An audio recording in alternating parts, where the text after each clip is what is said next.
Let the heroes arise. There's no stopping you right now. Let the heroes arise. There's only one way. It is up. Let the heroes arise.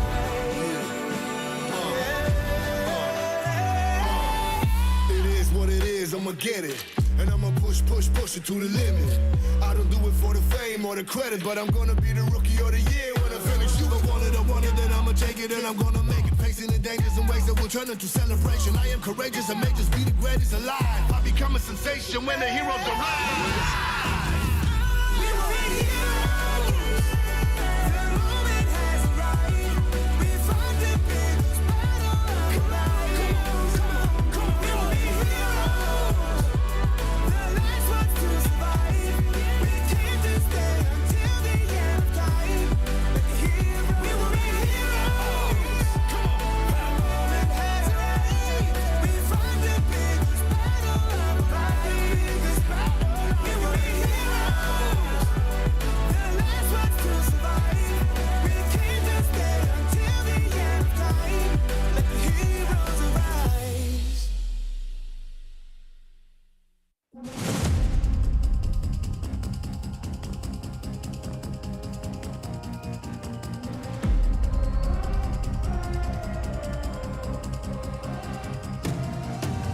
I'm very mysterious, unpredictable. If you don't know, we've come a long way, but we ain't done here. Are you ready? Just like the sunshine, we level up. What a great view from the top. It's in our nature, it's in our blood.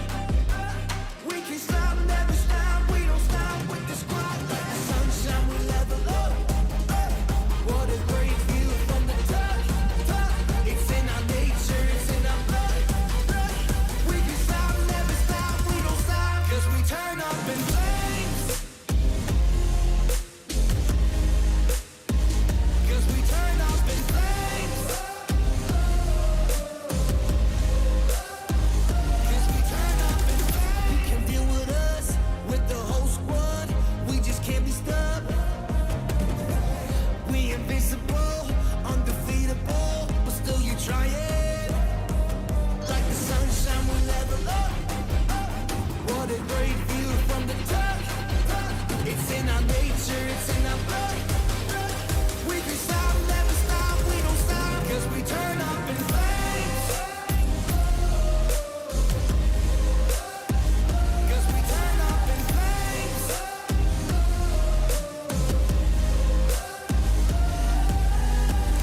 You can deal with us, with the whole squad. We just can't be stopped.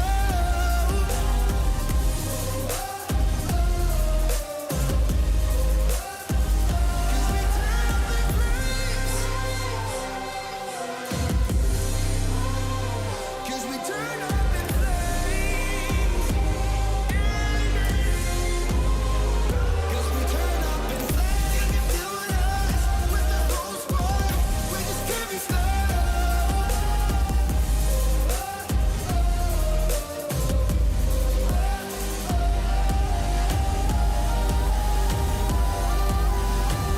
'Cause we turn up in flames.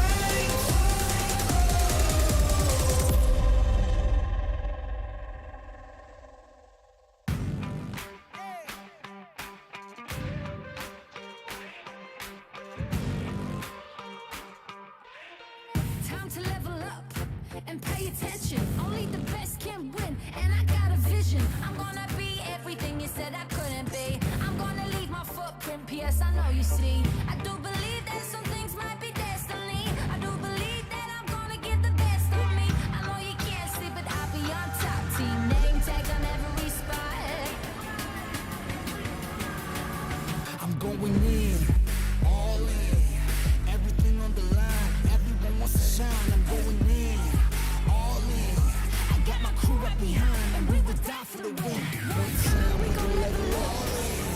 Two times we ain't gonna stop. Three times like a loaded and we're ready to hunt. It's all said and done, you better run. In the battle, I'm sharp, I'm a rebel, I'm a shoot the skies. We're fighting for that one cause, one team, one dream, shoot stars. In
Let the heroes arise. There's no stopping you right now. Let the heroes arise. There's only one way. It is up. Let the heroes arise.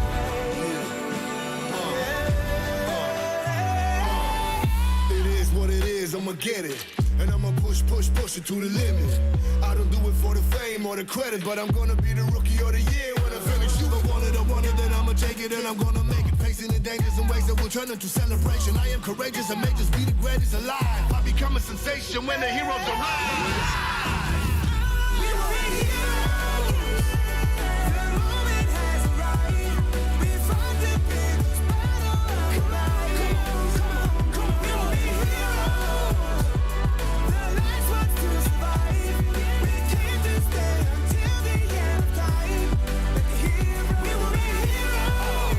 Come on. The moment has arrived. We fought the biggest battle of life. We were heroes. The last ones to survive. We came to stay until the end of time. Let the heroes arise.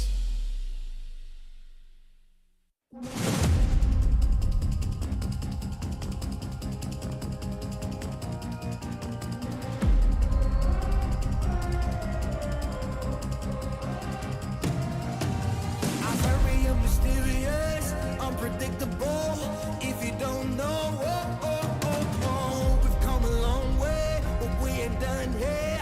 Are you ready? Just like the sunshine, we level up. What a great view from the top. It's in our nature, it's in our blood. We can stop, never stop. We don't stop with the squad. Like the sunshine, we level up. What a great view from the top. It's in our nature, it's in our blood. We can stop, never stop. We don't stop, 'cause we turn up in flames. 'Cause we turn up in flames. 'Cause we turn up in flames. You can deal with us, with the whole squad. We just can't be stopped. We invincible, undefeatable, but still you try it. Like the sunshine, we level up. What a great view from the top. It's in our nature, it's in our blood. We can stop, never stop, we don't stop, 'cause we turn up in flames. 'Cause we turn up in flames.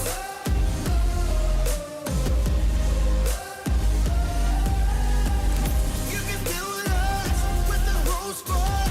We just can't be stopped.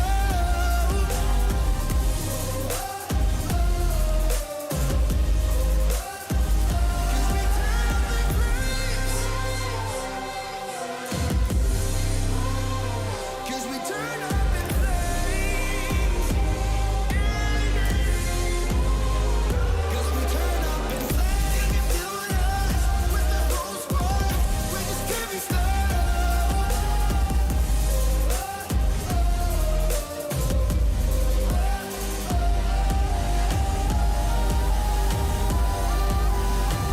'Cause we turn up in flames.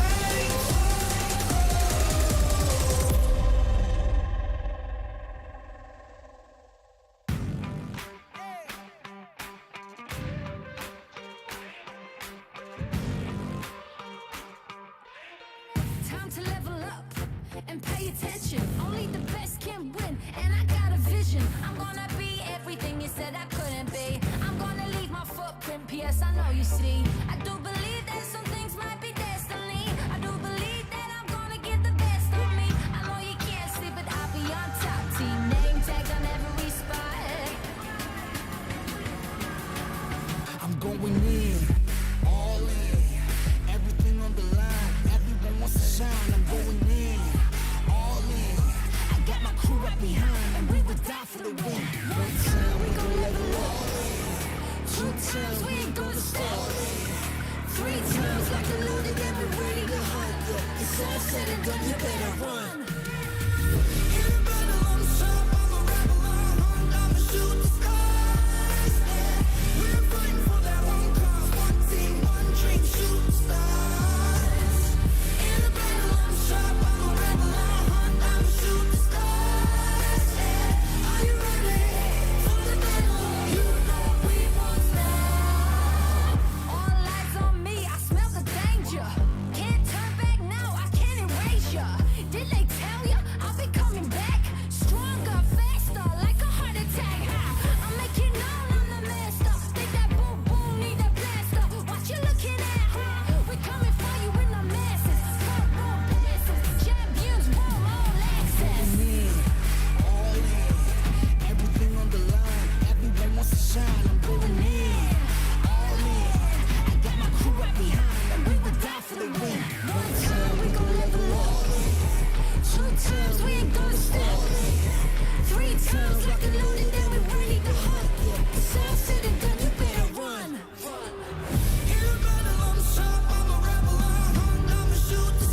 come to one day. We will be heroes. The moment has arrived. We fought the biggest battle of our lives. We will be heroes. The last ones to survive. We can't just stay until the end of time. Let the heroes arise. Never thought the day would come, our eyes would be on me. There's no way I will lose now. I'll shine in victory. Can't stop it, won't stop the stakes of your height. It's as more than a game. No sleeping or resting, believe in this dream, it will come to one day. We will be heroes. The moment has arrived. We fought the biggest battle of our lives. We will be heroes. The last ones to survive. We can't just stay until the end of time. Let the heroes arise. It's time to stand up now. Let the heroes arise. There's no stopping you right now. Let the heroes arise. There's only one way. It is Let up. the heroes arise.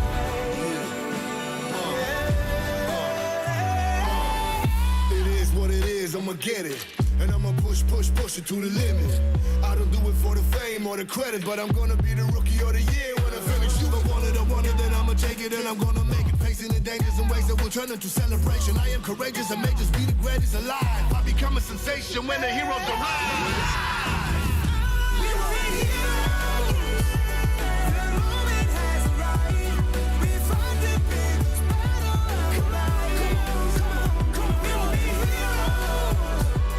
The last ones to survive. We can't just stay until the end of time. Let the heroes. We will be heroes. The moment has arrived. We fought the biggest battle of our lives. We will be heroes. The last ones to survive. We can't just stay until the end of time. Let the heroes arise.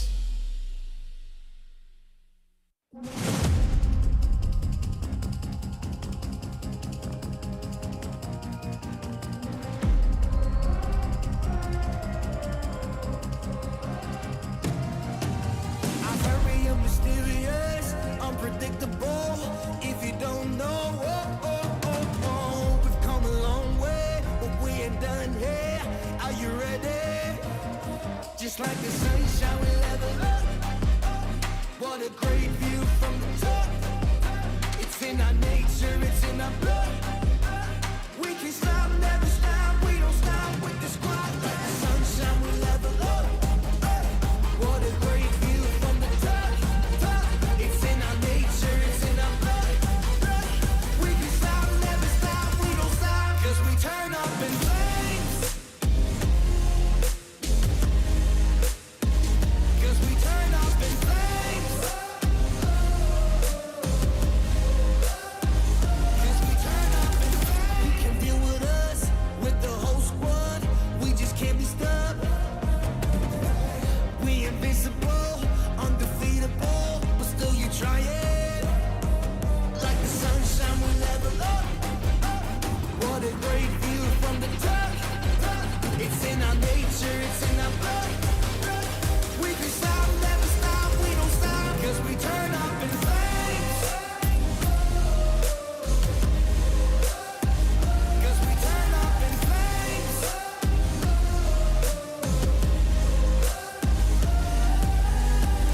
You can deal with us, with the whole squad.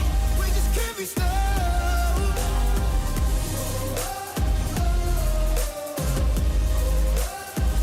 'Cause we turn up in flames. 'Cause we turn up in flames. 'Cause we turn up in flames. You can deal with us, with the whole squad. We just can't be stopped.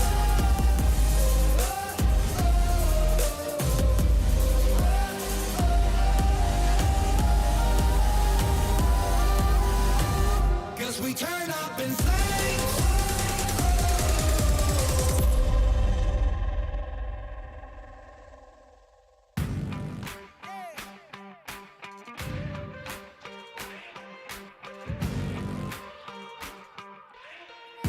to level up and pay attention. Only the best can win, and I got a vision. I'm gonna be everything you said I couldn't be. I'm gonna leave my footprint, P.S. I know you see. I do believe that some things might be destiny. I do believe that I'm gonna get the best of me. I know you can't see, but I'll be on top. Team name tag on every spot.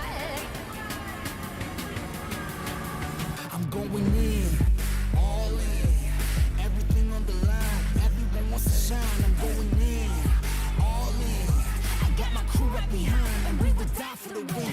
One time we gon' level up, two times we ain't gonna stop, three times like a loaded and we're ready to hunt. Yeah, it's all said and done, you better run. In the battle, I'm sharp, I'm a rebel, I'm hunt, I'ma shoot the stars. Yeah, we're fighting for that one cause, one team, one dream, shoot the stars. In the battle, I'm sharp, I'm a rebel, I'm hunt, I'ma shoot the stars. Yeah, are you ready for the battle? You know we won't stop. All eyes on me, I smell the danger. Can't turn back now, I can't erase ya. Did they tell ya I'll be coming back? Stronger, faster, like a heart attack.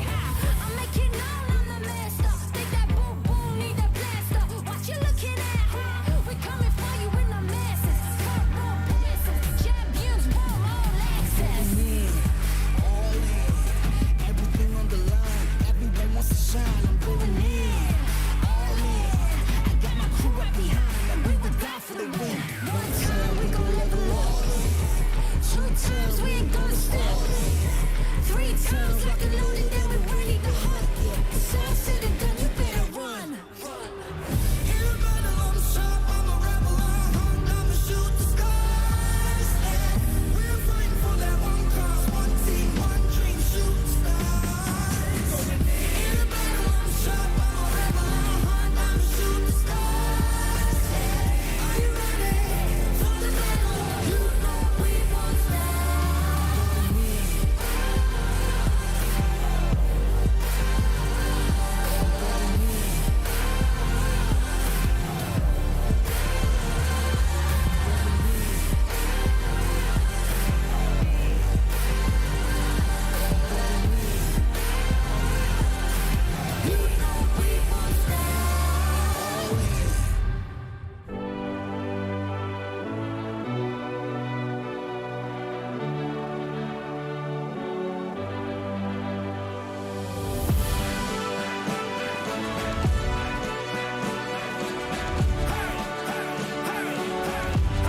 Bring it on! Wow! I never thought that one day I would get that kind of chance. There is no way that I will let it slip out of my hands. Staring at the ceiling fan, remembering the pain. There's so much I could lose now, but so much more to gain. Can't stop and won't stop the stakes are too high. This is more than a game. No sleeping or resting, believing this dream it will come true one day. We will be heroes. The moment has arrived. We fought the biggest battle of our lives. We will be heroes. The last ones to survive. We can't just stay until the end of time. Let the heroes arise. Never thought the day would come, our eyes would be on me. There's no way I will lose now. I'll shine in victory. Can't stop and won't stop the stakes are too high. This is more than a game. No sleeping or resting, believing this dream it will come to one day. We will be heroes. The moment has arrived. We fought the biggest battle of our lives. We will be heroes. The last ones to survive. We can't just stay until the end of time. Let the heroes arise. It's time to stand up now.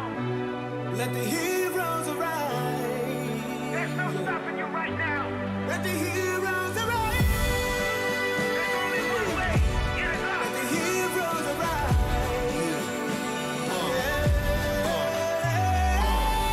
It is what it is, I'ma get it. And I'ma push it to the limit.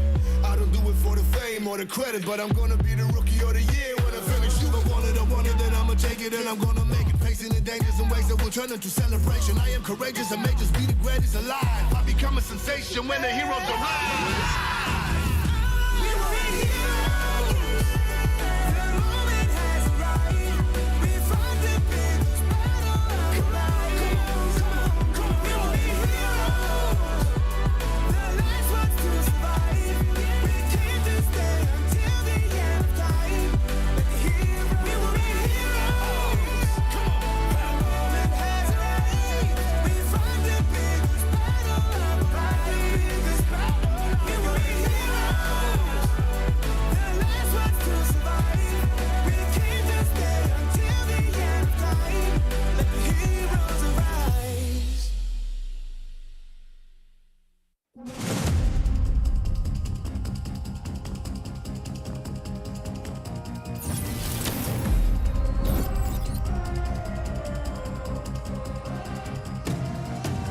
I'm very mysterious, unpredictable. If you don't know, we've come a long way, but we ain't done here. Are you ready? Just like the sunshine, we level up. What a great view from the top. It's in our nature, it's in our blood. We can stop, never stop. We don't stop with the squad. Like the sunshine, we level up. What a great view from the top. It's in our nature, it's in our blood. We can stop, never stop. We don't stop, 'cause we turn up in flames. 'Cause we turn up in flames. 'Cause we turn up in flames. You can deal with us, with the whole squad. We just can't be stopped. We invincible, undefeatable, but still you trying. Like the sunshine, we level up. What a great view from the top. It's in our nature, it's in our blood. We can stop, never stop, we don't stop, 'cause we turn up in flames. 'Cause we turn up in flames.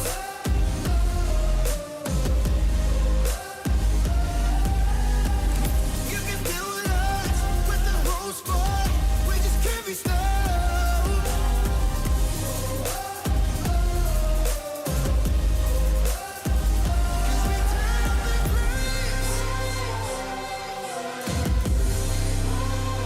'Cause we turn up in flames. 'Cause we turn up in flames. You can deal with us, with the whole squad. We just can't be stopped.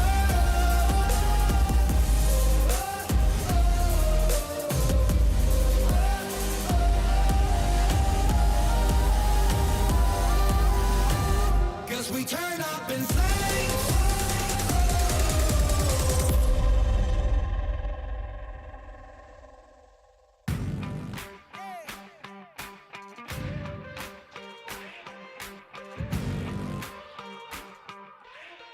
Time to level up and pay attention. Only the best can win, and I got a vision. I'm gonna be everything you said I couldn't be. I'm gonna leave my footprint, P.S. I know you see. I do believe that some things might be destiny. I do believe that I'm gonna give the best of me. I know you can't see, but I'll be on top. Team name tag on every spot.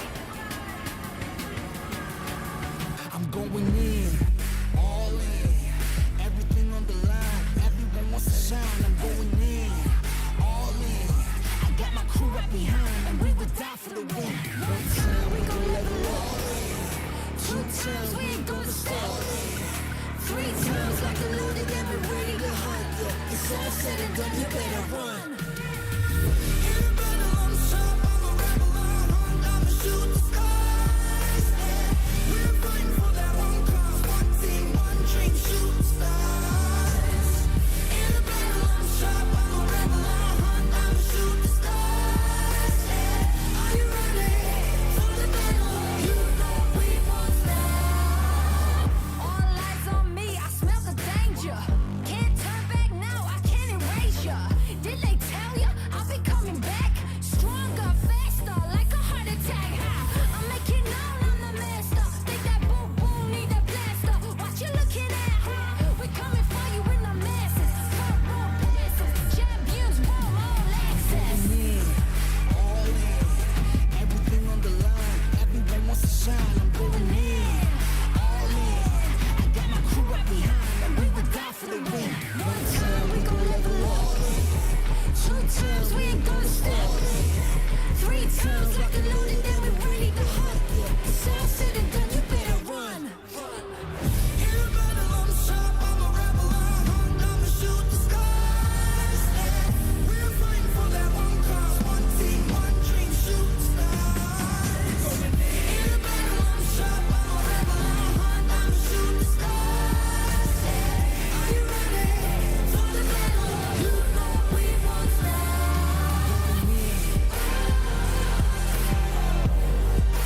get it. And I'ma push it to the limit. I don't do it for the fame or the credit, but I'm gonna be the rookie of the year when I finish. You don't want it, then I'ma take it and I'm gonna make it. Facing the dangers and ways that will turn into celebration. I am courageous and may just be the greatest alive. I become a sensation when the heroes arrive. We were heroes. The moment has arrived.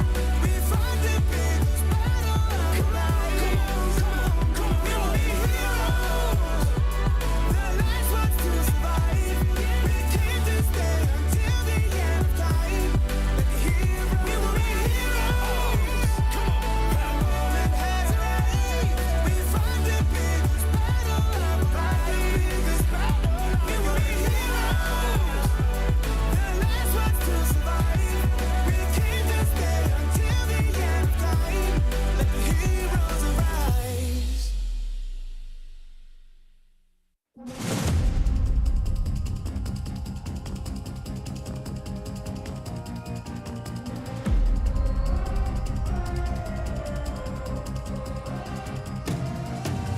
I'm very mysterious, unpredictable. If you don't know, we've come a long way, but we ain't done here. Are you ready? Just like the sunshine, we level up. What a great view from the top. It's in our nature, it's in our blood. We can stop, never stop. We don't stop with the squad. Like the sunshine, we level up. What a great view from the top. It's in our nature, it's in our blood. We can stop, never stop. We don't stop, 'cause we turn up in flames. 'Cause we turn up in flames. 'Cause we turn up in flames. You can deal with us, with the whole squad. We just can't be stopped. We invincible, undefeatable, but still you try it. Like the sunshine, we level up. What a great view from the top. It's in our nature, it's in our blood. We can stop, never stop, we don't stop, 'cause we turn up in flames. Hello, survivors! Welcome to our second Free Fire World Series of 2022. Fasten your seatbelts. The greatest Free Fire event of the year is about to begin. Next destination, Bangkok. This is how we're going to start our journey. We have teams from all over the world with us. 17 teams from 10 regions. The Free Fire World Series is divided into two phases. First is the play-ins. The first place from Taiwan and Pakistan will join the battle with the second places from Malaysia, Cambodia, Philippines, Sri Lanka, Vietnam, Thailand, Brazil, Latin America, Indonesia, Middle East, and North Africa. The finals will have 12 teams. The top 4 teams from the play-ins and the first places from each representing league will be seeded directly to the finals. Let's see who they are. First place from Brazil, Latin America, Thailand, Vietnam, Indonesia, Europe, Malaysia, Cambodia, Philippines, Sri Lanka, and Middle East and North Africa. Both the finals and the play-ins will have 8 matches, alternating between the maps Bermuda, Kalahari, Purgatory, and the brand new Alpine. By the end of each round, the teams will get points based on ranking and number of eliminations. For each elimination, the team receives 1 point. Each booyah gives the team 12 points. Second place gets 9 points. Third gets 8 points, and so on. If we have a tie, the team with more booyahs wins the tiebreaker.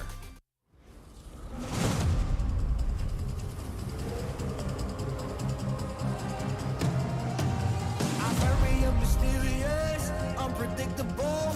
If you don't know, we've come a long way, but we ain't done here. Are you ready? Just like the sunshine, we level up. What a great view from the top. It's in our nature, it's in our blood. We can stop, never stop, we don't stop with the squad. Like the sunshine, we level up. What a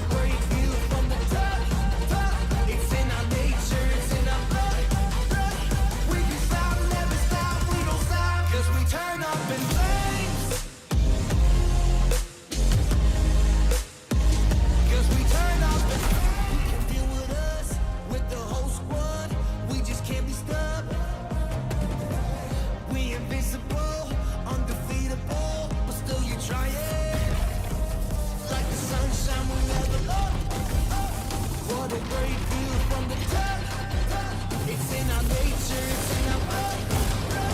We can stop, never stop, we don't stop, 'cause we turn up in flames. 'Cause we turn up in flames.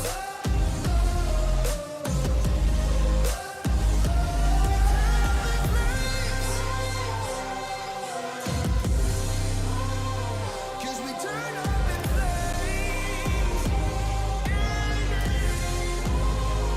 Cause we turn up in flames. You do us with the whole squad.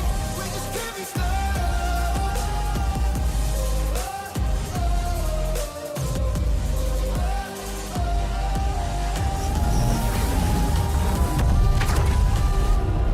Cause we turn up in flames.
I'm fine. I don't need healing.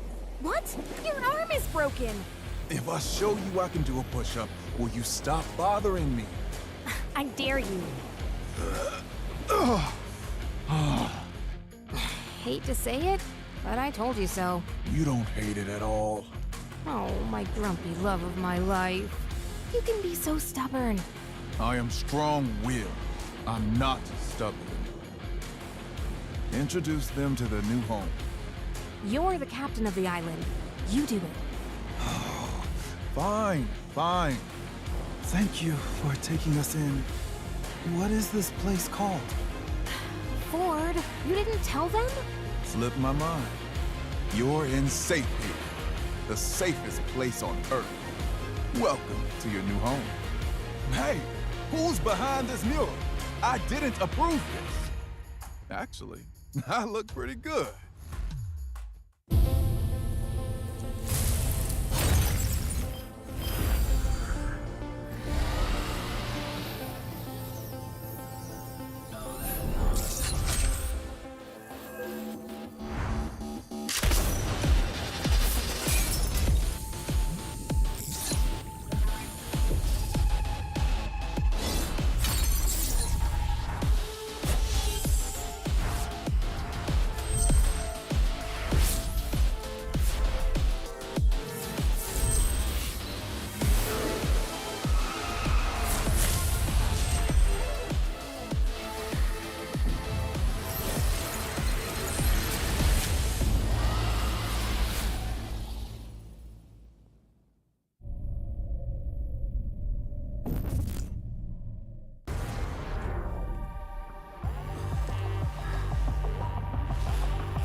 All right, survivors, welcome to Free Fire World Series.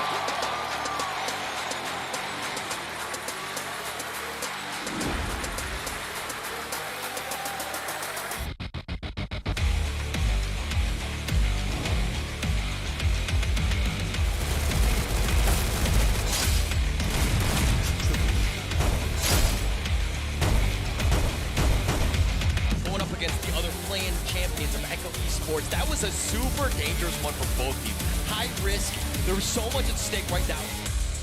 Directly below him. It's not going to be Fernando at all, but initializing shot dan sekarang ini. Shot telah disupai tapi But here comes Moji, the good name from JLX!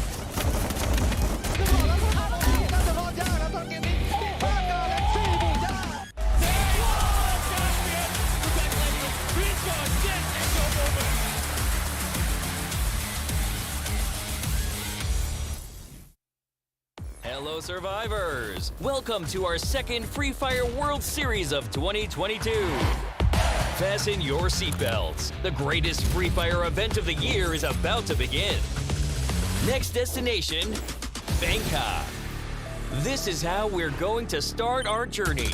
We have teams from all over the world with us.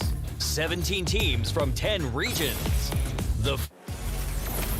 Ladies and gentlemen, boys and girls, survivors of all ages, welcome to the Free Fire World Series 2022 Bangkok. I am the Mustachio AJ down here with my good friend Husky. Later on, we also have Holler who will be joining us. The three of us will be your shoutcasters for the day. The show's not starting just yet. This is just a little bit of a pre-show banter between the two of us as to what's going to go down today. Yeah, we've seen a lot of smack talk, some taunting videos yesterday. We figured that we would take some time to do it To ourselves. smack talk them as well? No, just to see who has the better prediction. You know, you always say that my predictions are wrong. I'm here to prove you wrong with numbers. Never have I ever said his predictions are wrong. I only say he curses teams, right? He predicts that they're going to rise up to the top. They usually, unfortunately, bow out a little bit too early. Thankfully, Husky, there's no bowing out today. It's the grand finals, man. Everybody's a winner. The only difference is how big of a winner you are. Honestly, I think this finals is probably the best finals for the Free Fire World Series since the inception of the World Series, right? We've seen amazing play-in games yesterday. The four teams that made it through, I think, were the fan favorites as well. We have Magic Squad, we have Nagwara, we have Evo's Phoenix, and also RQ Kazu. And it was one of the closest play-ins that we've ever seen in the history of Free Fire World Series. Yeah, be careful what you wish for, man. I mean, that's exactly what Holler and I wished for at the start of the day. We got it towards the end. We were not happy at all because it was quite heartbreaking, especially for Expand. I mean, if you lose by a landslide, I guess it's a little bit easier to accept because some of the teams out there are way better than you. But when you get so close to getting the job done and then you falter, it kind of hurts a little bit more. And I tell you, some of these teams know that feeling, right? We talk about Expand missing out the finals by 2 points. Alpha has been in that position before during the 4 series in Sentosa a couple months ago. They were playing under the name All-Star Esports. They missed out the finals by 7 points. Well, I turn it up a notch. Evo's Phoenix knows that feeling. They missed out a trophy, a podium finish, a trophy, a second championship title by 1 point. And you know that 1 point cost them $250,000, right? So, you know, for everyone, it's like, it's just 1 point. Don't worry, second place is better than no place at all. But yeah, man, I mean, everybody wants that massive bonus for themselves. Of course. Today's going to be a little bit different, obviously. Alpha, they don't have to play for no play-ins. They're already here at the grand finals. They're waiting to show us exactly what we can all see out there on the battlefield a little bit later on. I mean, if yesterday was going to be a day where you thought it was just aggressive gameplay one after the other, today it's a whole other level of gameplay that we can expect, Husky. I mean, let's talk about a few of these teams here. First off, AV Radicals, the Filipinos. They are making the nation proud. This is the first time ever since the inception of Free Fire do we have a Filipino squad on the global stage. Absolutely. You know, for the Malaysian fans, it's heartbreak. It's the first time that we don't have a Malaysian team on the grand final stage. But like you mentioned, AJ, we have a Filipino squad. And this was 2 years in the making, right? It took them 2 years since the first MCPS major for them to finally win a major title, scraping by a 7 to 8 point advantage and qualifying for the finals directly. And even up to this point, I still think a lot of players, a lot of people still doubt these players, right? How good they are. I think Expand are better. But none of that matters anymore because AV Radicals are the one representing the region. They most definitely are representing the region, and they're representing the region really well. If you are an MCPS fan, if you're from the region of MCPS, you have to be proud that this is the team getting the job done out there. We've also got the stats of AV Radicals Wine. Now, this guy is an absolute insane monster. We've seen in time and time again, nobody rushes in like Wine. Everybody else waits for backup. Wine does not care where backup is. He's there for the fight first. Yeah, you know what they say? Some things age like fine wine, and AB Radical Struggles has delivered exactly that, Yes. right? This team started as PXG Radicals Yeah. at one point, and at that time, they were the super team of the Yeah. entire region. They dominated the local league group stage, fell short in the finals, disappeared for one season, came back as AB Radicals, and absolutely crushed the competition. Absolutely, man. And of course, we wish that is not the same case for them here because, like you said, they do really well during the league. Grand finals time is where they falter, but this time they made it to the grand finals. Hopefully, it's not going to be the same case. They only have 8 rounds to get the job done. Let's shine the spotlight a little bit on Alpha as well. Yeah. We've been talking about this squad for a long, long time now. Yeah, and I think Alpha is also a squad that you need to keep your eyes on because they have been a part of the local league, the Arab League, since the very beginning. Correct. And they bring in a very interesting playstyle. If they want to go offensive, they will definitely do that. Yeah. But most of the time, they will just stay and watch. Just like a hawk, just like a bunch of eagles. They're just watching their opponents. And when they want to shift that gear, they do it phenomenally. And this is also a team that, like I pointed out just now, they were at FFWS last year That is at correct. MBS, and they finished 7th place. Yeah. And the reason why at Sentosa, they didn't even make it to the play-in. So this is a redemption arc for them. Absolutely, man. I mean, to know that they can make it to FFWS, even to the plains level itself, this is a world-class team. Obviously, just like how Expand found out yesterday, that regardless of how good you are, there are going to be some of the squads out there who are a little bit more well-prepared. But this time around, as they squeeze themselves into the grand finals, we are expecting way more from Alpha. Let's take a quick look at Remind's stats here. 1,684 on the total damage average for this guy. 25% accuracy. That's not too shabby in a game of Free Fire. Yeah, and this is all stats from the local league finals, right? Correct, so yes. you only have a limited amount of rounds to look at how good a player is. And when you are able to hit those numbers in just 2 days of playtime, that is, I think impressive is an understatement. That is amazing. Absolutely, man. Even more amazing than them might just be the squad of Ignis right now. Ignis has been making a lot of noise in the recent past. They've brought literally their whole family of Ignis squad here to the stadium as well in terms of support. Let's take a look at Kano. Average damage 1,465, 29% accuracy. I mean, if we talk about 25% not being too shabby, 29% is most definitely one that you want to have on your side. And I'll make it even more interesting. The 1,465 total damage is just the tip of the iceberg because Ignis Esports, if we've talked about aggressive playstyle yesterday, Ignis Esports is the embodiment of aggressive. It's all about 4v4 rush. They like to get up and close and personal. This damage doesn't justify what Ignis can bring to the table, and I think later on when we see them play on that main stage, it will really shine through. This is the second World Series experience for Ignis Esports. Yes. The first time around, they came through, they got into the plains at Sentosa. Unfortunately for them, just like Expand, they just managed to walk away with that 5th spot. They didn't make it through to the grand finals. And, you know, hopefully this is something that Expand kind of learns from. Just because you don't make it through in 1 year doesn't mean your journey is over. You can hustle for it a little bit more, just like what Ignis has done. Gotten that first seed straight into the grand finals. Today is where we see how they can prove themselves. And just as a footnote, this is the only team that is considered the 2-time champions of the Latin region. Absolutely And that really correct. stays alone. We never had a 2-time champion in any regions. But this is a team that has done phenomenally on their home ground. Yeah, and of course, within LATAM itself, you can be the best not just once, but twice. But on the world stage, how far can you go, right? Because you're taking on teams like Vasto Mundo, you're taking on teams who have got not just a little bit of experience, but vast amounts of experience, not just doing battle, but dominating the rest of the teams out there in the world of Free Fire. It's not going to be an easy one for them at all. But speaking of that, Vasto Mundo, they are here and ready to rock as well. Yeah, this team has retained the same roster from Season 3 of the local league. So they've been together for a very, very long time. They built up their chemistry. Like you mentioned, 3rd place at Free Fire World Series Sentosa, which was a few months ago.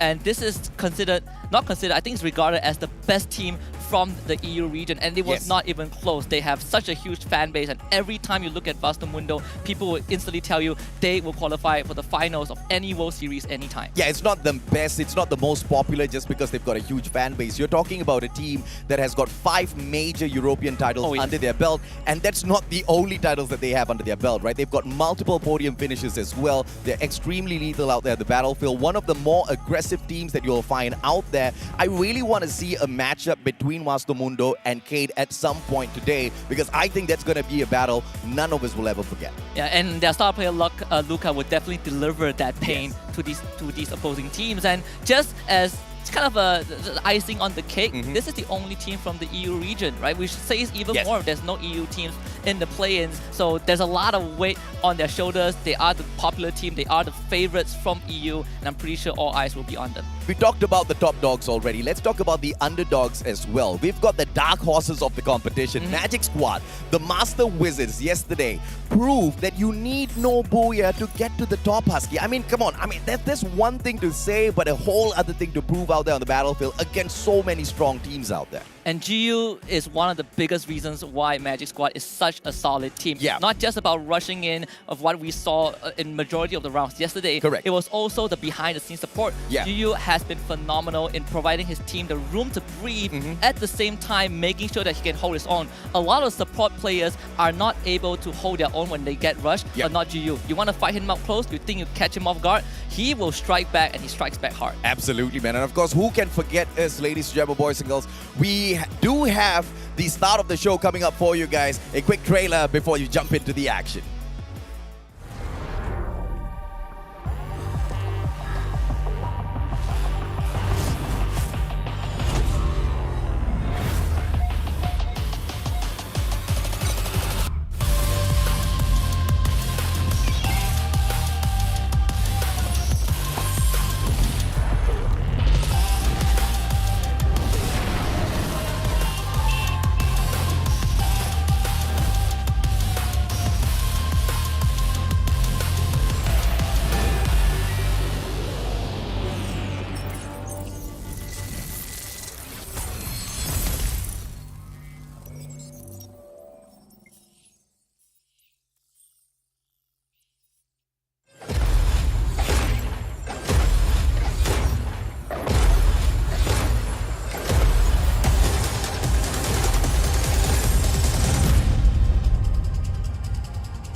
Hey, hey, hey! สวัสดีครับ What is up, ladies and gentlemen?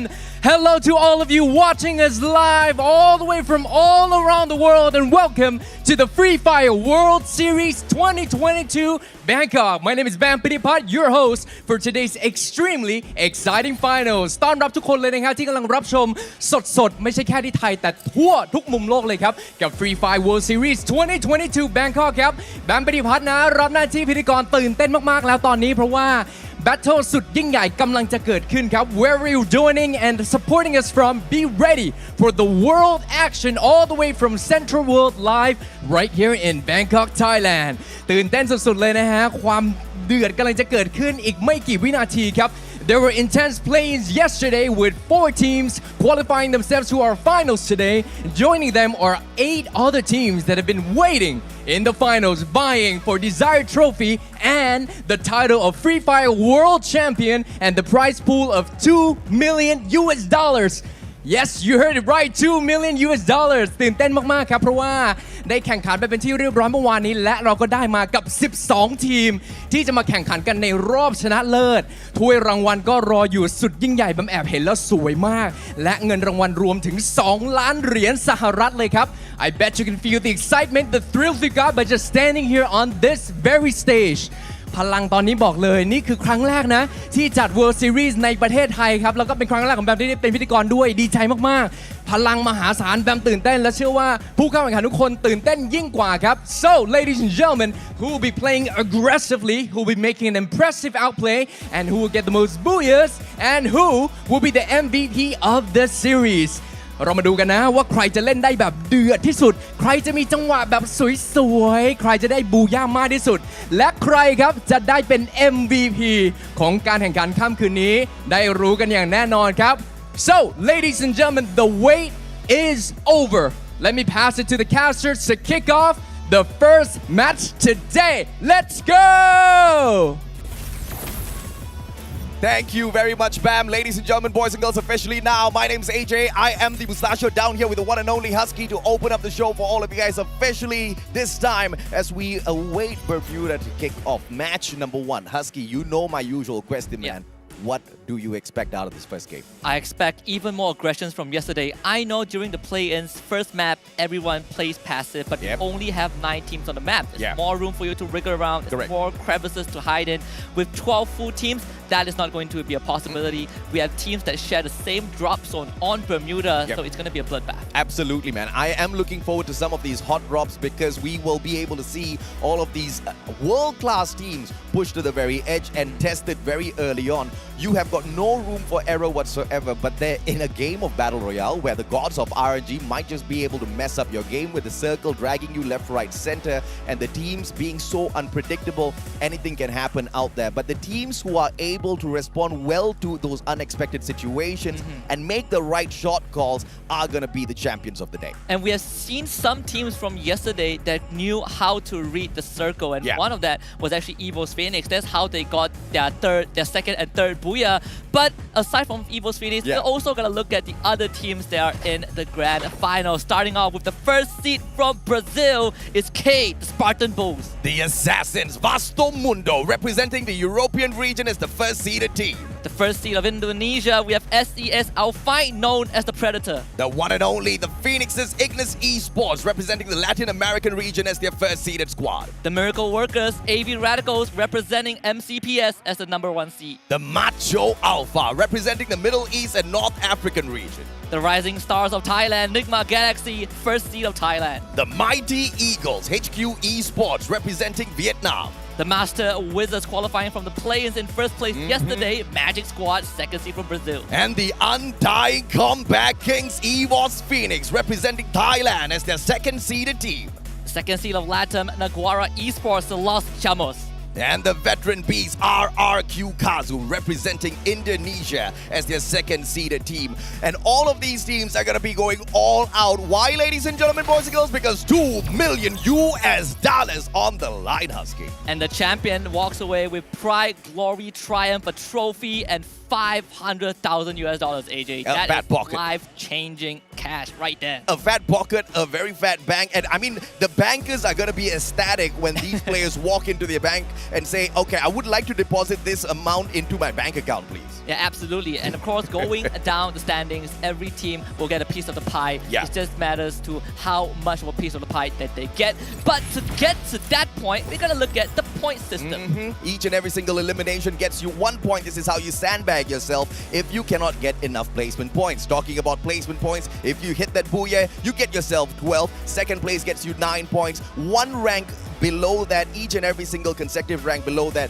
you dock away 1 single point. But the 11th and 12th spot gets no placement points at all. So take note of this because it is very important to hit the golden ratio of elimination and placement points. But what if we run into a deadlock? Do not worry, survivors. We have the tiebreaker rules for you guys out there. First of all, we will look at the number of booyahs between the two teams that are tied together. If that number is tied, we will look at the total eliminations that those two teams have. But if that is tied as well, we will finally look at their placement in game number 8. And I sure hope we don't get to that point because it's going to be a big heartbreaker. I mean, yesterday was close, but we did not need any tiebreaker rules. Hopefully today's not going to be the day where we invoke that because, you know, the teams up there, it's already nerve-wracking to sit down on the stage. It's already nerve-wracking to take on some of the best in the world. To be put into a tiebreaker would just absolutely crush them. But someone's going to come out there a winner, so maybe that's something that we can look forward to. But the map schedule for the day, we start things off at Bermuda, then hop on into the dry desert of Kalahari. Third map is going to be a burger tree map. We didn't get no water circle yesterday. Maybe today is the day we will be able to see a couple of those players swim, right? Yes, we did have a body of water in there, but I want to see a full-on water circle. But of course, Alpine 4th map, and then we hit the reset to do it all over again. Yep, 8 rounds, a couple of hours left on this set, and we will have a new world champion, or maybe a returning world champion. Who's to say that's not possible? We have a team eyeing for that, but I'm just very, very excited to see how it's going to play out because the teams were absolutely loud. You heard that on stage yesterday, but even behind the scenes, while they were in their prep room, they were extremely loud. The noise, the chance that they have going into this finals is amazing. The energy is there. You feel the electricity. You feel the energy, you feel the electricity, but it is for 2 reasons, right? Number 1, to pump yourselves up. They were using all of those chances to pump themselves up. Number 2 is to unnerve their opponents. You know, you make a lot of noise, you shake them up a little bit, you show them exactly who's super confident, you get the job done out there on the battlefield, and you crush their confidence once and for all. And that is usually the tactic played here by a lot of the squads out there. I'm looking forward to seeing exactly how hard Naguara can hit once again, because yesterday they were the team that surprised me the most. Yeah, and we do have a taunt video coming up, and we want to see what the players have to say. Enjoy. Enigma? Nunca ouvi falar nesse time antes. Esse ano a FFWS não será fácil para vocês, estreantes. Os times que foram campeões da última vez tiveram apenas sorte. Eles não são tudo isso. เวอร์ทีลี่เนี่ยอย่าให้มันน่าเบื่อแล้วกันอยากได้อะไรที่มันท้าทายขอตึงๆได้ปะจำชื่อนิกมากับเล็กซี่ไว้ให้ดีพวกผมนี่แหละแชมป์ในปีนี้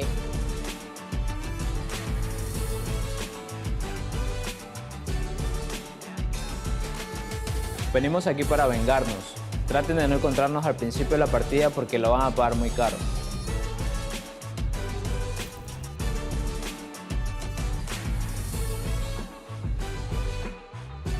Fake S1, cry S1. Lu cuma punya satu kesempatan buat lawan gue, tapi gue tandain lo semua, hati-hati. Ay, caramba! I absolutely love the warning by Enigma Galaxy, man. I mean, they are confident, to say the least. Yes, they are super confident, and it's warranted. When they play in the local league, out of 12 rounds, they got 7 booyah. They won the finals by an advantage of 88 points. And guess who's in second place? Evo's Phoenix. These guys got some bung and they deserve it. Yeah, the Undying Comeback Kings could find no comeback at that point. But question is, were they playing possum? You know, this is a question that I've asked many a times in the past competitions. But this time around, I don't think there's any room to kind of dodge away, right? Only 8 of those rounds there. But let's take a look at some of the stats here for Cade. 4,979 on the average damage. But look at the average eliminations this squad gets, though. Yeah, this squad is absolutely incredible. High elimination count, high top 3 finishes. And this was the team that also got 4th place at FFWS Sentosa, right? So This is kind of the returning performance for them. There's a lot to be desired. And even one of their star players, Nando 9, has an average of 3.0 elimination on his own. It's not the highest, but it's up there on the echelon. That is no doubt whatsoever. With a survival time of 16 minutes and 22 seconds, you're pretty much seeing this team almost always getting into that final circle. Absolutely. Which is going to be a problem for a lot of the other teams who are not as consistent. They have to not only get those eliminations, but also survive. Kate knows how to do both of it. Yeah, and they had definitely found the secret recipe to put themselves out on top, right? Even when they won the local league, they won it by a landslide. But let's take a look at another team that deserves our attention, then the whole world will also be paying attention to, Ignis Esports. And I love this team because Ignis Esports is all about aggression. It's all about rushing into your face and getting the job done in a blink of an eye. Once again, the second World Series appearance for them here at the 2022 Bangkok Free Fire World Series. 5th place at the Sentosa Plains. That was a massive heartbreak for Ignis Esports, but they are here to prove themselves, and they did set out a really good warning there. Make sure you're not one of those teams that meets us really early in these matches, because you surely will regret. They want to get to that final circle, and through their survival time, you see that this team almost always gets that done. And a big part of the 7.5 average elimination came from one player and one player alone, Carlos. 20 eliminations in the local finals and 140 total eliminations during the regular season. That is crazy numbers. Yeah, 24% accuracy, nothing that they want to shy away from. That's really good on average for your whole squad. Let's take a look at a couple of player stats as well before we take a head-to-head here. Nando 9, one of the craziest MVPs that you guys can look forward to. Awaken Hayato, that's the favorite character that he uses most out there on the battlefield, and very recently everyone's kind of realized how greatly useful those glue walls are. Mr. Wagger provides them when you are in most need. Yeah, Mr. Wagger came into the game with style and now is one of the most beloved pets of the entire Free Fire community. And on the competitive stage, you can see exactly why. We have so many glue wall masters that run Mr. Wagger. Oh yeah, absolutely, man. And of course, we want to look at Nando 9's stats here. I mean, this is, I believe, one of the first times I'm actually seeing that the blue region kind of fill it up all the way towards the edge, man. 3.0 elimination average for Nando 9. This guy's a monster out there on the battlefield. And look at the average damage. It's nothing too fancy. Usually you see much lower number of average eliminations with much higher damage. That just shows Nando 9 is very, very succinct in what he does out there. Yeah, and just as a footnote, he has an average knockdown rate of 4.13. That is a lot. But we also want to look at Carlos from Ignis Esports.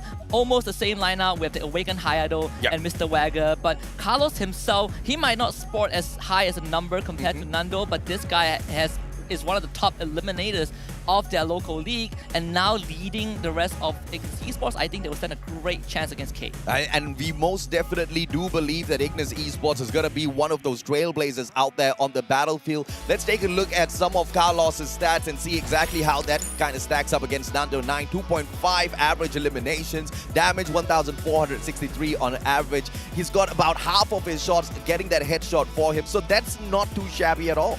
Yeah, but he also has a pretty decent assist rate, right? This guy is the grenadier of his team. He is the golden arm of Ignis Esports, so he might not get a lot of headshot percentage, he might not get a lot of elimination on his own, but his utility usage has really benefited the team, and this is why Ignis Esports was such a force to be reckoned with. But it is quite surprising with him running the grenade launches all the time. You would expect more damage from him, but let's see exactly how that fares for them a little bit later on. We want to take this head-to-head as well between Nigma Galaxy's Dew as well as SES Ray. Now, we've spoken a lot about Dew in the past whenever we've had our discussions about the Free Fire World Series. Walk me through exactly what this guy is capable of, Husky. First of all, you see he does a crap ton of damage, has a very high elimination ratio and assist, but also Nigma Galaxy as a team is known to be very, very popular with the M79. If you get that weapon, your day in your round is going to end. And Dew is the MVP of their regular season with a total of 101 kills. And he was also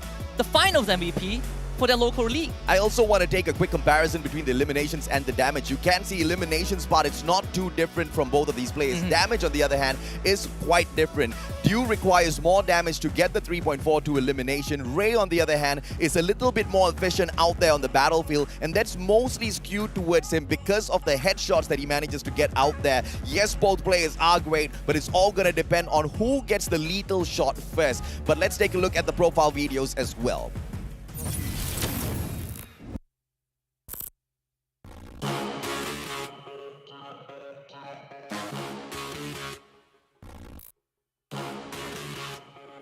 Sebuah perjalanan panjang bagi kita untuk akhirnya bisa berada di FFWS ini sejak 2021.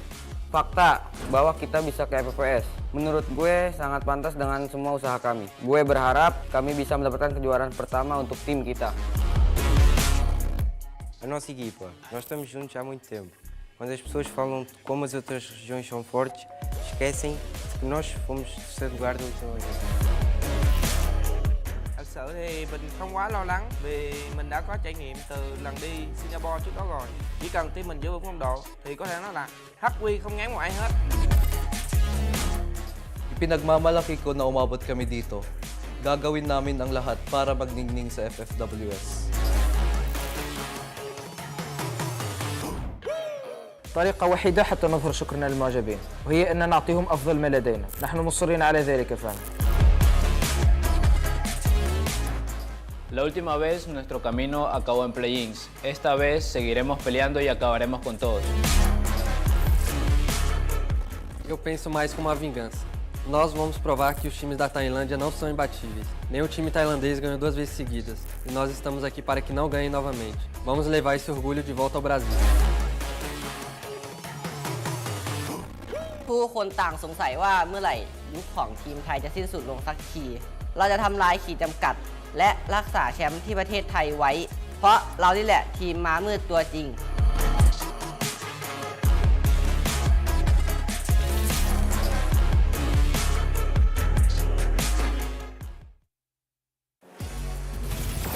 After watching that trailer, the stage is set, my blood is pumping, the players are electrified for the final 8 rounds of this World Series. And there's so many storylines coming into this, and it's very hard to pinpoint where to start, but it's safe to say that all these fairy tales are going to build up to one big finale. I mean, you can expect anything out there on the battlefield, but what all matters is exactly what happens as soon as they take the drop in, right? You can be the most strongest squad out there, but if Lady Luck is against you, and if 2 other teams have got the exact same idea to drop into the exact same compound as you in Bermuda, it's going to ruin your chances, regardless of who you are, unless that is also going to be your best stage to really shine. Taking on 2 teams at the same time with a hot drop, things can turn around, but you know, you need the magic dust from Magic Squad for something like that to happen. We have seen a couple of teams yesterday from the play-ins that do not mind these hot drops. They don't. Infinity VX was one of them. Nagar Esports will gladly hunt you down if you share the same area as them. But we also have teams in this finals that love to hot drop. For example, AB Radicals. Know where the blue zone is where you will find them. Correct. And this could be a worry for AB Radicals as a team because more aggressive squads might just seek them out. More aggressive squads might most definitely seek them out. But, you know, from what we saw yesterday, a lot of them within the Free Fire World Series try their best to avoid that blue circle because they anticipate heavy firepower there, right? AB Radicals has just been that one hard-headed squad, that one hard-headed team that just doesn't care. I mean, you want to drop by and visit us, we will take our chances. And that hasn't really gone really great for them a lot of those times. But most of the times, they kind of just luck out because the other teams just choose to not take that risk very early on. Because yes, you know you can anticipate AB Radicals there, but who else might have that weird idea to hot drop into the blue zone as well? That's something that you cannot anticipate. They have a high record of dismantling any team that shares the same zone with them, right? We look at the players on the team. We have Ray Meow, Tools, Tanamo, and Wine. These 4 are superstars, and some of them started way back then in the first major last year. VPH Velocity, Tools and Ray Meow were from the same team, and the moment they show up on the battlefield, we dub them as the wonder kid of the Philippines. And right now, a year plus later, they're on that world stage. This really says a lot about these individual players. I'll have to agree, man. Of course, they come from the exact same server that we shoutcast for a lot as well. So we know this team extensively.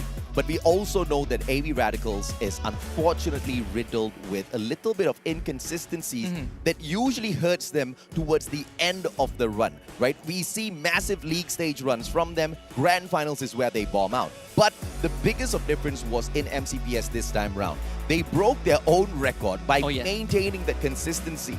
But the problem here is it's not a team that is hot on day one in itself. It's a team that takes not just a while, but a long while to wind up. That's my biggest concern for the Filipinos in here today. I have to second that. I think there's something that they need to shake off, bring their best game for this 8 rounds, and maybe perhaps they will show us a different role and do the region justice. But speaking about inconsistency, I want to kind of draw a parallel. I want to talk about a consistent team that is already in the finals. I want to talk about K from Brazil, because this team not only dominated the Brazilian league, the fact that they reached in such good form with the numbers that they have could make them a force to be reckoned with to go for that trophy. I think they might be a big threat to teams like Nigma Galaxy, or even stop EVO's Phoenix from repeating that 2-time victory. I don't think that's going to be a question at all, Cade. They've proven themselves at Sentosa already. This is one of the most aggressive teams that you can have out of the Brazilian region as a whole. And I mean, if Magic Squad was phenomenal yesterday without doing much, Cade is the team that does a lot out there on the battlefield. So imagine how much of action you can expect out of them. But, that just shows the level of competition that we've got in FFWS. One of the most aggressive teams still can't get that #1 spot. Then you know exactly what you can expect. I also want to kind of focus on Nigma Galaxy here, because we saw exactly what EVO's Phoenix was capable of yesterday. 2 games, they might have just not played those 2 matches. They dropped on in, they bombed out in the most miserable way possible, and at the end of the 2 rounds, they had, 9 points? Yeah. But where were they at the end of the day? Made it through it well. They finished the playoffs, the play-in in second, and they got more than 100 points. That is very, very impressive, right? The only team ahead of them was Magic Squad, but that is a team that has shown us consistency since the very first round. And there's also kind of a hidden plot line that I noticed yesterday from the play-ins is between the region of Latam and Brazil. Yesterday, it was Magic Squad and Naguara Esports going head-to-head, and I think the only reason that Naguara Esports ended play-ins in 3rd place was because they have one round where they kind of fell short in the very beginning. Other than that, they have been as consistent as Magic Squad. We saw how aggressive they were. They were the ones that were constantly messing up Magic Squad's chance. Every time we look at the top 4 teams in the 6th or 7th circle, Naguara Esports and Magic Squad will always be there. Naguara was also one of those that actually eliminated EVO's Phoenix a little prematurely. We did not expect that turnout at all. EVO's Phoenix, they had the high ground advantage. They had the pre-vision first. They knew that the players of Naguara were approaching them, and that split-second decision-making out of Naguara was so phenomenal to watch, because the moment they started getting fired at, and this was in the open grounds, the first point here was they did not waste a lot of those glue walls. 2 glue walls were popped out, mainly by the player that was spotted first. And the response time, the reaction in terms of communication, the rest of the players from Naguara, like clockwork, immediately stopped, doubled down, flanked towards the right, and annihilated EVO's Phoenix. I mean, teams like that just take my breath away, Husky. And at the same time, Naguara Esports is also one of the loudest teams in this arena. You could hear their calls every single time during a skirmish. I might not understand what they're saying, but those were definitely fighting words. And Naguara Esports always pops off, even when they get a free kill at the very start of the round. That's what makes them so special. But there are some teams that we haven't touched much on, and I think it's the apt moment to talk about them. I want to talk about HQ Esports from Vietnam. This is the first seed from the region and the only representative from Vietnam. And this is a very bite-the-bulk team. Think about LGDS, but from Vietnam instead. Very methodical, very macro-intensive. Yesterday, macro-intensive playstyles didn't really work out, and this raises a question for me. How will HQ Esports fare in this final? Quite a mechanically skilled squad. They are very sound in terms of their strategy making. And one of their best qualities is how they rush on in for some of these battles, right? Tyson especially, he is a star player for the squad, always manages to deliver. But, I'm just worried a tad bit for their inconsistencies. FFWS 2021, though, they did manage to get that 5th spot. So this is the kind of team that really knows how to get the job done when it truly matters. And they've got that experience from the world stage of the past already. They know what to expect. And obviously, they haven't been sitting on resting on their laurels for the past year. They would have been strategizing how to get back on this stage and smash the rest and grab the championship for themselves. So I think it's surely a team we need to watch out for. Yeah, this team has superstars. I think Tyson, like you mentioned, is definitely kind of the one that attracts all the eyeball. Correct, yeah. But they also have another player, Neo, which I think contributes a lot to the squad. What's scary is that if you look at the star players of every single team and you look at their performance, the numbers from their local finals, Neo actually averages below a lot of these players. And if they're putting a lot of those eggs onto Tyson's basket, it might be an attack point for the other squads to kind of go after HQ Esports and say, you know what, if Tyson is down, HQ Esports gets crippled. Yeah, and that's something that I have to agree with. But overall, when you take a quick comparison in terms of the stats of HQ versus any one of the other teams, for example, like Cade or Vastamundo, these are titans of the competition right now, right? Titans within the top 12 in itself. They don't fare up well at all. On paper, HQ looks like they're going to be eaten up alive out there on the battlefield. And this is just purely comparing those numbers. So it's going to have to be a strategic-based approach for HQ no matter what, because if they just want to go in there guns blazing, I don't think this competition is going to fare well for them by the end of the day. And I honestly think that there are too much cooks in the kitchen for aggressive plays. We have more than half the teams in this final are regarded as very aggressive teams, very high octane. They like to run at you and take you out. And we've seen some good examples yesterday. Again, Naguara Esports being one of them. Magic Squad also show a bit of the prowess, even though RRQ Kazu as well, but that's more up in the air, right? Because RRQ Kazu, out of 8 rounds, they had 3 rounds where it felt like they were prepping so much for the late game that they never really truly made it to the late game in one piece. We've seen incidents where they revived their members and those members parachuted into a firing range and they end up getting eliminated again. So I would put RRQ Kazu on the sideline just if we talk about raw aggression, because RRQ Kazu is a late game centric team and this team requires a lot of time to get there. Yeah, and of course they do plan for the late game. Everybody wants to get to that final circle, but RRQ Kazu is also one of those teams that's not afraid to take a gunfight before getting there, right? Push comes to shove, you know they are tagging you up first. That could have been also the reason why they struggled just a tad little bit. We're going to take a quick zoom in now to see exactly what the game faces look like out there on the battlefield and on this LAN stage event in itself. HQ Esports sits down up at the very top, Alpha as well. And some of you guys might be wondering, wait a minute, can't they just take a peek down? No, the tables are built quite sturdily, quite well. You can barely look down. Yeah, I mean, you would have the time. Would you have the time? No, you would be focusing on the game at hand. But of course, for 4 regions in particular, this is extremely huge for them. AV Radicals on our screen right now, the representative of MCPS. Also, just like Expand, this is their first debut on the international stage as a region, as a team. So you can kind of feel that pressure, but they look ready as ever. But back to the 4 important regions, we have Brazil with 2 teams in the finals. We have Latin with 2 teams. We have Indonesia with 2 teams. And last but not least, we also have Thailand with Nigma Galaxy, the Rising Stars, and Evo Phoenix coming back for the potential second championship title. Dude, I really don't know what to expect here, man. I mean, you've got the Thai team that is just showing us on paper that we should be expecting a lot out there on the battlefield today, right? And I'm mainly talking about Nigma Galaxy. The sheer force of supremacy that they showed us within their own regional qualifier should kind of give you a preview of what to expect later on out there on the battlefield. But of course, as we open up Bermuda, game number 1 of the day, this is the official one for the Free Fire World Series 2022 Bangkok, ladies and gentlemen, boys and girls. First match, and the flight path is super lenient to all of the players. Well, so excited, AJ. It's the finals. We get 8 rounds of incredible Free Fire action. But we know we touched a bit on Bermuda, where some teams love this map, and not only love this map, they also share same drop zones as their opponents. And I'm seeing a bit of a shift from some of these squads. RRQ Kazu is one of them. They're dropping Katulistiwa. That's kind of not the common place that they would go. HQ, though, splitting up the entire team. And AV Radicals, instead of going in here straight up for their high-tier loot zone, they seem to have taken a drop very close towards the players of Nigma Galaxy. And this is all happening, I believe, very, very close towards Mars Electric. So this might not turn out very good for them. Cade, on the other hand, straight in between Alpha, who split off into a buddy system here, 2-2.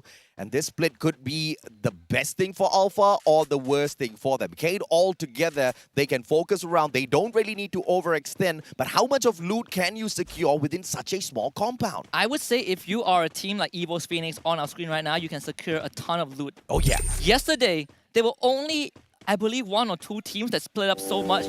one of them being Expand, right? They were constantly splitting out, they were dodging other teams, and we say that you can do it because there's lesser teams, but it seems like we have a combat situation. Yep, and it looks like Alpha wants to move on and straight on for the shutdown. And they circle around from the right-hand side. You've got a left flank as well. Rad, he is really low on HP. Thankfully, he does have a medkit to patch himself right back up. And from the get-go here, Cade might be in a lot of trouble. We just spotted them earlier on. Not a lot of loot on Cade. As you can see, a lot of these players barely have a medkit. And Alpha, I don't think K expected Alpha to be here. We talked about how Alpha would switch things up if needed. They like these gear shifts, and they just drove straight into K and took them on. This could be massive for Alpha if they pull it off. Glue wall melter all being tossed around. They don't want those defenses up. They want to finish this quickly, swiftly, and as fast as they can. They want to take all of those elimination points. Nando with the first blood. Who else can we expect? Remind down and out as well as General tries to flank on from that left-hand side. The players of Alpha try to hold on for their dear lives, but it all comes to an end. And the only casualty was Dead God down on the ground, but he himself has been picked up with not much of medkit. In fact, with no medkits at all. They annihilated Alpha. I mean, Alpha took a chance and it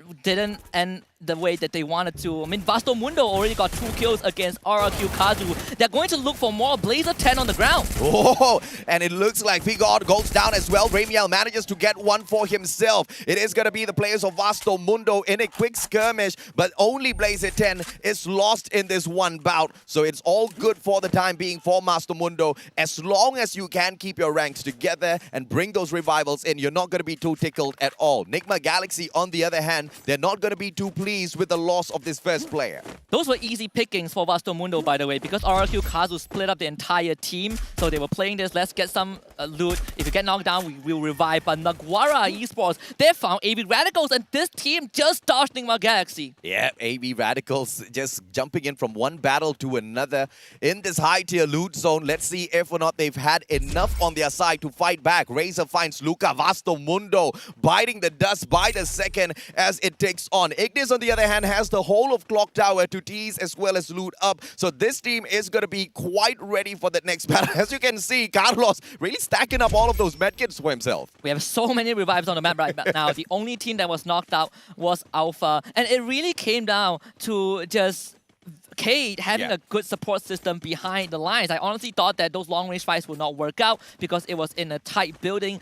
But Cade made it work. Those CQCs were just in their favor. We can see the Magic Squad on the radar right now, just cutting through Bimaksakti strip, just making sure they skirt the circumference, making that rotation. Might run into SCS outflank. AV Radicals in a lot of trouble now as Naguara takes over the high-tier loot zone. They scramble, breaking off in 2 separate directions, both trying to play for that revival. If one goes down, they still have the other to count on.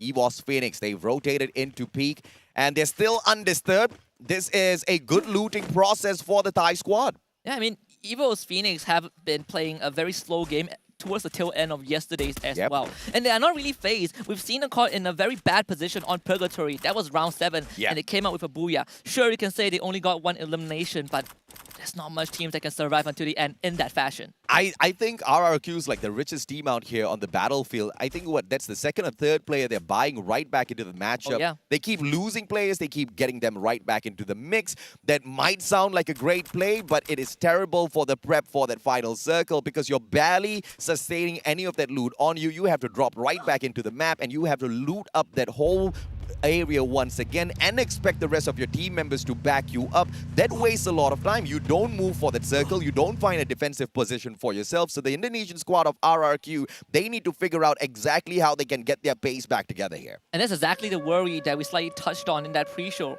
RRQ Kazu, ever since yesterday, have had these moments where they split up, gather resources, get enough coins, buy the teammates that have been eliminated back into the round, and they end up with nothing. They end up poorer than they were when the round started. And it is a big concern for RRQ Kazu. I would love to see them take a bit more initiative because that was how RRQ Kazu squeezed into the finals with a 2-point advantage over Expand. It was because they took those first moves, they took the initiatives, and they took the fights. Right now, we're seeing them default back to a very passive gameplay, solely focusing on that late game. But getting there is a problem if you keep losing members. Yeah, man. Feel good. right back in the mix with the rest of the Enigma Galaxy squad. Luca back in as well as Crusher revives his buddy. And the rest of the squad of the Cade squad here, moving straight towards Clock Tower. Doesn't seem to be coming through, but Ignis flies straight on in towards Clock Tower instead. Vasto Mundo already there, but Crusher's just a little bit too far away. And remember, Luca just made it back, so the guy barely has any loot on him. If Ignis strikes now, Ignis can get a lot of those elimination points at the expense of Vasto Mundo. But Vasto Mundo saw them flying on in, and they won nothing of this bout. They back away from Clock Tower. Yeah, smart decision from Vasto Mundo. Lovely choice. Ignis Esports actually have been at Clock Tower since the start of the round. Vasto Mundo ran into them. They're like, you know what? We're not going to take this fight. And Ignis Esports not only get to keep their stronghold, but it is also a stronghold that is within the circle. They are very, very safe. We've seen how teams like Expand played Clock Tower yesterday. There's so much room to maneuver around. And you really don't want to make that mistake of trying to take over Clock Tower and underestimating the crevices that the players could be hiding in. Ignis Esports, they're hiding these high ground, these elevated points, and they're not going to allow Vasto Mundo to just run in. HQ Esports and RRQ, that battle is about to break down on a high ground just beyond this compound here. EVOS Phoenix, on the other hand, they don't have much of a defensive position, but what they do have is a very stray Cade running straight towards them. And this might just be the advantage that EVOS Phoenix can play against them, because they do have that elevation on that high ground that they can use as defense whilst they take those long shots against the players of Cade. But as you can see, the movements out of Cade as well, super slow. They don't want to take any chances. They're waiting for some sort of action out there on the battlefield or distraction before they can move out in the open space. I like the strategy by Cade. And I like the strategy by EVOS Phoenix, because they're taking so much space. Yeah. And sure, you would argue that some of these members are out in the open. Jonah is one of them. Magic's on the way getting them a lot of info for themselves. And Magic squad, like you pointed out, might just run into these teams. But I think we would probably see a temporary truce between EVOS Phoenix and Cade, because I don't think Cade will want to take this high ground fight. EVOS Phoenix have controlled so much space. It's really hard to attack unless you push through with that numbers advantage, which Cade are not willing to take the risk right now. At this point, it's very clear that EVOS Phoenix knows that there is a squad right there in front of them. Cade, they have to play this as carefully as possible. Naguara is just beyond. And Vasto Mundo finally catches up with Ignis Esports once again. Crusher, 7 more HP left, has got 2 medkits to work around with. If Kano does have a grenade here, he can go in here for the toss, but instead it is Crusher that lobs that grenade over. Does he get the tag? No, he doesn't. Carlos should be able to get this save, and Ignis survives this. And Eric just got that knock. Crusher needed to survive, but Eric delivers that knockdown blow. And Crusher is not going to get saved. His teammates aren't near enough, and this is going to give Ignis some space to work with, but there's return trades from Blazer onto Carlos. Yep, Nunes. Shots onto Kano can perhaps give them a little bit of an advantage here, as Carlos is super low. One good nade, even if it clips him slightly, should give that advantage over to Vasto Mundo and slow the defensive reposition of the Ignis squad. But Vasto Mundo, as they try to chase them, they are being aided and at the very same time pressured by the blue zone, tagging up one of their players. Circle found by Vasto Mundo first, but Ignis is going to be circling away from them in towards Bhima Sakti Strip. A lot of this compound here that they can use as a defensive structure. I wonder if Vasto Mundo saw this, because look at what Ignis is doing. They're splitting up. It's a 2-2 formation. They can pincer Vasto Mundo if they want to, and they've decided that unanimously. We see that instant split, and Vasto Mundo also don't have a numbers advantage. It's a 3 versus 4 in favor of Ignis. Jason, he tops his health right back up. Carlos, on the other hand, outside the circle. This is not a position that you want to hold on to, but Carlos getting super aggressive, cooking up that nade. Is Luca going to get caught halfway through, or will Luca manage to trade Carlos out first? This is just an insane setup, as Vasto Mundo. Crusher's been taken out already, so this is a 4v3, and the advantage to the side of IGS. Carlos still cooking up the nade. The guy hasn't tossed it in just yet. Finally does. Blazer, Luca goes down, and that is Carlos' toss for you. Kano with a backup as well. Blazer Den still alive and kicking, but Carlos cooking up yet another special delivery for both of them. And here comes the flag. Ignis is going to be able to finish off Vasto Mundo, but Nunes has managed to escape this already. He's trying to provide backup for his team, but he's just not going to be able to do enough. We saw this pincer coming from miles away. AJ, we talk about how Ignis Esports, they split up 2 by 2 because they knew they had the numbers advantage and they can do this unexpected crunch. Vasto Mundo did not see that coming, got punished dearly. And I don't think Nunes can run away in time. Nah, this is all over for Nunes. There's no way in hell he gets away unless RRQ manages to interfere. Legaloth, he has got the VSS from afar, man. Knocking Jason down, or Eric is going to be slowing them down, but they can also take those spot shots against Vasto Mundo's Nunes. Nunes 7 in a sticky situation here. Just a boulder between him as well as Ignis Squad with 3 eliminations in hand. They want to make it a special 4 for themselves, all at the expense of Vasto Mundo. No grenades in the hands of Eric, so Nunes is going to be able to stay alive for a little bit longer. But I have to say, the finish onto Vasto Mundo, the MVP for that fight, was the one and only Carlos. AB Radicals might just get rushed. Nigma Galaxy once more at the horizon. Good glue wall by Tanamo to block that nade. But Nigma Galaxy, they're putting on so much pressure because they need to get onto that high ground. Kane is behind AB Radicals. This fight needs to conclude as fast as possible. Yep, Juice, good shot right back. Woodpecker in hand, stop. Manages to reposition. Tanamo cooking up the grenade already. Very aggressive, and only manages to knock about 50% of that HP of Field God. Field God goes down. Grenade responds, but Tanamo manages to dodge that one. Nigma Galaxy taking on the Filipinos, and can Juice toss one right in as well. He does have one grenade on him, but also the Mag 7, one of the best shotguns to use out there on the battlefield. CQC, you can get the shots out of this auto shotgun, and I believe Juice manages to get that done. Wine is just a little bit too far though, and here comes Kate as well. AB Radicals are in danger. They took that close quarter combat. It didn't work out. Now NGX have time to bring the rest of his team back. AB Radicals have little space to work with. Wine and Ray Meow, they're cuddled up together at this point on the map. But they have lost high ground advantage. NGX, they can easily outrun this blue zone and go for the kill. Naguara taken out in the 11th spot already. A little unfortunate for the team that performed so well at the play-ins. Nigma Galaxy trying to circle on in, and look at who's inside the next circle already. The one and only Kate. Mochi head stop, and it headshot to stop. Stops him right in his stacks. And Nunes still manages to get a frag, but put down finally. And that is Vasto Mundo out in the 9th spot.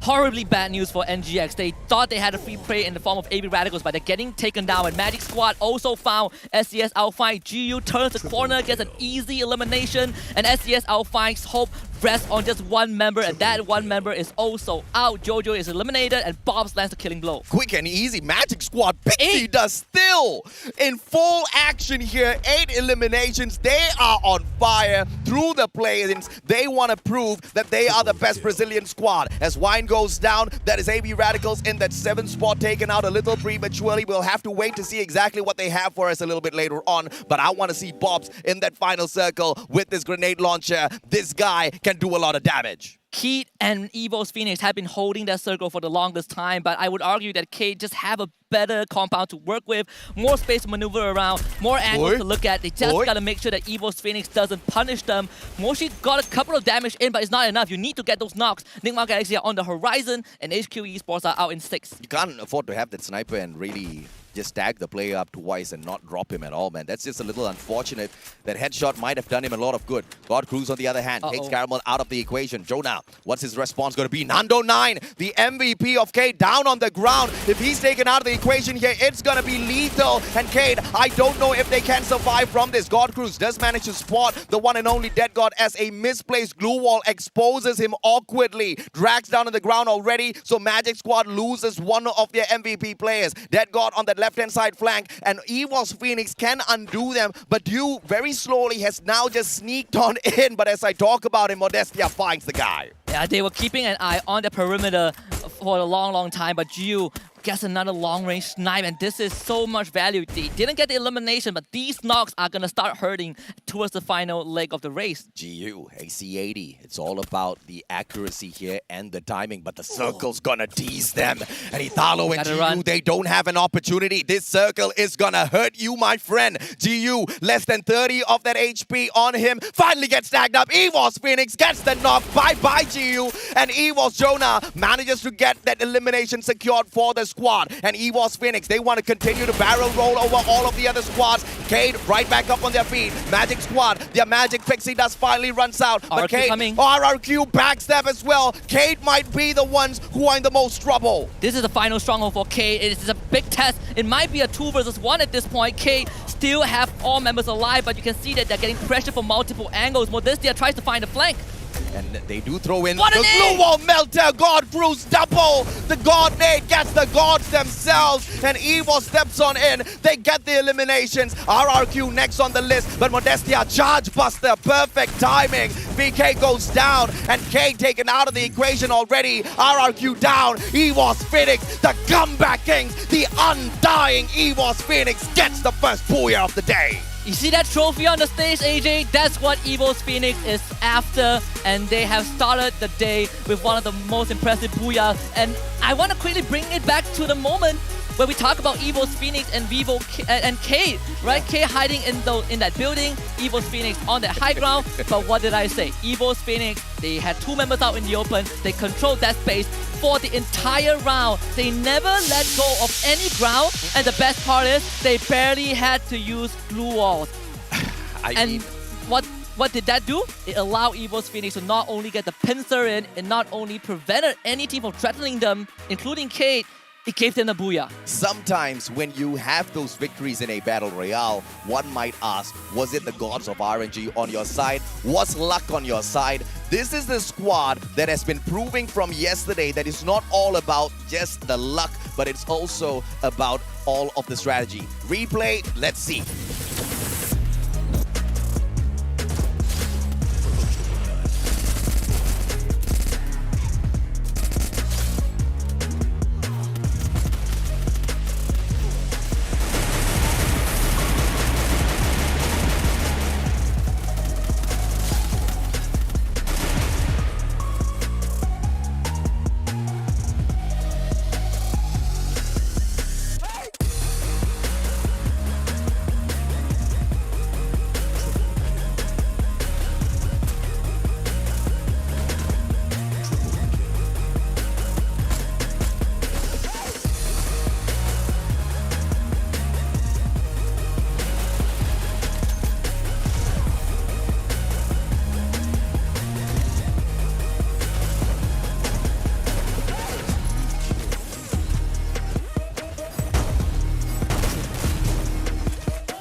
So I have to ask Husky, did you see that coming from EVOS Phoenix?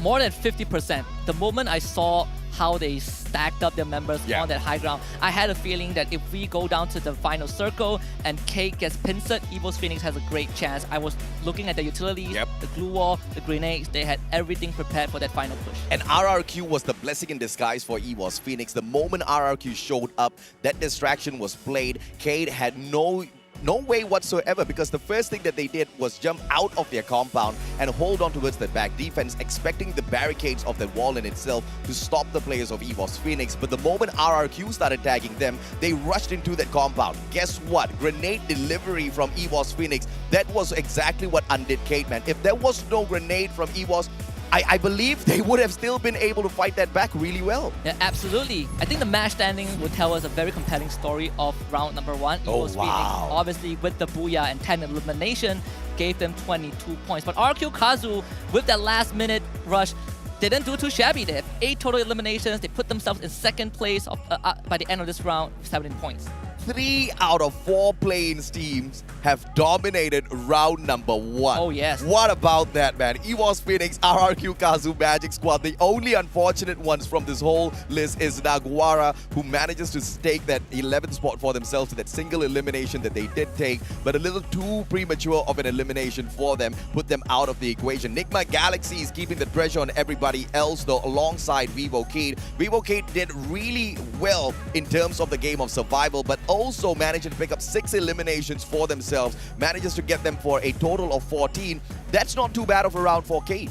Absolutely not. I think for Kate, other than them holding that hut and getting crunched, they also started losing ground when I believe Modestia got knocked down early on by EVO's Phoenix. That really threw a wrench in their plans, but we gotta talk about the MVP of round number 1, and it has to be God Cruz. Oh yeah. 6 eliminations with the grenade, and remember, one of that grenade he lobbed took out the entire Kate team towards the very end. Yeah, and you know, yes, luck was involved, but for a majority of this game, EVOS Phoenix forced that luck to be on their side. They played the game of patience. The timing was just absolutely sublime for the team as well as God Cruz. Let's take a look at the elimination leaders for this lobby as well, the top players, and of course the one that takes the spot, God Cruz, with a total of 6 eliminations. Beside him, you've got Giu as well as Razor, who are tied up with 3 eliminations each. Yeah, very, very solid numbers from these players. But for EVOS Phoenix, they have shown us what it's like to play around a Free Fire, but not necessarily gunning after those eliminations, because this round is a great reminiscent of yesterday's play-ins last round, where they just play it slow and they still made it until the end, and that's where the eliminations start rolling in. Yeah, absolutely, man. Of course, and these are the key players of this matchup as well. Jonah was the king of assists out there on the battlefield as he continuously tagged up players, allowing the rest of his team members to eliminate them from the equation. The glue wall master, the one and only Crusher. The amount of defensive structures set up by Vastomundo just to block away a lot of those damage and continue surviving in that matchup was quite phenomenal, and it was really nice to see them kind of dodge all of those shots through all of the glue walls as well. And they were getting ran down by Ignis Esports, so there's a lot of work being put in to keep that team afloat, but obviously they didn't finish as strong as we wanted them to in round number 1. We also have Luca from Vastomundo, 4 glue walls destroyed with Skylar, and at the end of this list, we have Ray Meow from AB Radicals blocking almost 1,700 damage with the time turner. And this is an interesting thing to look at, right? Because Ray Meow not only is known as the Wonder Child, but it's also the close quarter combat god of AB Radicals. Probably the best from the from Philippines, and here he is supporting his team. One of the best for sure. If you are talking about CQC, my man is 100% wine. The guy is a monster in those CQCs, but we have not seen him get super aggressive just yet. It's starting to become a pattern now for the teams out of MCPS. They seem to underestimate their prowess out there on the battlefield. Once they move into that state of flow and get into those battles freely, I think we can expect more from AB Radicals. But of course, this next matchup is going to be at Kalahari, and we can expect that Refinery to be overtaken once again by RRQ. Question is, will we see anyone hot drop them at this spot? Because this has been a question on my mind for the longest of time. Why doesn't anybody do it? Refinery is an amazing place to take over very early on in the game. It's an amazing place to take over if you are the first team to drop that. Contesting Refinery is very, very tough because of how wide it is, and it's not kind of a ground floor structure, right? Yes. You have so many elevations to worry about, and once you lose your footing, it is very hard for you to get the resources. There is no recovery mechanism unless you use the grappling gun, but that is also a tough task, which is why RQ Kazu has held Refinery with an iron fist. And I don't think there's any team that favors Refinery on Kalahari. There are teams that like Kalahari, but not Refinery. Yeah, the Refinery, of course, has been the masterful place where RRQ has managed to get a lot of action kind of skewed towards their path. Elimination points picked up as well with the bird's eye view. But I, of course, want to see exactly who takes the challenge up against them, because like you said, if you're a little bit late to the party, it will not fare you well. But if you do take that hot drop against them, you get to spoil their party very early on. All eyes will be on RQ Kazu because they are known as the Lords of Kalahari, but we have 11 other teams that are here to take them down. So we'll see if that is possible, because Game 2 is coming up on Kalahari. We'll be back after this break.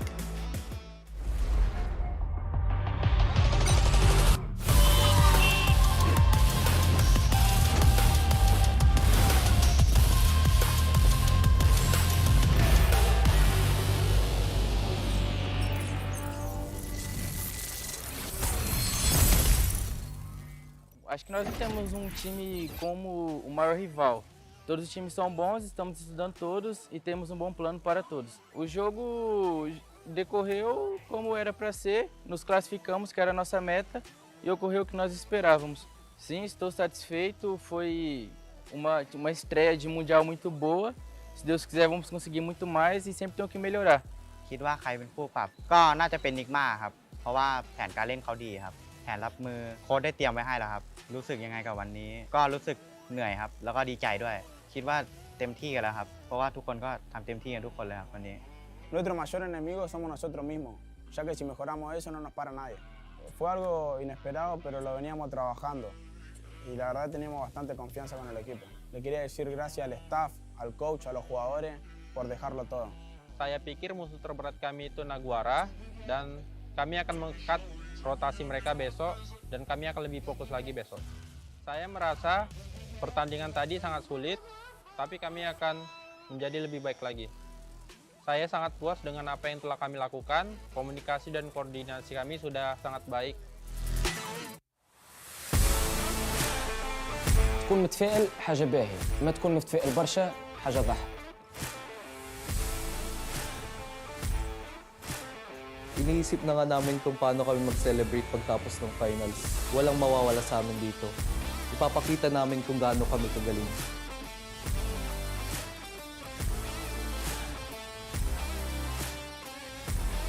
Chúng tôi không cần biết đại diện của bạn là ai, nhưng các bạn muốn lấy chức vô địch thứ 3 ư? Chúng tôi sẽ mang nó về Việt Nam. Ei, vocês não têm apenas a Phoenix e a Enigma. Vocês têm-nos também a nós. Ficámos à vossa frente no Mundial passado. Enigma, eu não vos conheço, mas vocês devem nos conhecer do Mundial passado. Mas se ainda não nos conhecerem, vão-nos passar a conhecer, porque na final vamos ficar sempre à vossa frente.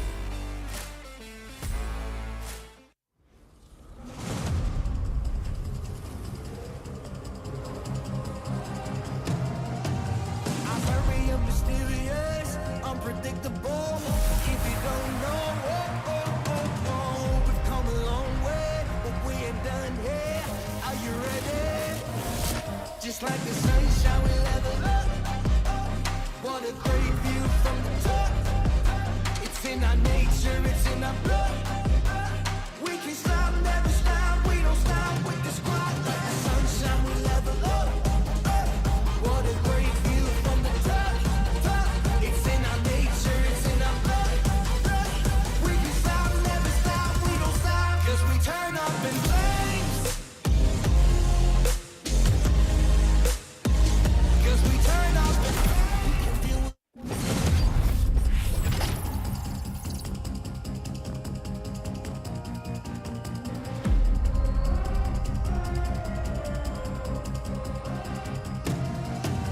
I'm very mysterious, unpredictable.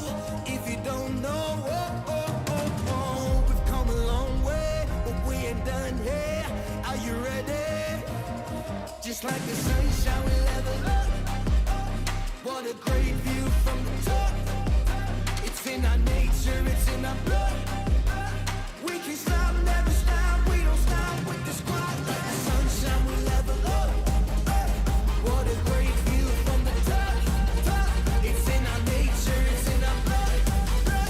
We can stop, never stop. We don't stop, 'cause we turn up in flames. 'Cause we turn up in flames. 'Cause we turn up in flames. You can deal with us, with the whole squad. We just can't be stopped. We invincible, undefeatable, but still you try it. Like the sunshine, we level up. What a great view from the top.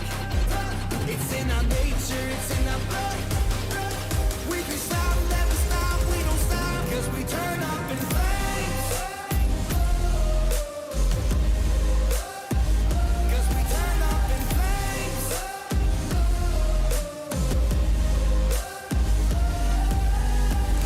You can deal with us, with the whole squad. We just can't be stopped.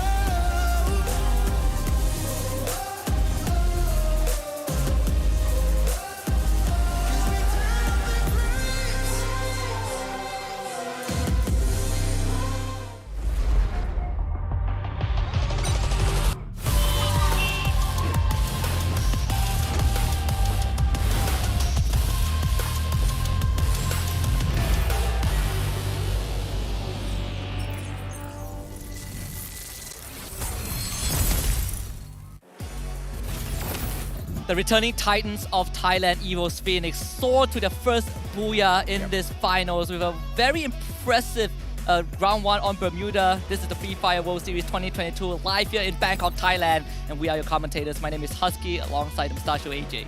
And you know, yesterday we dubbed them the Undying. Then today we had to add on the title of the Comeback Kings, right? And what a comeback they're making in here. And I'm not talking about a comeback of any sorts. I'm talking about a comeback as the world champion in itself. And they desperately want it. And the most surprising thing here is the kind of domination that we saw out of Nigma Galaxy within the regionals for Thailand was not seen on Bermuda. And a very, very fun fact, of all the World Series that we had, this is the fourth one. If I remember correctly, Thailand, as just one community, one region alone, has won more than half of the World Series. Correct, yeah. And that in itself speaks volumes as to how much you can expect from them out there on the battlefield, and having two Thai teams on top of everything else within one grand finals is going to pose to be a huge problem for a lot of these teams, right? Because even though we did see Nigma Galaxy did not get all the way too far on their top three, they didn't get the podium finish, but they're pretty much still in the race for that finisher. But EVOS Phoenix, they battled through all of that adversity. We were looking at the map before, ending the break in itself. They were, to a certain degree, lucky because the circle didn't force them to move away a lot. But there were teams approaching their compound, which they skillfully prevented in terms of an engagement, continuously firing at them and playing possum at the same time. Yeah, absolutely, and that's what makes them so special. But before we talk more about EVOS Phoenix, we're gonna remind you guys that there is the Esports Award that is still ongoing, and we want your help to vote for Free Fire for the best mobile esports game of the year. We've done it 2 years in a row. Let's make it 3. Absolutely, man. And we all believe this is going to be the game that's going to win, but obviously we can't get it done without your vote. So please do not forget to hop on in there and vote for us as well. And of course, a quick super shout out to our streaming partner, YouTube, the best platform for gamers and content creators alike. I am so ecstatic because every single time you hop on into the YouTube and you take a look at the chat, the community there is just so beautiful, Husky. Very wholesome flags of the teams that they support, just very constructive people. This is what makes Free Fire such a great community, right? We're not just the best mobile esports game, we probably have the best community out there. Yeah, I dare say it. Absolutely, right? One of the best communities, no doubt at all whatsoever. Let's take a look at some of the teams that did bomb out in that first round. AV Radical, single elimination, 4 placement points. The Filipinos didn't do all that too fancy in that round. Talk to me about what happened. Well, 2 teams were threatening them the entire round. We have Nigma Galaxy that was on their tail. I believe took down 2 of their members. When they ran away, they ran into Nagwara Esports, who were also pressuring them. They got out of that chokehold, ran back into Nigma Galaxy, and that was their undoing. Let's take a look at, of course, the match stats in a bit as well. SES Alpine, they didn't do all that too well for themselves. 3 elimination points, 3 from the placements as well. Manages to get them a total of 6. But the kings of game number 1, once again, the undying comeback kings, EVOS Phoenix, 22 total score, 10 from eliminations, 12 from the Booyah, of course, and with a total damage of 6,624. They were doing a lot of work out there. And once again, a lot of this damage came forth from them just playing passively, defensively, tagging players up, making sure they don't approach their compound at all. And at one point, they barely had a compound. This is masterful from EVOS Phoenix, right? It would take a while to break down every single move, but from what we've seen and what I've touched on was how they take space. This is the easiest way to understand why EVOS Phoenix could hold a compound with minimal numbers and still defend that area. 2-2 split, they held open ground, kept K at bay, and also the other 2 members in the building at peak was able to kind of gatekeep the rest of the teams. And in these kind of situations, one might argue that sure, they didn't have to move much, but it's how you do with the what you do with the circle and how you deal with encroaching teams from all corners that makes you a great team. It is a game of Battle Royale at the end of the day where you have to depend on Lady Luck, but you also have to skirt around that luck that she throws at you as well. And that is what EVOS Phoenix did phenomenally well. Once again, it wasn't just the luck with the circle, it was the luck with the disturbance and the interference by RRQ, because we all expected Cade to really pop off on a lot of these teams. Oh yes. And Cade had one of the best positions in that final circle. They had a solid defensive compound. They really didn't need to move. They just needed to wait 2 teams to just approach them, and they could take those bot shots. And initially, it was EVOS doing a lot of damage from that front side, and RRQ stepped in at that perfect moment. And the timing couldn't have been more perfect from EVOS, right? Because they lobbed that grenade. But the players on the side of Kate were not inside of the compound when that nade was lobbed. They ran in as the players of RRQ were shooting them down, and that was just so unfortunate to see the whole squad of Kate just in an instant get wiped out. One final player, but he was barricaded in with the glue wall in itself. Barely anything for him to do. You're kind of just Evo's Phoenix, just looking at Evo's Phoenix reading the movements of K, right? You see a third party coming in to pressure K, you know that there is only so much space that they can work with and retreat back into, and that is just another foresight by Evo's Phoenix. But at the end of the day, we're looking at a team that is back for the possible second championship title for the organization. And they're going to do it on home soil again. And it's, again, a region that has won majority of the World Series, right? Even though they missed out the last one, they came in second with 1 point differential. This is a redemption arc for Evo's Phoenix. If yesterday they are undying, today they are resurrected. Yeah, they most definitely are resurrected, living true to their name. Evo's Phoenix as a whole has been the team that never says die whenever they are pushed. I mean, yesterday, after the first 2 matches, we thought, okay, we can finally write off the die team. They were way too arrogant at the very start. They were just way too confident at the very start. And then after Game 3, Game 4, Game 5, you start to see exactly where all of that confidence is coming from. Obviously, we expected it from their past performances, but you cannot underestimate the current scene. You cannot underestimate all of the improvements that the other regions have, of course, been working on before the world stage once again here in Bangkok. But none of that has compared to the strategic advices that the players of Evo's Phoenix clearly seem to be getting from their coach in terms of when to execute some of those plays. It is, yes, positioning is amazing. Yes, their accuracy and their gun skills amazing, but the timing was phenomenal. And it's not just today, the timing that they played yesterday as well. How many times have we seen Evo's Phoenix surrounded by multiple squads and they still survive to get that booyah for themselves? I believe yesterday they were surrounded by 4 teams with just 2 players and they still got it. That was on Purgatory, right? And it's off of a decision to rush into a fishing hut and not really knowing who's around them. But when we talk about strategic, there was a team that came into this with the impression that they are very strategic, very macro-centric. That's HQ Esports. But what we saw from game number 1 was slightly underwhelming. We didn't get to see much of them on screen. But what we do see when we talk about HQ Esports is the kill feed that they were constantly reviving their teammates. This is one of the team that also split up a lot of their member early on, just like RQ Kazu, to a certain extent like Evo's Phoenix. The difference being that HQ Esports never really got it together. RQ did the same, but they made it into that late game. They made it into the final phase, and that's what makes them such late game centric team and such a good team to pull it off. I'm actually shocked that RRQ Kazu even made it into that final circle based on how many revivals they were playing. And what surprises me even beyond that, because okay, to a certain degree it might be, I can't say easy, but it might be easy for RRQ Kazu to play the game of survival. But through all of those revivals, with those players having to have looted up themselves once again, over and over again, they still managed to rip away 8 eliminations by the time the game ended.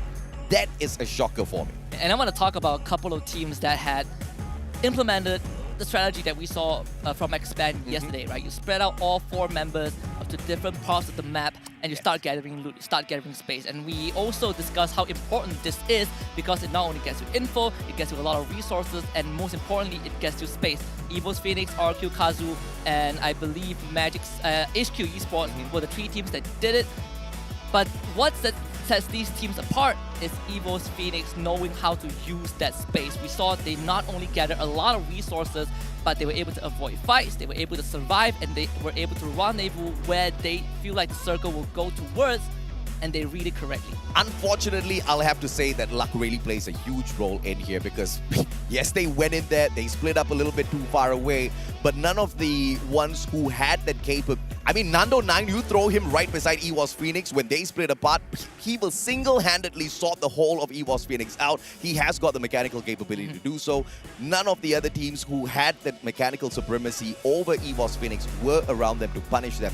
And that's what makes me so worried for some of these squads as they take the approach that Expand was taking yesterday. Expand was a great example as to how that strategy sometimes can work, can do miracles for your squad, but that strategy can also break down and force you to, in a way like RRQ, continuously have to revive your players. And in the form of Expand's strategy and towards that final moments of the day, you saw how it punished them. They did great overall in the play-ins, but those few precious points that they could have picked up by just playing slightly safer would have gotten them right here today. And I think that's not fully on expand, and I want to kind of quickly talk about why it's so, right? You have two possible scenarios by running this particular strategy going into a round. First of all, you're prepping for that late game. That's kind of the final destination of teams that want to gather a plethora of resources. But the second thing you could do is to use their resources and take initiative. You kind of want to kind of catapult your lead by taking fights, getting pickups, and getting enough points while still maintaining enough armory towards the final circle. A lot of teams opt for the first way, which is to just stock up and save for a rainy day. And a lot of times it didn't work out. RQ Kazu being one of the exceptions. But I also want to quickly touch on Alpha and how Alpha fell as became the first team that fell.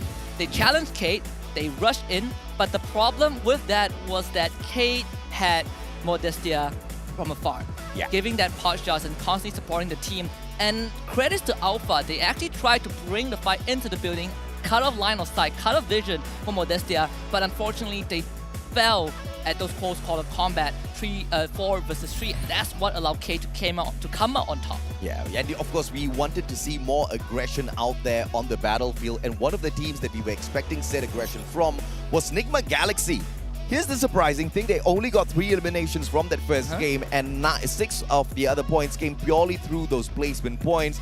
And this has got me wondering if or not Nigma Galaxy is going to turn it up a notch in the second match, as they have found their comfort spots already, as they have kind of warmed up their fingers. Because if they are about to kick it into high gear, I think the teams that did make it from the play-ins have to start being on guard now, because all of the titans that we know have gotten that first seed and booked their place at the grand finals, waiting for everyone as the play-ins was being played yesterday, they are getting ready and they are geared to get into that next mode now. Yeah, and the teams that we expected to get through the play-ins did exactly just correct, that, right? That is regardless correct. of how close it is. But, you know, on our screens right now, HQ Esports might be feeling a bit of the tension. Round number 1, I don't think went the way that they wanted it to. Maybe a couple of those moves were according to plan. Split up, we get those revive, and it has been a habit of a lot of teams, regardless of how they approach the game, where when you have a member that's away from the team, he's going to play that responsibility of finding a revival point or a buy point to get fallen members back into the round. That's why we saw RQ Kazu do that often. That's why we saw HQ Esports do it. But it's how you recover from that. When you drop back down onto the battlefield, you need time. Who is going to buy the space for you? RQ Kazu has the personnel for it. Legolov does the shot calling, and he knows what to do in those situations. But HQ Esports, they probably need to find that voice. And RRQ Kazu is really smart as well, because they don't really split away from each other way too far, where you don't really have much backup when you're solo. You don't really have that much backup when you're dropping right back in on that revival. And that's one of their winning strategies, right? Stick as close as possible together. Sometimes, yes, you do have to break apart, but those are the moments where you're trying to control a certain compound, and you want to have a watchful eye on each and every single corner to make sure you're not ambushed from anywhere. But if they want to pull off that strategy a little bit more cleaner, they really have to take a page out of the book of the one and only EWOS Phoenix, who played that even better for themselves. But we still have to see whether or not the Undying Comeback Kings can have any of those good moves left for us in here at Kalahari. We talked about how RRQ loves Refinery. We also talked about about Refinery in past competitions, as how that central location kind of does you a lot of favor. Because the first 3 circles potentially is going to be coming directly to you. You don't have to travel all that too much. Yeah, and holding Refinery has always been kind of the go-to way, right? If you want the kind of the 101 ways for dummies to win in Kalahari, step number 1, control Refinery. But that's definitely not the only way to win the map. There are a lot of situations where teams that hold Refinery get forced into a bad spot, and Circle pushes towards away, the end, towards the very end. If it's close to Refinery but just outside of those high ground, you are going to run into problems where you have to face the risk of dropping down and not being able to respond to any aggression. But we also, I think, when we take a look at Kalahari, you also have to look at the first seed of Indonesia, right? SCS Alpine. Kalahari is not their go-to map, but there's a reason that they won their local league over RQ Kazu. Now, SCS Alpine is a very interesting team because they have always been regarded as the runner-up specialist. They've always been considered second up till now, where they won the local league and qualified for the FFWS finals. 82 eliminations in total, 154 points in finals, and they got 4 out of 8 booyahs. The runner-up specialist title is, I guess, one of the most insulting titles I've ever heard of in the past. I mean, but they played it really well. To be fair, MCPS, we had the title of 9th place in play-ins for 2 World Series. I wouldn't call runner-up specialist bad, you know, at least it's second place. Yeah. Fair enough. I mean, at the end of the day, as long as the Predators, SES Alpine, can get the job done in here today, they are going to be a happy little campers. But once again, they didn't do all that too well with the placement points in the previous matchup. They managed to get taken out in the 8th spot. Survival in towards that final circle is easier said than done, though, as those teams kind of gather in closer and closer with so much of mechanically skilled players out there on the battlefield. For you to even survive is already a great achievement. For you to survive as a squad traveling out in the open grounds of Bermuda, that is going to, of course, be a challenge. But Kalahari and the terrain in itself provides you with a lot of those elevations that makes you pretty much invincible if you know how to skirt around those elevations in the whole map. And I want to quickly just bring up something that, you know, I've noticed. This hidden plot line of Brazil against the region of LATAM. We have Kate and Magic Squad from Brazil. We have, you know, Ignis Esports from LATAM alongside Naguara Esports. And we are seeing a stark difference between these two teams. Very polarizing. Both teams from Brazil have had very good finisher, regardless of whether they got the Booyah or not. But both teams from the Latin region have been struggling, and partly is because, sure, they are teams that like to be aggressive, but they're not winning a lot of these CQCs. Contrary to both Magic Squad and Kate, who have been very comfortable taking head-on fights. Yeah, I mean, you know, at the end of the day, it's all going to be about the mechanical skills as well. Yes, you navigate. Yes, you reposition yourselves. Yes, you've got this strategy. But if you've got no mechanical skills to get both of those engagements done, those long-range engagements as well as those CQCs, you are going to be at the losing end. But I still do have a little bit of hope here, especially for Ignis Esports. They bring a lot of promise into the competition. This is one of the best that you can find out there within the LATAM region as a whole. And for them to get that 5th spot at the Sentosa Plains, that would have been one of the greatest heartbreak for them, which I believe motivated them enough until they worked up for that #1 seeded spot. And yes, we've seen them crash and burn, but it doesn't really matter, right? Yesterday, we did see EVOS Phoenix crash and burn. Not 1, but 2 rounds. We still did see them make that comeback. And you are talking about Ignis Esports, known as the Phoenixes themselves. Hopefully, they've got a little bit of an extra life. They've got a little bit of that revival on them. But as we gear up for game number 2, we are hopping on into Kalahari finally. And remember the lesson of Kalahari: Refinery first, Holding Refinery second, and the rest. It really comes down to how you navigate the rest of the map. Not many teams like this spot, and the teams that usually do are familiar with Refinery. Now, you've asked the question of who is going to hot drop RRQ. We might see a couple of them doing so, but RRQ themselves are not landing at Refinery. Yeah, man. Ignis taking that hot drop against AV Radicals. And look at who else we've got here. Naguar. This is turning out into a party. We've got Kate at Santa Catarina as well, with 2 of their players, Modestia, moving straight on into that initial gunfight against the players of Naguara. But our attention is going to be on Ignis as well as AV Radicals. Both of these teams have already split off into different segments of confinement, and they do have decent areas to loot up before getting into an engagement. And remember the setup that we had, right? AV Radicals absolutely love high-tier loot zone, and it's easy to hunt them down and find them, but winning that fight is going to be another issue. RRQ Kazu now under fire, Pac-Man down thanks to HQ Esports. Yeah, BO Razor has got the Akimbo there in his hands, manages to get that knock from the back. Legalov finds Artemis as well. RRQ Kazu very quickly becoming the elimination leaders of this lobby. Tyson is on his foot, and the guy is making a double for it as he jets out of there, playing for the game of survival. Question is, will RRQ abandon their position because they still need to loot up? This was way too early of an engagement to go looking for an extra elimination point. K in a very tough position. They were ambushed by Naguara Esports, and Y just took down a second member from their team. So AV Radicals gets the free kill. K tried to split up and get much space as possible, just like what EVOS Phoenix did in round #1. But this time they ran into the Lion's Den. Now Ignis Esports and AV Radicals are still in this deadlock. Tools is going to play a very important role in making sure that Ignis Esports don't cover too much space. Yeah, but here comes Naguara as well, and this might just prove to be one of the worst situations for AV Radicals. The distraction, all it depends in, of course, is Naguara. How do they flank around into this area? Faku's already with that bird's eye view. He's looking at everything as the situation breaks down. Look at this guy. He's got that info. He knows exactly where AV Radicals is. Ramiel tries to take him off of his perch. Faku getting tagged up and up in the air. Gets knocked down onto the ground as well. AV Radicals, do they want to go in here for the finisher? Naguara can still fight back. I think you can just wait because Ignis Esports is unintentionally helping them out. Sure, they got that elimination, but Wine will pick up a second one. This is easy peasy lemon squeezy for AV Radicals just because Naguara Esports tried to play their style.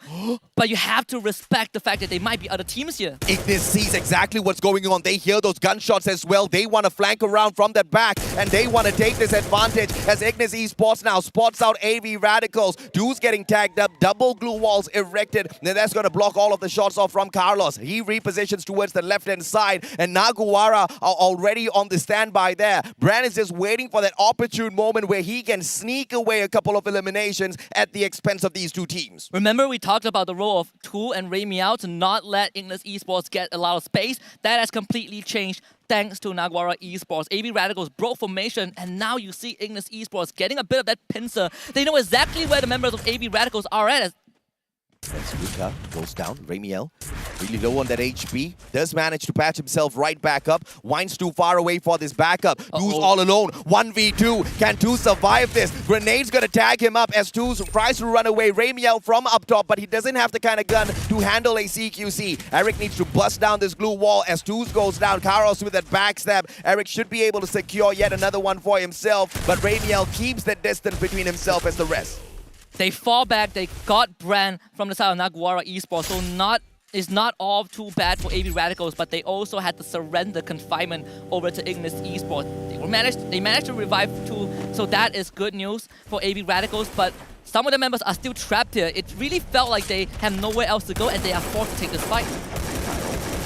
Wine, how in the world did he find him? Wine taken down with a headshot. Nobody's going to be able to save him Ramiel from up top there. Ramiel, and the CQC specialist not just possible as he only has a sniper in his hands. And he tried to take all of those engagements from afar. It's all going to be up to Deuce now with a secondary in hand. Barely any loot on him. AV Radicals going to crash and burn right after this engagement. And IGS with the best opportunity here. Ignis with 4 eliminations already, trying to go for the 5th one. And look at Deuce just teasing him with the secondary. If only he had a better weapon.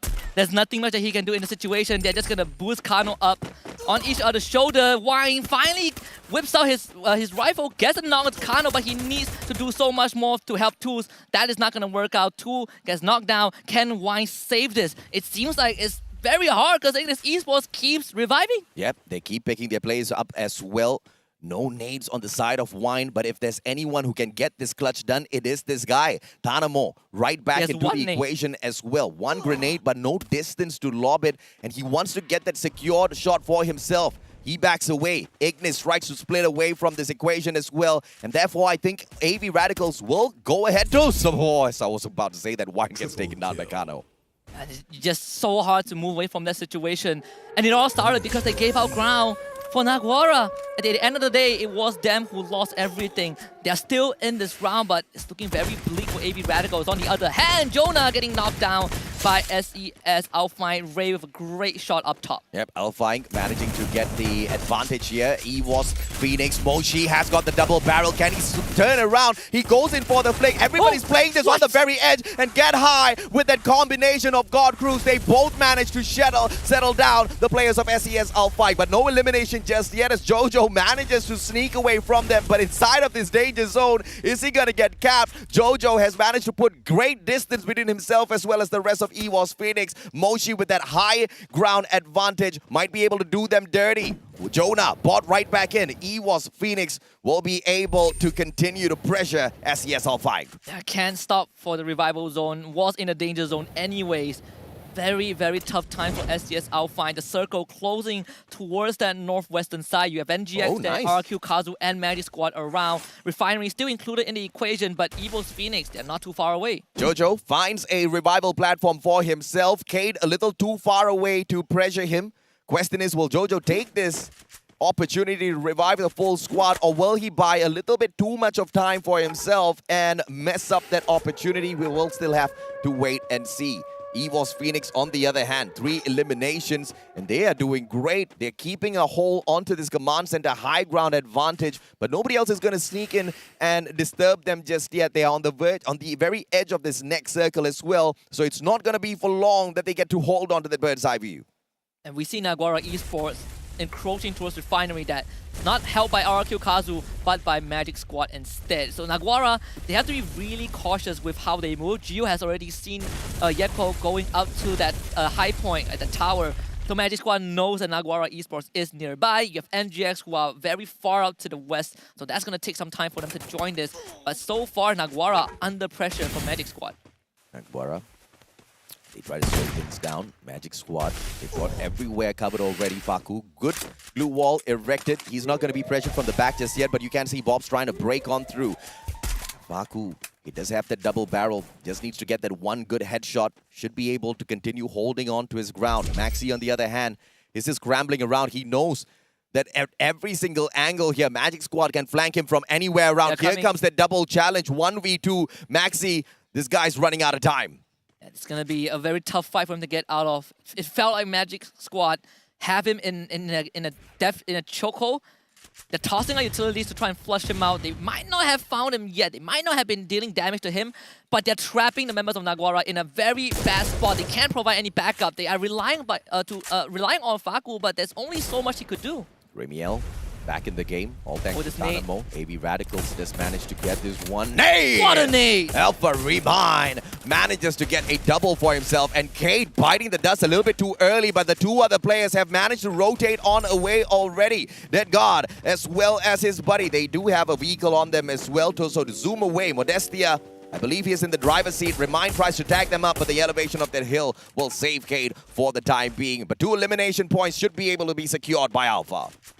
We talk about how K split up at the start of this round. Alpha ran into 2 of the members. They had glue walls, but in these situations, 1 grenade was all it took for Alpha, for SDS Alpha to kind of take the lead. Meanwhile, we see this rush. I mean, Maxi, he is still trapped in this perimeter, and he's running out of time.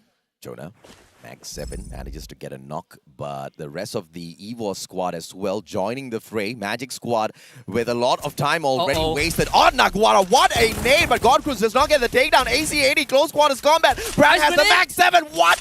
How did he get taken down? Moshi attacks from the back, saving his brother. This is a masterclass by EVOS Phoenix. They sent Godcruz to rush, and they also had an ice grenade to make sure that there's no place for Naguara to hide. And this is going to be EVOS Phoenix eating up so much space. Get High is already on Refinery, and is about to go into a 1v1 with Italo, making a 2v1. Get High, getting one down. Gio from the window jumps out, tries to provide backup, has that glue wall, but Get High is doing so much work for his team. Jonah gets tagged. Finally goes down. Bobs whips out the grenade launcher, and that's going to be dealing a lot of damage that the rest of EVOS Phoenix cannot deal with. Mochi, final survivor, has the grappling hook in hand. He can get away. Does he get aggressive? The answer is no. He wants to play the game of survival, and the further away he runs, the higher the probability the rest of EVOS Phoenix will be able to make their comeback within this game in itself. 11 teams still standing up tall, and AV Radicals one of them. Great hold by Magic Squad. Sure, they lost Italo, but Gio and Bob saved that. EVOS Phoenix almost took control of Refinery, but EVOS Phoenix, they have a lot of eliminations at this point already. We still have 11 teams left on this map. So as long as they play that late game, as long as they slow down, take a breather, EVOS Phoenix are technically still in the lead. 11 minutes in, 11 teams still standing. This is a recipe for disaster. All of chaos is about to unfold in Kalahari. The circle's gonna squeeze everyone in together. You are gonna see 3rd, 4th, 5th parties all over. Everybody sneaking away eliminations from each other. As one takes the knock, the other sneaks away that point. Let's see exactly who the unfortunate ones are. Vasto Mundo, they don't have the best of positions, especially when you take a comparison from from where they are holding on to, and the players on the side of Refinery. RRQ, on the other hand, they've got a great spot, great bird's eye view, but on the edge of the circle means they can't stay there for too long. They need to plot the position that they want to secure right after this. Vastomundo has been incredibly quiet, but they're about to run into Ignis Esports. This is an important clash because Ignis Esports have a lot of points with them. Vastomundo, they want to make something work, but dude, come on, from long range, takes away Luca. Carlos manages to take down a couple of those blue walls. In fact, no! Back to back, but he gets taken out of the equation. Vastomundo from up top. Ignis leading the current lobby with those eliminations. Plays a 10! Oh, the charge buster does not pop. Nunes, the final hope as Crusher tries to back away. He can't take the backstep against Kano. Plays a 10. Great pickup. Nunes, these two guys can do the number on Jason as well as Eric. They just need to find that combination. Both have got the charge buster, but they're backing away behind this blue wall. Terrible situation. Luca, the distraction, drops on in. Plays a 10, takes advantage. Jason goes down. Nunes, he can flank around from that left-hand side. Still pressuring him. Eric with a one-man army stand holds on for Ignis. 2 versus 2 at this point. Crusher is out of the equation. Jason, no one to save him. Vastomundo, they're on this high ground. They're holding off well, but look at Kano. He has found distance for himself. He could be the game changer for this as Luca gets secured by Jason. And at the end of the day, Ignis Esports have the numbers advantage and Vastomundo are trapped on this roof. Yeah, Vastomundo's just throwing everything at Ignis Esports. Everything, when I mean everything, even the kitchen sink. Plays a 10 now, shots towards him. Eric with a double barrel, manages to tag him up. Plays a 10 low in HP, and therefore they send out Nunes. Nunes wants to go in from the flank, from the back. Kano! And a great blue wall prevention. Nunes with a charge buster. Guy Stayers alive. Takes Eric down and out of the equation. And Jason down as well. Kano with a sniper. Plays a 10. Can he get the job done? It's all about the timing. He's inside, but Kano with the sniper. He's got the charge buster now as well. Charge buster versus charge buster. Who's got the better timing between Vastomundo and Ignis Esports? Kano doesn't stop by to find out. They're around the corner. Blazer, he sees Kano running away. He's running away because the blue zone is coming in. And Blazer is getting tagged. He's getting abandoned. Kano knows that it's all about survival. They have 10 eliminations. There's no need for him to take that risk. And the only thing that Blazer could do is to run after Kano, perhaps get that kill. He has vision on Kano, but he's getting tagged from behind. Yeah, he's got the scar as well, so Kano's in a lot of trouble here now. Vastomundo having the opportunity to snuff out the flames of Ignis. And this might just be the case. He's got that grappling hook. As he repositions himself, we take a quick spot at Cade, who've managed to revive the full squad already. Phenomenal success from a run. And Blazer does manage to get that backstep with the charge buster. Ignis taken out of the equation. Cade, on the other hand, struggling to find this circle as they get tagged up one after the other by Nigma Galaxy. Yeah, tough times for K. There's no way for them to do much. There's nowhere for them to go. They have glue walls, but Nigma Galaxy have the firepower to blow through that structure. Modestia needs to make a big difference. He has the Charge Buster in hand as well if he needs to use it for CQC. But look at what Nigma Galaxy is doing. They're all stacked together. It's so hard for them to do much. And Nando knocked down by the play zone. Jojo also in danger. I don't know what the play was there for Nando. He just kind of held back outside of the circle. Blue zone takes him down and out of the equation. And this was that platform play that we were talking about. Refinery is going to be your answer. That bird's eye view gives you a lot of that advantage. But you need to abandon this Refinery platform before it gets a little bit too late. And that perfect situation that we were talking about. When that circle drags you away from that platform, you are going to be in a lot of trouble. It's all about timing now for Nigma Galaxy. This can turn out very bad for them.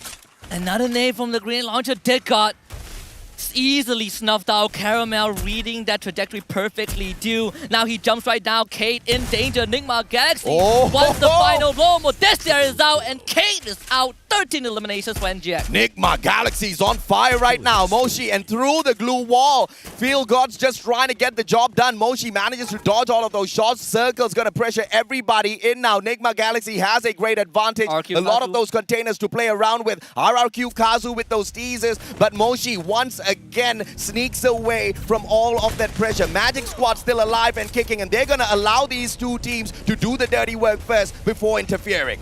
Legalov has a lot of nades with him. The glue wall melter also tossed out early on. And we see that this is going to be a very close clash. RRQ, they're lobbing nades over the containers and they're tagging onto the members of NGX little by little. NGX pressured by Magic Squad as well. Yeah, I mean, look at the number of grenades, man. But most of them glue wall melters. Ice grenades are nowhere to be found. Lots of those glue walls. RRQ is actually helping out Magic Squad. They take down the defenses. Legolas does manage to get field guard as well. That's just a knock. And a couple of response grenades flying towards the players of RRQ as well. Legolas is waiting patiently for the grenade launcher to have its opportunity to pop a couple of players, to get a couple of eliminations. Legolas, maybe down on the ground. They need to pick him up. The circle's going to put him out of the equation. Caramel with that, and Nigma Galaxy still on fire, getting elimination after elimination. Jiu, the final hope, he goes down. Nigma Galaxy, the monsters have awakened.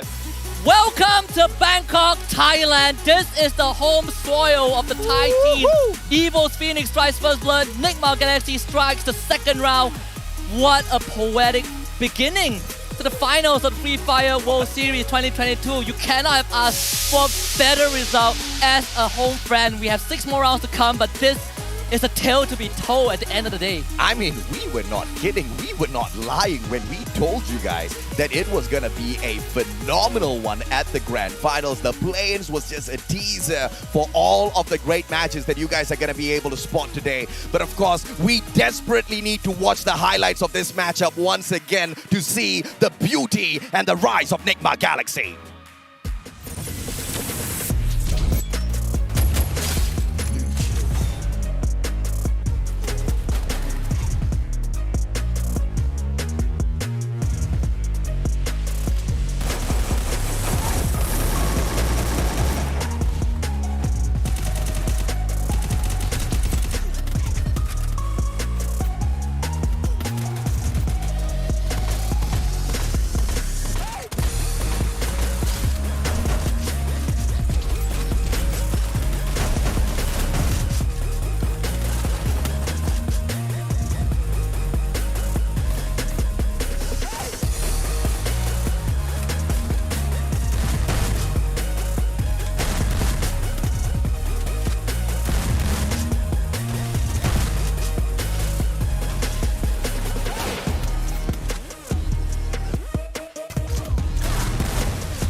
Just have to love the sheer damage output of that grenade launcher, man. And you know, we were just talking during that highlights as to once you've got that platform, once you've got that bird's eye view, and on top of that, you've got the grenade launcher. No, you are unstoppable. I call that final sequence between RRQ Kazu and Nigma Galaxy a baby shower. Not the one that any of these teams want, but at the end of the day, that's what you get, I suppose. Though I want to quickly touch on Nigma Galaxy, right? We had this very small back and forth from imagine if Evil's Phoenix was the second seed coming in from Thailand. What can NGX do off of such a good record for a team that just formed earlier this year? Round 2 was a great testament. I mean, first of all, Nigma Galaxy really knows their talent. They picked the best of the best, the creme de la creme within Thailand. And they knew if they wanted to take over the Free Fire scene, Thailand's the place to get it done. Like you said, I mean, we've only had, this is the 4th World Series, and more than 50% of it has gone to the Thais. So which better nation to bet on, right? And they swooped on in, they threw all of their resources at these players, and they managed to collect the best roster out there. And yes, I guess we found the answer to our question, what can Nigma Galaxy do? My lord! They've broken the record of the most points picked up thus far at the Free Fire World Series 2022 Bangkok. 20 eliminations, hit that booyah for a total of 32. Yep, most points got in a single round, most eliminations in a single round. And a part of me, you know, I don't know why my brain is wired differently, but I kept thinking that the creme de la creme is not creme de la creme. The best players is creme brulee, but maybe because Nigma Galaxy is already here for desserts and RQ Kazu only tailing behind. Second place, 16 points. Evil's Phoenix, you know, the eternal rival of NGX in 3rd place with 14. You owe me 2 explanations, baby shower and creme brulee, but we'll get back to that in a little bit. EVOS Phoenix keeps the pressure up. The Thais are here to dominate on their home ground. 14 points, 7 from the elimination, 7 from placements. Ignis Esports, I mean, this was a phenomenal round from Ignis, man. 3 placement points. Nothing to scream about. 10 eliminations. They bounced themselves right up to the top. But let's take a peek at the overall standings as the 2 Thai teams dominate Bangkok. Yeah, we've talked about domination. I want to look at the second half of the leaderboard. Naguara Esports coming into this.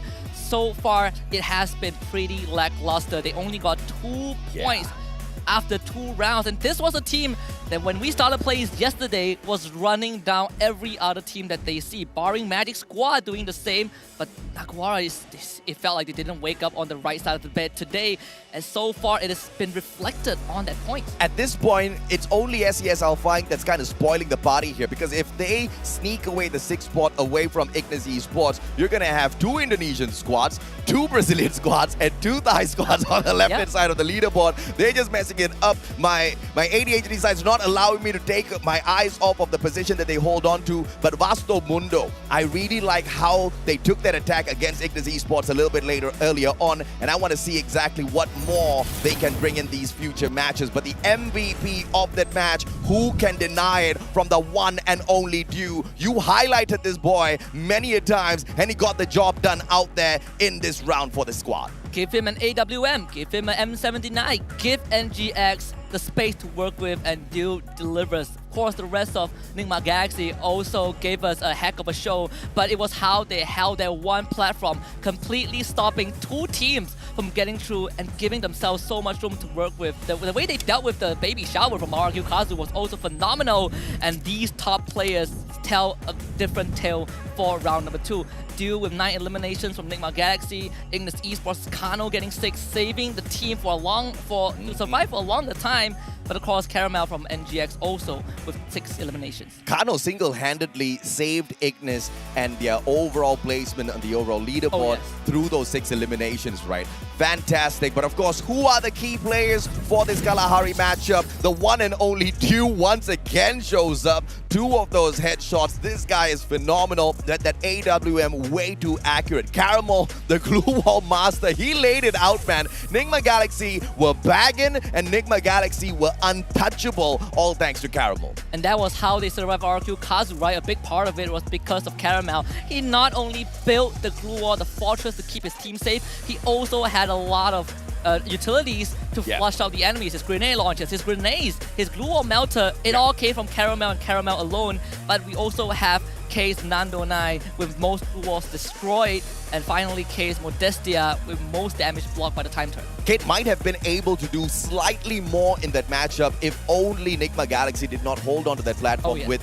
the, like you said, the baby shower with the grenade launcher, right? If only that was not the case, Nando 9 should have been able to melt a couple of more of those glue walls. Modestia, as usual, should have been able to get them that bit of advantage, right? But of course, let's take a quick peek and see exactly what else we've got scheduled up in here for us today. 8 matches, 2 of which have been completed, and the next one, we move on into one of the biggest maps available within the Free Fire game, Purgatory. And before we move into Purgatory, it's a good time to remind a lot of our audience watching right now that we have some returning teams that placed really well in FFWS Sentosa a few months ago, right? EVOS Phoenix in 2nd place, you have Vasto Mundo, I believe, in 3rd place, and you also have Kate in 4th place. These are not strangers to a grand final stage, but so far, most of them have delivered, barring Vasto Mundo, who are in 7th place. Yeah, man. I mean, you know, it was going to be a challenging situation. Once again, you can't take a apple-to-apple comparison with what they have in this current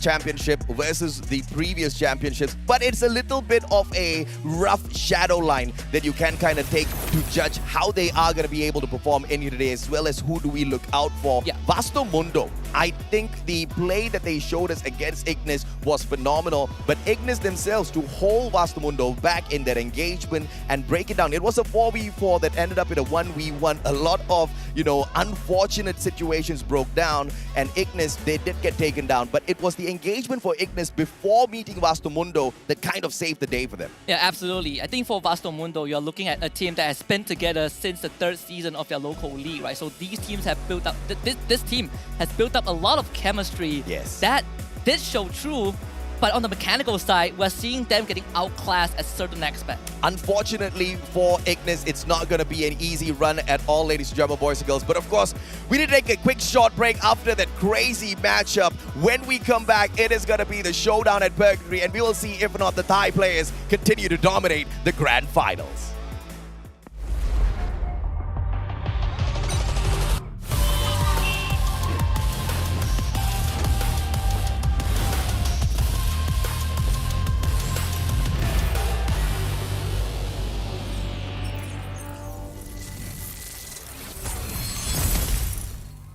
Acho que nós não temos um time como o maior rival.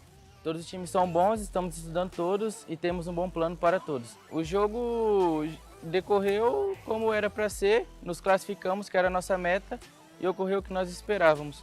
Sim, estou satisfeito, foi uma estreia de Mundial muito boa.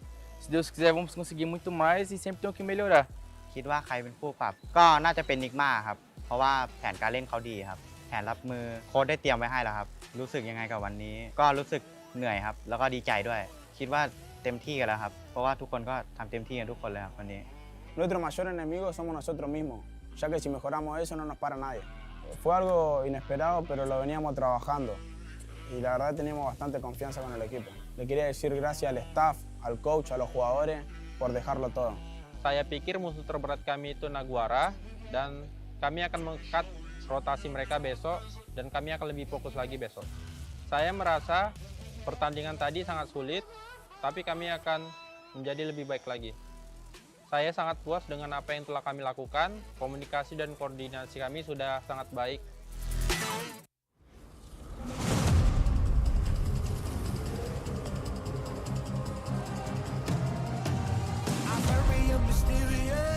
Unpredictable. If you don't know, we've come a long way, but we ain't done here. Are you ready? Just like the sunshine, we level up. What a great view from the top. It's in our nature, it's in our blood. We can stop, never stop. We don't stop with the squad. Like the sunshine, we level up. What a great view from the top. It's in our nature, it's in our blood. We can stop, never stop, we don't stop. 'Cause we turn up in flames. 'Cause we turn up in flames. You can deal with us, with the whole squad. We just can't be stopped. We invincible, undefeatable, but still you try it. Like the sunshine, we never up. What a great view from the top. It's in our nature, it's in our blood. We can stop, never stop, we don't stop. 'Cause we turn up in flames. 'Cause we turn up in flames.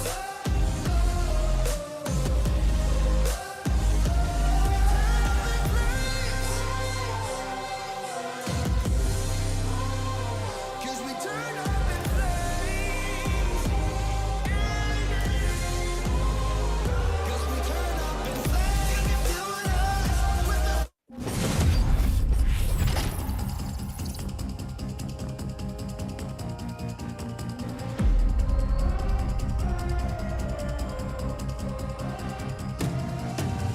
I'm very mysterious, unpredictable. If you don't know, we've come a long way, but we ain't done here. Are you ready? Just like the sunshine, we level up. What a great view from the top. It's in our nature, it's in our blood. We can stop, never stop, we don't stop with the squad. Like the sunshine, we level up. What a great view from the top. It's in our nature, it's in our blood. We can stop, never stop, we don't stop. 'Cause we turn up in flames. 'Cause we turn up in flames. 'Cause we turn up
Welcome back to the Free Fire World Series Bangkok 2022. My name is Holler, and with me is AJ Mustachio. And we just saw first 2 games, and it looks like the host countries have been playing spoiler for both of them. I mean, it's their home ground advantage. They are super confident. And this is something that I've told many of Free Fire teams in the past. When you want to step on into there for a couple of matches against the best in the world, yes, you've got your mechanical skills sharpened up. You've got your strategies all sound. You've been practicing on this game for the longest of time. What you need now is untouchable confidence. That's exactly what Nigma Galaxy and EVOS Phoenix has, and they are proving it out there on the battlefield. And even if EVOS Phoenix does not prove it very early in the competition, after what we saw yesterday, there's no way you can count them out. With them popping off so early on, all of the other teams, they better figure out a good solution for these 2 squads. Yeah, and you talk about confidence, and I think that that's a testament to what happened yesterday in terms of the play-ins, right? If we're looking at the top 5 right now, 3 of those teams, except for Naguara, they unfortunately are kind of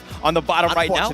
Unfortunate for them, but the other teams as an RRQ, EVOS Phoenix, and of course the Magic Squad have been just stepping it up, understanding, continuing that momentum going into the finals, which has been huge for all 3 of those teams. Absolutely, man. And of course, RRQ doing slightly better than SAS Alphaing, the #1 seeded team out of Indonesia. That in itself speaks volumes as to how much RRQ wants this for themselves. They are known as the veteran beasts. They've been in the Free Fire scene for such a long time, Holler, but they have always stayed silent. They have not made big moves whatsoever, and they even, kind of took a break for a little while. When they came back with the Storm. They were telling everyone that they want to dominate, and dominate they are doing out there. They've done quite well. They put themselves in a position to get themselves into a prime position right now. Yes, it's only been 2 rounds, and we'll check in the standings in terms of the previous match stats. Let's go into that one, kind of break down exactly what happened in that last game. Let's take a look and see exactly how this team of Nigma Galaxy scored a massive 32, 20 eliminations, and so succinct with how they were wrapping things out there on the battlefield. The damage is not bombastic. They were very, very good at eliminating those players the moment they met them. 8,534 on that damage for a 32 score, all thanks to the Booyah they managed to wrap things up with as well. Okay, these stats are not normal, even for a top team. The fact that you got 20 eliminations and then the 8,000 damage, that's almost double the average that we've been seeing at least per game, right? Yeah, man. And the fact that EVOS Phoenix were willing to just, Enigma Galaxy was willing to just take it to the enemy team and not be scared, that just proves that this team is ready to win. And, it's all about, I have to say, luck, because it's not easy finding that grenade launcher out there on the battlefield. And sometimes players who desperately look for that weapon and they don't find it, you see them biting the dust a little bit too early because they really depend on its firepower. You have seen the massive number of players, the massive number of teams that have just been down and outed just a little bit too quick, all thanks to that weapon alone. And that was the secret weapon of the squad of Nigma Galaxy. But what made it even better was Dew holding on to that high ground and continuously tagging up players with the AWM, securing those eliminations for themselves as well. So long range Dew gets it sorted out. They come in a little bit closer. They bite the dust by eating the grenade up. There was just nothing to stop Nigma Galaxy. Everything was perfect for them in terms of that setup for Kalahari. All right, look, the Thailand region is pretty much the meta in Free Fire, right? Yes. It's one of the top leagues throughout the entire world. You're seeing exactly why. They're able to take and dictate the fights whenever they want. They seem to be very well coordinated. And the fact that you're getting a 20-point bomb in terms of eliminations, that speaks volumes of your team. I mean, that is the record set already for the Free Fire World Series 2022 Bangkok. Nobody has managed to hit the 32 bomber just yet. These guys just did. And the question is, can they be outdone, or can they themselves outdo their own performance? If that happens, obviously Nigma Galaxy puts themselves in a really good position to run away with the $500,000 that we've got on the line here. A total of $2 million USD in play for the total prize pool, but everybody's aiming for that lion's shareholder. Okay, and it's only been two rounds. I don't want to crown them champions as of now, kings or anything like that. All I'm saying is that they're in prime position to do that, right? Yes. If we're looking more towards the bottom of the standings now, right? AV Radicals with only 9 points, Alpha with 6, HQ Esports with 5, Naguara with only 2. Now, if we look at yesterday's situation and what exactly happened, EVO's Phoenix had 9 points after 2 rounds. But they really turned it up. They were able to step up, and they got a ton of booyahs to finish them in the top 4 yesterday, making sure that they had a spot into the finals today. So those teams that are on the bottom looking up, yes, you still have a chance, but you got to turn it up, and you got to turn it up soon. Ignis, they are all light-spirited. You can see the players being super cheeky on cam. Kate, on the other hand, they are trying to sort out a couple of issues there. Clearly, they want to be able to make sure that they've got the best of circumstances to hop on into that matchup and get that victory for themselves. The rest of the teams are gearing up for this next matchup. RRQ Kazu, they're not too shabby in the competition at all. Sitting down in the 3rd place at the moment, 15 eliminations, 18 from placements, a total of 33 points, just 3 points behind EVO's Phoenix. Actually, the way I look at it is that if you're on the top dog, if you're, the Enigma Galaxy or EVO's Phoenix right now, there's more pressure for you because you're on the top. You're one of the top dogs. Yeah. I think RRQ, and this is kind of what Magic did yesterday, right? Where they're kind of like under the radar. Yes. Nobody's really peeking out, and then all of a sudden you're like, whoa, this team keeps getting eliminations. Yeah, they're not getting booyahs, but they're getting points. I mean, and that's the most phenomenal thing about the Magic squad. Proving the factor that you don't need to be that #1 team when it comes to the placements all the time. You can still get it done, but you need to have supreme consistency. And it was shocking to see that Magic squad could deliver, because you're not throwing them into a simple lobby of qualifiers where you might have a couple of feeder teams out there on the battlefield. You've got Titan after Titan after Titan to get through, and you're dodging all of those engagements and playing your placement points so well. But when push comes to shove, you get those eliminations as well. Magic squad, that pixie dust that they sprinkled at the very start of the day seemed to have worked perfectly for them. But this is how crazy their magic is. The Master Wizards, the spell has lasted all the way into the grand finals, Holla. Okay, all right. For the record, yes, they're the Magic squad. You talk about all this magic and pixie dust and all these things, but it's not really black magic. I think at the end of the day... it's a white one. It's a white magic. White, yes, white it's one of those things that can happen. But the thing is that they're very smart with engagements. Yeah. Right? They choose and they third party and they make sure that they get as many eliminations as possible. Correct. By playing low risk, high reward, in the sense of just you're securing kills or eliminations in this case, and you're able to do well. So they put themselves in a prime position. And of course, putting yourself in a prime position, this is something that we've talked about so many times already. Your focus always needs to be on your placement. Your focus always needs to be on your positioning. As the circle moves on, you need to identify on your minimap exactly which particular location, which compound you want to secure. How do you motivate yourself to circle around into that compound in the safest of manner and get there? But of course, this is something that we have seen done yesterday by Magic Squad, and I expect that out of them today as well. And I expect that out of a lot of teams as we head on into Purgatory. The vehicles are a must to navigate the vast terrain that Purgatory offers us. There's plenty of space. And this is going to be a good change up in terms of what we needed to show in terms of maps that are available. But okay, another couple teams that we didn't really talk about was Keed. Yes, they're in 5th place. They're only 4 points behind Magic Squad, the fellow Brazilian teams. But, Keed is one of those things where they've done okay. Yeah. But they haven't really made that statement game. It's still kind of early. Yes, it's only been round 2 or whatever. But Keed, I think this is, again, under the radar. I kind of like the way they've been playing thus far. Absolutely, man. And of course, there are a couple of fans within the stadium as well, cheering the players on before we kick Purgatory off. And it looks like everybody's getting ready to go. But Naguara, this has been that squad that has been tested not once but twice so far. But they are still high in spirits. They believe that they can get the job done. We saw them pop off yesterday for the play-ins. They've qualified to the grand finals. But today has truly been a challenge for Naguara. 0 placement points on the first game. A single elimination put them at the very bottom. Second game, guess what, Holla? Exact same result. Only 1 point. Out of 2 matches, they've got 2.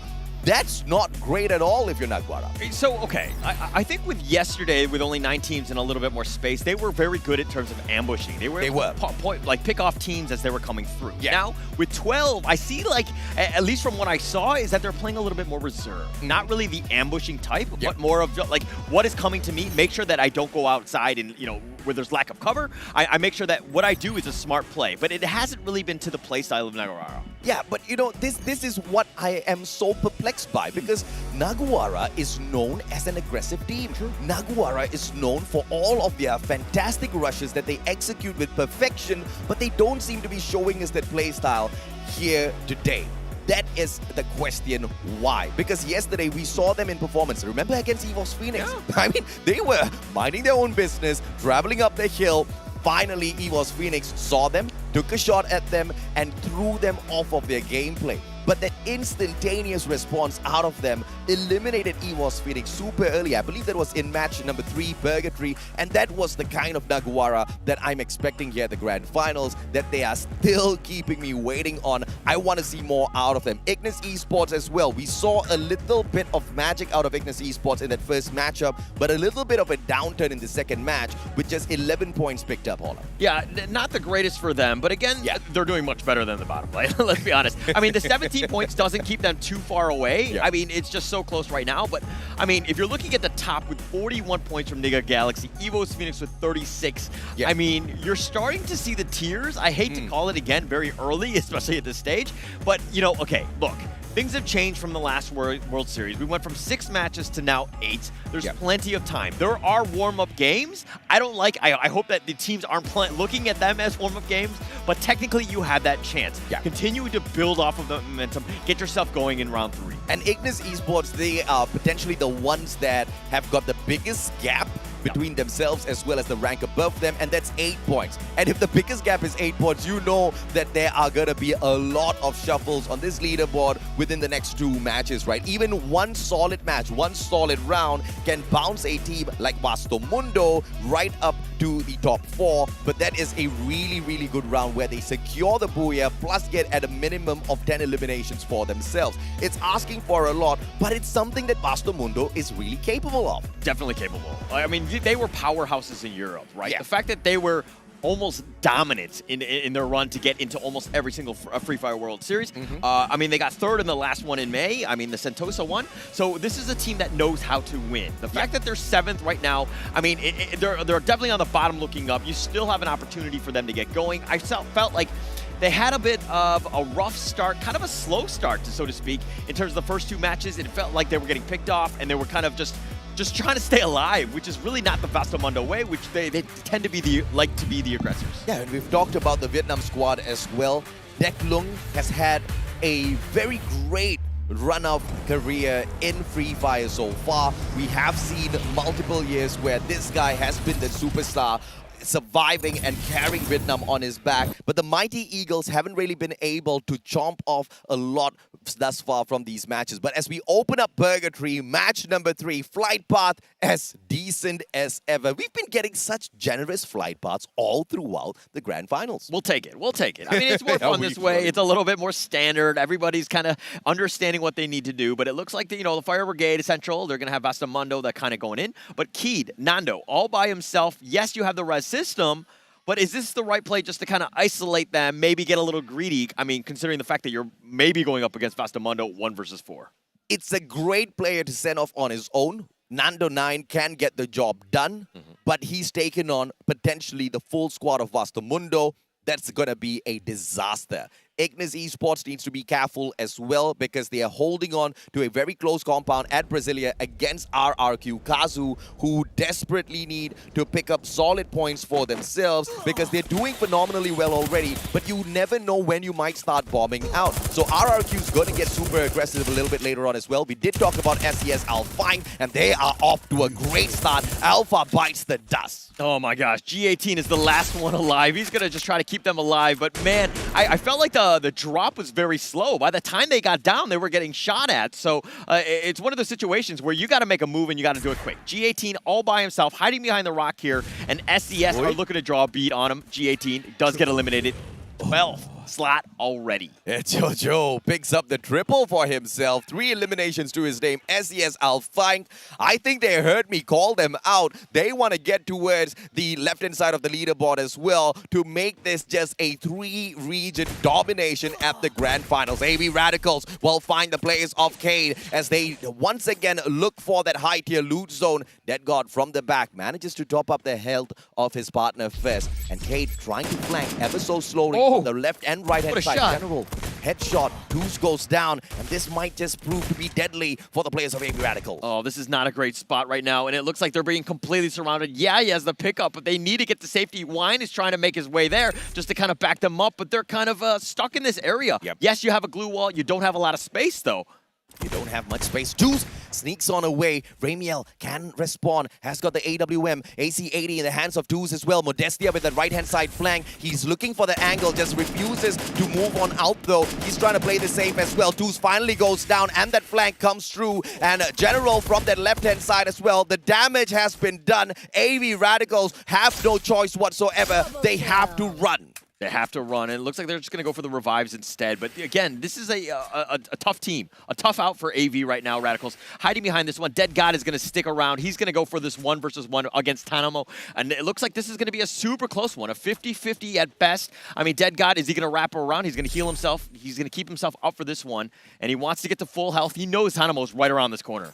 High rate of fire on that SMG, so Tanamo can spray him down, but the timing is off. Oh! Modestia with the backstab. Tanamo goes down, but AV Radicals still survives. Triple kill here for the one and only General with 68 HP left. He managed to get the job done, and Cade are off to a phenomenal start. They've now taken away the supremacy of AV Radicals from this high-tier loot zone. They get to enjoy the loots all for themselves. I'll take everything. It's all mine. Keed will happily take that one. They've got 4 eliminations as well, and that was actually a super smart play. The fact that they were baiting it out, and it looks like Tanamo was like, oh, I'm just going to find the guy in front of me, did not check his back or whatever, and he just got completely ambushed. So completely caught off guard. AV's technically still in it, so they have a chance, but again, very difficult situation. Keed in a great spot to start this round 3. I, for some reason, have not managed to spot the final player on the side of AV Radicals. Do let me know if you do find the guy. This is like, where's Waldo? Nigma Galaxy, on the other hand, stops all alone. I wish he would stop splitting away from the rest of his squad because he's giving me a little bit of a heart attack here. We want to see Nigma Galaxy show us another solid round, but if he gets taken out of the equation super early, that's going to prove to be very, very deadly for the side of Nigma Galaxy. But I do see what he's doing. He's trying to stake out the mid-segment of this next circle just so that he can clear the area for the rotation for the rest of Nigma Galaxy. They want to play positioning super early, and that's a great idea if you're in Purgatory. Yeah, it's great, but you need to ensure that you have the arsenal, right? You need to loot as much as possible, make sure that you're set. Then you can kind of just stick around, fortify that area, let people come to you. There's so many buildings, there's a lot of cover. It's a very difficult map to play on. So you need to ensure that when you're in that final circle, you've got the best lines of view, and of course, as much utility as possible. RRQ, Ignis in a lot of trouble. RRQ has got that bird's eye view, but they managed to use the roof of this compound to just obscure the vision of Pac-Man. Pac-Man sees nobody coming right towards him, and Ignis Esports can chill for the time being. They don't really have to get very aggressive. Pac-Man releases that one shot, and it looks like the players of RRQ have been spotted out by Ignis already. They still want to push on ahead. Pac-Man dodges behind the roof. This is great positioning for him. And danger zone out of nowhere. This is the savior for Ignis. Now Pac-Man has to get off of his roof, and Team RRQ cannot get aggressive yet. Yeah, they're going to have to just go the other way, right? It was one of those things, the fight was about to happen. RRQ thought they had him in, dead to right, so to speak. But with that danger zone, that's going to slow things down. Nobody wants to get outside. Ignis Esports are going to stick around, make sure that they, put up a good fight here to ensure that they kind of repel the attack and the assault by RRQ. They're going to play a little bit safer. RRQ, 3rd place. They need to stay alive, make sure that they get some more points.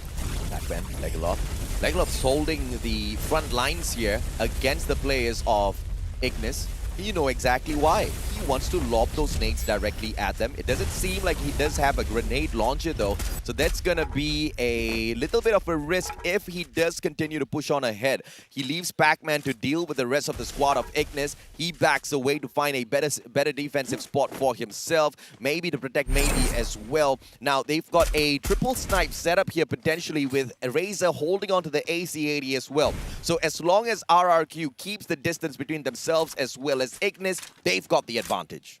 you don't need to go aggressive, right? Just stay where you are. Understand that there's still plenty of time. I mean, we just hit the 7-minute mark. Yeah. Of course, the circles are there. Nobody really needs to, go over aggressive. There are definitely some open areas getting into building, but RRQ, as long as you're spotting the different angles and the possible directions of attack, you should be fine. You need to get yourself set up for the late game. But as I say that, Nigma X coming on the flank right now, and it looks like they're going to get into a fight with RRQ all the way in the middle. Naguara tagging up the players of Nigma Galaxy at the same time, as well as RRQ finds that engagement against Nigma. Nigma being sandwiched between two teams. They are the ones doing the traveling. Naguara from up top. They've got that bird's eye view, but they also have to be careful with their positioning because that headshot from down bottom is going to be a little easy, and Nigma Galaxy has got the mechanical capability to get the job done. They back away. Look at who's beyond the horizon as well. Vasto Mundo on the way in to find a couple of picks for themselves. Yeah, they'll take what they can get. Again, the game is slowed down quite a bit. I mean, it's one of those things where, again, teams are still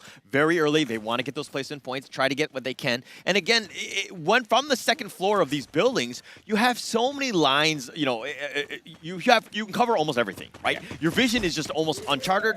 You have a great opportunity to just see what's coming at you. Again, no team really wants to take any risk at this stage. RRQ, as patient as ever. Ignis on the other hand, everybody's together. And Faku from the back, Mac 10. One of the best weapons to use out there. Dew gets taken out of the equation. Stop down as well, Faku. This is just absolutely deadly and horrendous in terms of an outcome for Nigma Galaxy.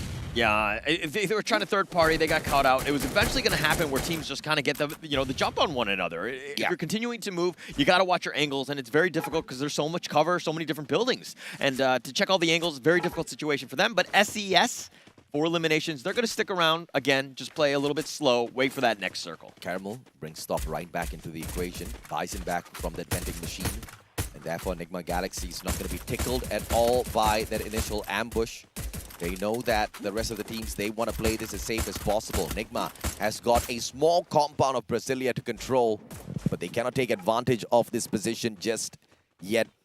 HQ, on the other hand, HQ Esports, with the potential of that engagement against Naguara. Everybody's playing it patiently, but this is purgatory. You've got enough space to play it patiently all the way up to the 12-minute mark. It's fine. To be honest, I like games like this on Purgatory. The fact that, you have that close to the final circles where there's this mad ambush. Everybody is just getting into each other's faces. It's prime position for those highlight reels with those grenades. Eventually could happen, and I'm looking forward to that. See if or not EVOS. Phoenix jumps into the action. I believe, as I was talking about them, they do take a shot against Ignis Esports.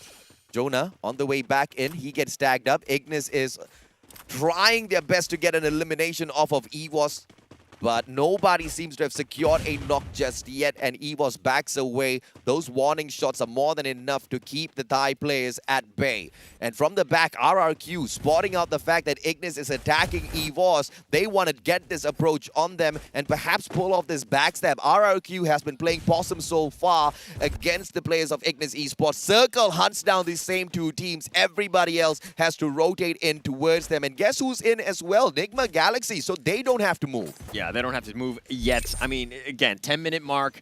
Slow it down, right? There's still 44 players. There's plenty of opportunities. But look at this team. Like, all of them are just like, hey, this is my area. I'm going to lock this one. Nigma Galaxy in the top center. The Vastamoto, everybody has that certain location. They're going to lock it down. They're going to stick together. But MGS, they're going to go, almost right into the middle of this, right into Ignite Esports here. Oh, my goodness. It is going to be a terrible situation for GU. He's tagged up already. Drax as well. Hops on off of his vehicle. They're taking the attack straight up to the opponents. Ignis Esports tries to fire down as well, but Magic Squad's not going to get taken down just yet. They've got a good defensive compound for themselves. Kano down on the ground, but that's not going to hurt Ignis. It's just going to pause that approach from them. EVOS now rotating from the outside as well. Magic Squad has got the opportunity to gatekeep them, but EVOS has a lot of time to play with. Very specifically, 10 seconds for that circle to close on in, another 10 seconds for that circle to catch up with the current one. So that's going to be enough time for EVOS to find a better spot spot for themselves. Okay, right now it looks like everybody's in the circle. Everyone seems to be fine. It's going to be the next circle where it dictates where teams move, which is going to be key. That one's going to be the big one, especially since everybody's so close. But Ray with a nice shot will take out Tyson. HQ Esports now. Artemis backs away, and SES Alpine. I mean, brother, I cannot help but think that they did hear me call them out, and they want to say that Indonesia can get the job done, especially the first seeded team. They are blazing right now, literally, as the elimination leaders of this lobby. Naguara at a disadvantage down on that lower ground. HQ trying to tag up the players of SES, but they barely have a defensive compound to work around with here. So be careful before you stick your fingers into the hornet's nest. Yeah, okay. Well, SES is looking at RRQ on the top right now. Both of these teams from Indonesia. I know that there's going to be some competitiveness between those two teams. They want to be the best in terms of their country. Of course, they want to score very high in the World Series as well, but it's one of those things where bragging rights. You don't want the other team being higher than you in this, right? Definitely don't, man. Han, he backs away. HQ Esports, they lose Neo. All thanks to a great nade out of G'day. Neo down, Artemis tagged up. Ray tries to go in, but Jojo! Someone steals it from the back. We've got no information as to exactly who that is, but SES Alpine now in a lot of trouble. HQ can pincer them down from up top. Glue Wall Melter comes out first from Han. AC80 in hand, no pun intended. They now just back away. They use the distraction to play some game of safety. It looks like it was Naguara that sneaked away that elimination off of SES Alpine. SES never saw that coming. All right, Naguara doing the ambushing. That's what they did in the play-ins. That's their success rate. But HQ Esports in a bad spot. Bastamundo now in a skirmish with Evo's Phoenix, and it looks like they're going to just kind of back off here, and it looks like they do have the crest of that hill keeping them alive, but Ignite Esports is right on top of them. Grenade, but that's just a nice grenade to force them to reposition. Glue Wall Melter comes forth from the players of Ignis, and that's just gonna break down the defenses of EVOS. And look at this, EVOS very smartly not erecting any of those glue walls, allowing the Glue Wall Melter to run its course, run out of time before whipping out those defenses. Smart response by EVOS Phoenix. They're smart, but they're kind of still out in the open. Yes, you have that hill, and that's keeping you alive. You have the storm behind you, kind of covering your track, so to speak, but now where do you make that move? EVOS Phoenix are still wide out in the open. They're not in a building. They're very vulnerable here. And it's a smart move from them, but they also have got barely any of those glue walls to work around with. And of course, off screen earlier on, we saw Vasco Mundo in action, Nunes, and we managed to snap onto him as he knocks down Field God. And from there across the battlefield here, they still need to deal with AB Radicals. Things are getting heated in the 14th minute of this matchup at Purgatory, as we have way too many teams, way too many players still alive and kicking out there on the battlefield. Bobs manages to get the knock, secures the elimination. Ray brings Jojo right back into the equation. The Indonesians can stay alive, but Dew's the final hope here for Nigma Galaxy. Yeah, he's on the roof right now. He's going to keep himself What a healed play, right now, Ramiel. but he's about half. Ramiel does get the shot.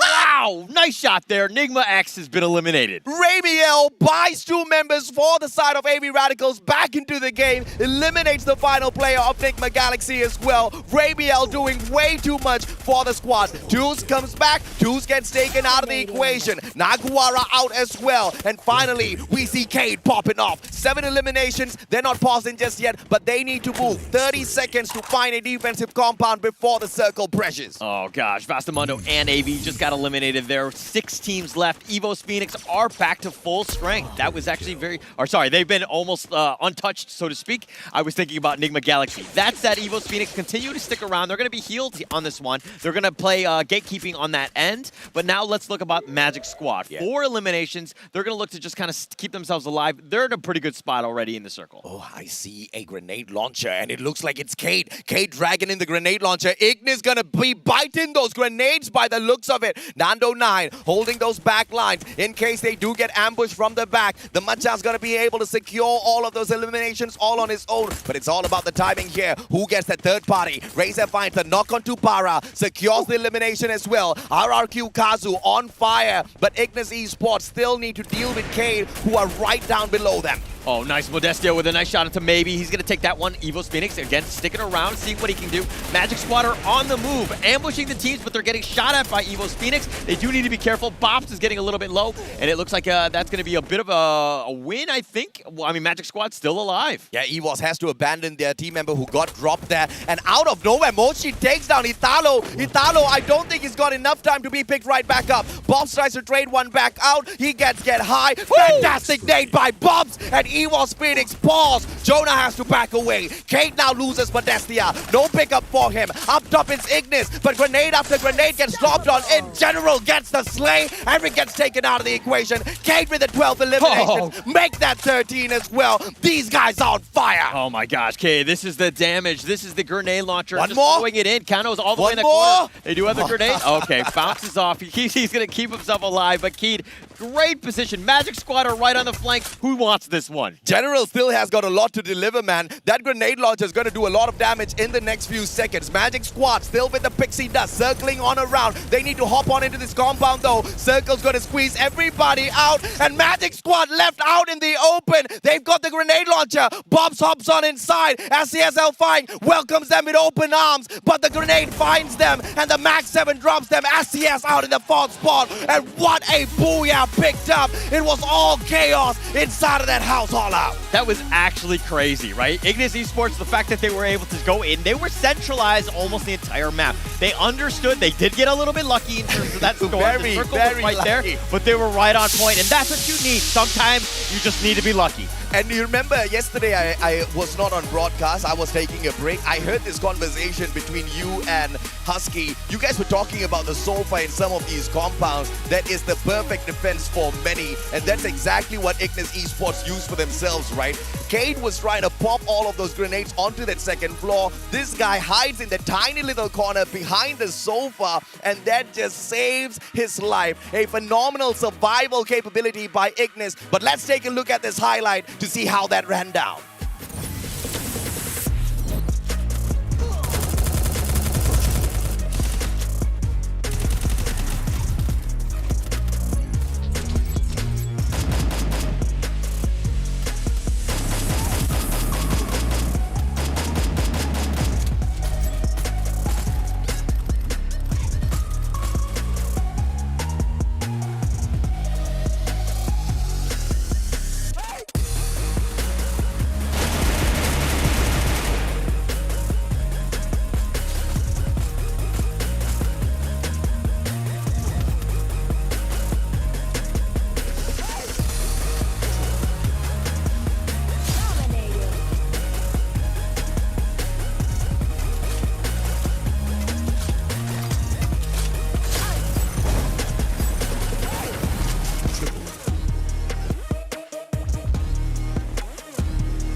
And right there, you just saw that circle just kind of narrow in, getting into that one with like 6 or 7 people just scrambling. I mean, Kano with the masterful play, he had one of the best weapons, the Mag 7. That auto shotgun gets the job done, especially when things get heated, but it was all about the timing. He stays hidden, he gets tagged up by the circle just a tad little bit, but he knows all of the actions downstairs. Yeah. He stayed upstairs for a majority of the time because he was waiting for everyone to get lumped up into a tight circle, brings down that auto shotgun, sprays everybody down to the ground. Ignis picks up a phenomenal booyah for themselves. They definitely needed that one, and that's the first one outside of Thailand has got that booyah. This is, of course, the 3rd round, but it's actually key, right? Yeah. It's going to come down to eliminations. I think that Vivo Kid, we talked about that they had like 12 or 13 eliminations. Yeah. I think that they're going to be in the top. I think in terms of points, they might have gotten there because, again, it's all about eliminations, at least for me. Absolutely, man. And of course, when it's so close in matches like this, we have to take a look at the match standings to identify exactly who is above the other. It was a phenomenal round for 2 big teams out there. Mainly, it was Vivo Kate that picked up 13 solid eliminations, and as you anticipated, they launched themselves up to the top, even though it was only 6 elimination points that they managed to gather for themselves. And, sorry, 6 placement points for themselves. 9 placement points for Magic Squad, 8 eliminations, and the pixie dust for this Brazilian team still in effect until today. I cannot understand how Magic Squad is so consistent. They're playing so well. They're sticking together. The ambushing that they've been doing, the strategy is on point. It's like, oh, wow, they haven't got any booyahs, but man, they're under the radar. They're still getting second. They're getting 8 eliminations. Yeah. I mean, their second point, they're doing it without the booyahs.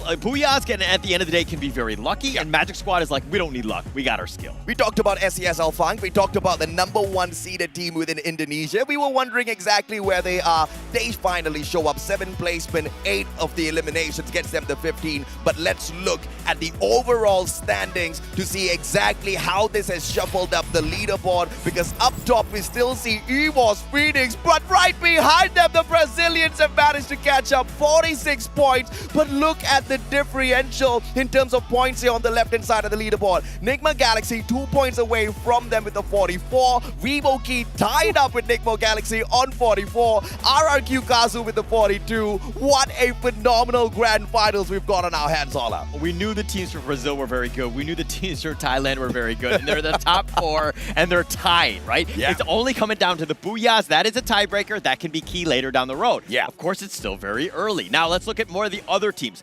RRQ Kazu, 42. Literally right behind them. Very under the radar. I mean, you know, we were just so upset thinking, what's up with LATAM, right? I mean, Naguara kind of went a little bit down under today, but Ignis Esports, they stepped it up for the squad, and this is just amazing to see. Let's also take a look at exactly who the MVP of that matchup was. It is, of course, the one and only Super Slayer of the day, Jason, with 2 eliminations as Team Ignis picked up the Booyah for themselves. Okay, not the most eliminations, but they didn't get much. But at the end of the day, they played a smart game. They got that placement point in the Booyah, of course, in the end. So they were playing with that in mind. That strategy is what you need to do. Sometimes it's not about the eliminations. And if you can get lucky or you make sure that you're in that right spot at the right time, that's going to be key. But let's talk a little bit about the match kill leaders. There were plenty of them to go throughout. Yeah, I mean, I would have gone with Kano there, man, because without the guy, they wouldn't have been able to pick up that Booyah. But of course, those eliminations do play a great role as well. But it was General who was that Master Slayer on the side of Cade, who managed to pick up a total of 6 eliminations for himself. Guess with what? Once again, the grenade launcher. Yeah, that's all you need, right? Yeah. I think like it's one of those things where when the eliminations aren't happening early, you have that time for the teams to just really group up, and that's really key. But let's talk about the other part that's key, which is the key players here. Headshot, General. He's had 2 kills with that. He's just pretty much a sniper. Blazer 10 on the other end, Blue Wall Master. He's throwing up blue walls left and right, making it very difficult to draw a beat on Bastamante. And EVOS Phoenix continuously with all of those defensive compound they held on to. It was Moshi that was shooting out each and every single one of those Riptide Rhythms, taking down glue wall after glue wall, shooting them down so that the defenses of the opponents can be ripped apart and they can pick up a couple of extra eliminations. Unfortunately, not a lot of those engagements went their way, as that circle was just way too jam-packed with a lot of squads out there who were sneaking away all of those eliminations off of one another. But it was Wine that blocked the majority of the damage out of his Chronos time turn, a total of 1,634. That's a lot of damage negated. That's a ton of damage. And I mean, that last circle just reminded me of like musical chairs with like 6 people playing. There's one chair in the middle, right? Like it's just like this mad chaos. Who wants it at the end of the day? And it looks like Ignis Esports was going to get that. But let's talk a little bit more about the maps. We've just played our 3rd one. Every single round thus far has given a different team in terms of a Booyah. But now we're going to go to Alpine, the latest addition to the World Series. The first 2 matches, of course, dominated by the Thai teams. But the 3rd game, we see LATAM waking up in the competition. But this is just the start. We are a long, long way away from the end. Ignis Esports still has an opportunity to steal this away from the home ground advantage holders, Nigma Galaxy as well as EVOS Phoenix. But is that going to be the storyline, or will we see the rise of yet another squad? SES Alpine are slowly waking up in the tournament as well. Yeah, they need to, like, all the other teams need to wake up, right? If you're on the bottom, there is no time. You don't want to go into the second half where you're really behind. Yeah, especially if you're in single digits, that's a terrible place to be in right now. God help you. Whatever you can do to get yourself back into this one. You got to make sure you get some eliminations. Give yourself a chance to really get into this one. At this point is where you really have to be worried. You really have to be extremely disappointed with yourselves if you have not made good friends with EVOS Phoenix, because you got to go and ask them, like, hey bro, how do you bounce back? How do you make an eternal comeback from like having a single digit after 2 to 3 games and then just swoop on into that second spot? EVOS Phoenix might be able to share some of those tips. Okay, for the record, everyone in Thailand has been super nice, but I think that if you're going to ask a team something like that, I'm pretty sure they're not going to tell you the right answer. Ask my coach. Right? Yeah. I'm not giving away my free strats, for everything, right? That's not how we play this. I mean, of course, at the end of the day, in a perfect world, they will be able to get those answers, but they have to figure out the solution because the Thai players are waiting to put up a strong comeback in this next matchup at Alpine. But we're going to take a quick short break before that happens.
Just like the sunshine, we level up.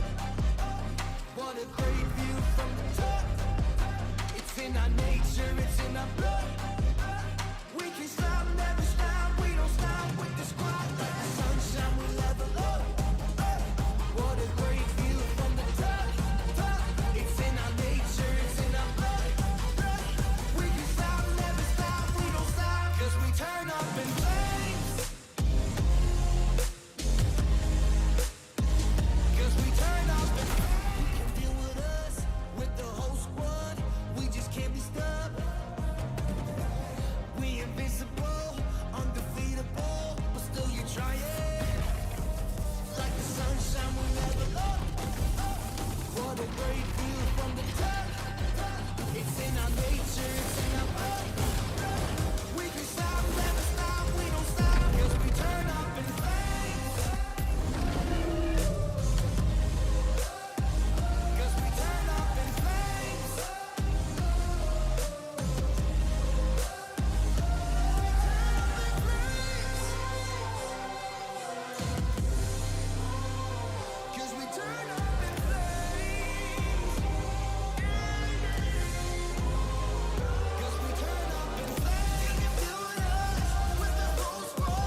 I'm fine.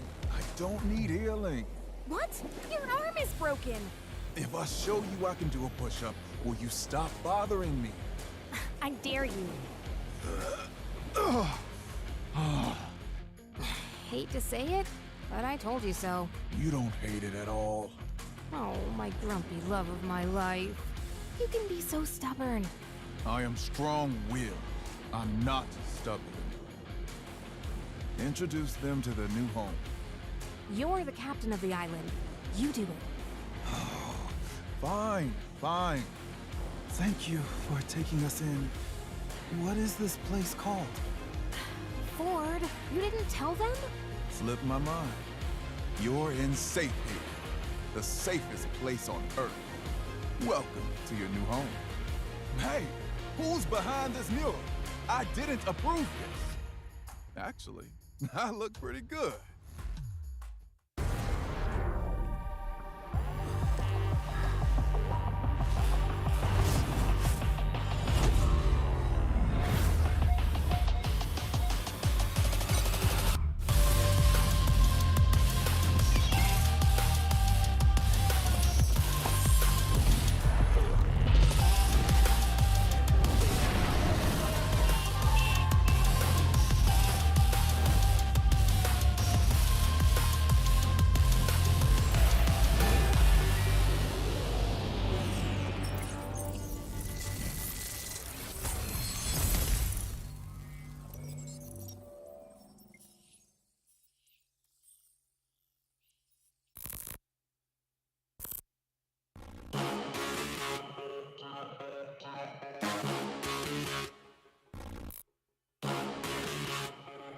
Sebuah perjalanan panjang bagi kita untuk akhirnya bisa berada di FFWS ini sejak 2021. Fakta bahwa kita bisa ke FFWS, menurut gue sangat pantas dengan semua usaha kami. Gue berharap kami bisa mendapatkan kejuaraan pertama untuk tim kita. A nossa equipa, nós estamos juntos há muito tempo. Quando as pessoas falam de como as outras regiões são fortes, esquecem que nós fomos terceiro lugar da última vez. Thật sự thì mình không quá lo lắng vì mình đã có trải nghiệm từ lần đi Singapore trước đó rồi. Chỉ cần team mình giữ vững phong độ thì có thể nói là HQ không ngán một ai hết. Ipinagmamalaki ko na umabot kami dito. Gagawin namin ang lahat para magningning sa FFWS. طريقة وحيدة حتى نظهر شكرنا للمعجبين، وهي أن نعطيهم أفضل ما لدينا. نحن مصرين على ذلك فهم. La última vez nuestro camino acabó en play-ins. Esta vez seguiremos peleando y acabaremos con todos. Eu penso mais como uma vingança. Nós vamos provar que os times da Tailândia não são imbatíveis. Nenhum time tailandês ganhou 2 vezes seguidas. E nós estamos aqui para que não ganhem novamente. Vamos levar esse orgulho de volta ao Brasil. ผู้คนต่างสงสัยว่าเมื่อไหร่ยุคของทีมไทยจะสิ้นสุดลงสักที เราจะทำลายขีดจำกัด และรักษาแชมป์ที่ประเทศไทยไว้ เพราะเรานี่แหละทีมม้ามืดตัวจริง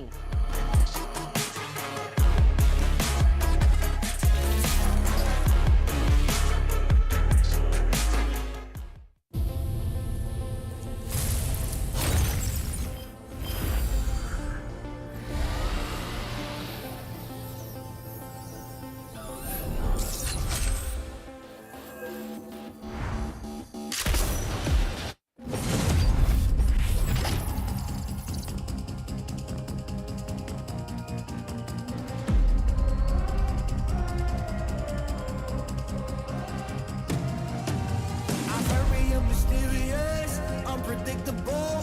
If you don't know, we've come a long way, but we ain't done here. Are you ready? Just like the sunshine, we level up. What a great view from the top. It's in our nature, it's in our blood. We can stop, never stop. We don't stop with the squad. Like the sunshine, we level up. What a great view from the top. It's in our nature, it's in our blood. We can stop, never stop. We don't stop. 'Cause we turn up in flames. 'Cause we turn up in flames. 'Cause we turn up in flames. You can deal with us, with the whole squad. We just can't be stopped. We invincible, undefeatable, but still you try it. Like the sunshine, we level up. What a great view from the top. It's in our nature, it's in our blood. We can stop, never stop, we don't stop. 'Cause we turn up in flames. 'Cause we turn up in flames.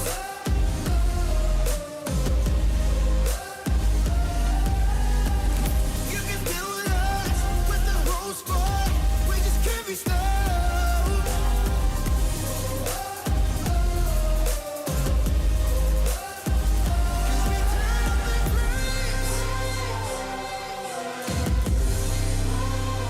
'Cause we turn up in flames. 'Cause we turn up in flames. You can deal with us, with the whole squad.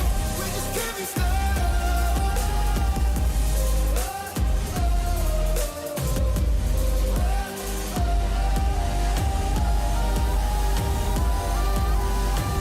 'Cause we turn up in flames.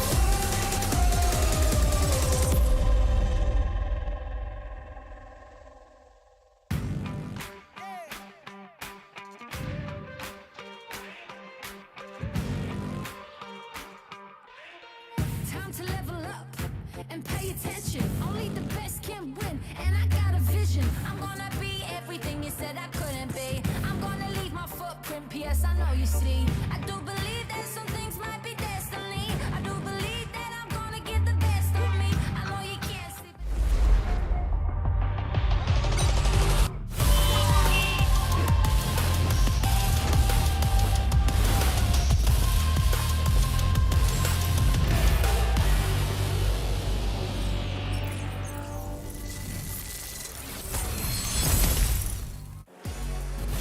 Welcome back to the Free Fire World Series Bangkok 2022. My name is Holler and with me is Husky, and we just saw Ignis Esports make a very good tactical move. They ended up securing that booyah, stealing it away from the other teams, but what were your thoughts on that game? I think that Kano is an amazing player. We saw him pull out a lot of clutch moments in round number 2 against Vastomundo. And sure, Ignis Esports ended up going out early, but they did survive for longer than they should have. And Kano came in clutch in round number 3 and got that booyah. This means that Ignis Esports are still in the race. MENA is here to play. Yeah, they're definitely here, and they want to continue to go on to that one. I think that if we're going to look at the standings, I mean, it's still, again, very early. We have 3 rounds already in the bag. We have 5 more games. We have plenty of games to go through the rest of the night, so I'm looking forward to that. But now the teams, like going into the second half, do not want to be on the bottom, and they need to get themselves within at least, you know, a stone throw of the top-tier teams. And the teams who are within arm's reach of each other are coincidentally both teams from Thailand and both teams from Brazil, right? We have Evo's Phoenix, Nigma Galaxy, Kate, and of course Magic Squad. And we can throw RQ Kazu into the mix, but just like the video that we saw during the break, it feels like this is a personal rivalry between Brazil and Thailand. Yeah, it's not only within the regions, but within the regions themselves. Oh, yes. Right? It's one of those things where you definitely want to do better. It's all about bragging rights. And the fact that that team did better than you is be like, you know, how can you be the best in the world if you're not even the best in your region? Yeah, I mean, as of this point, both Thailand teams have gotten a booyah for themselves.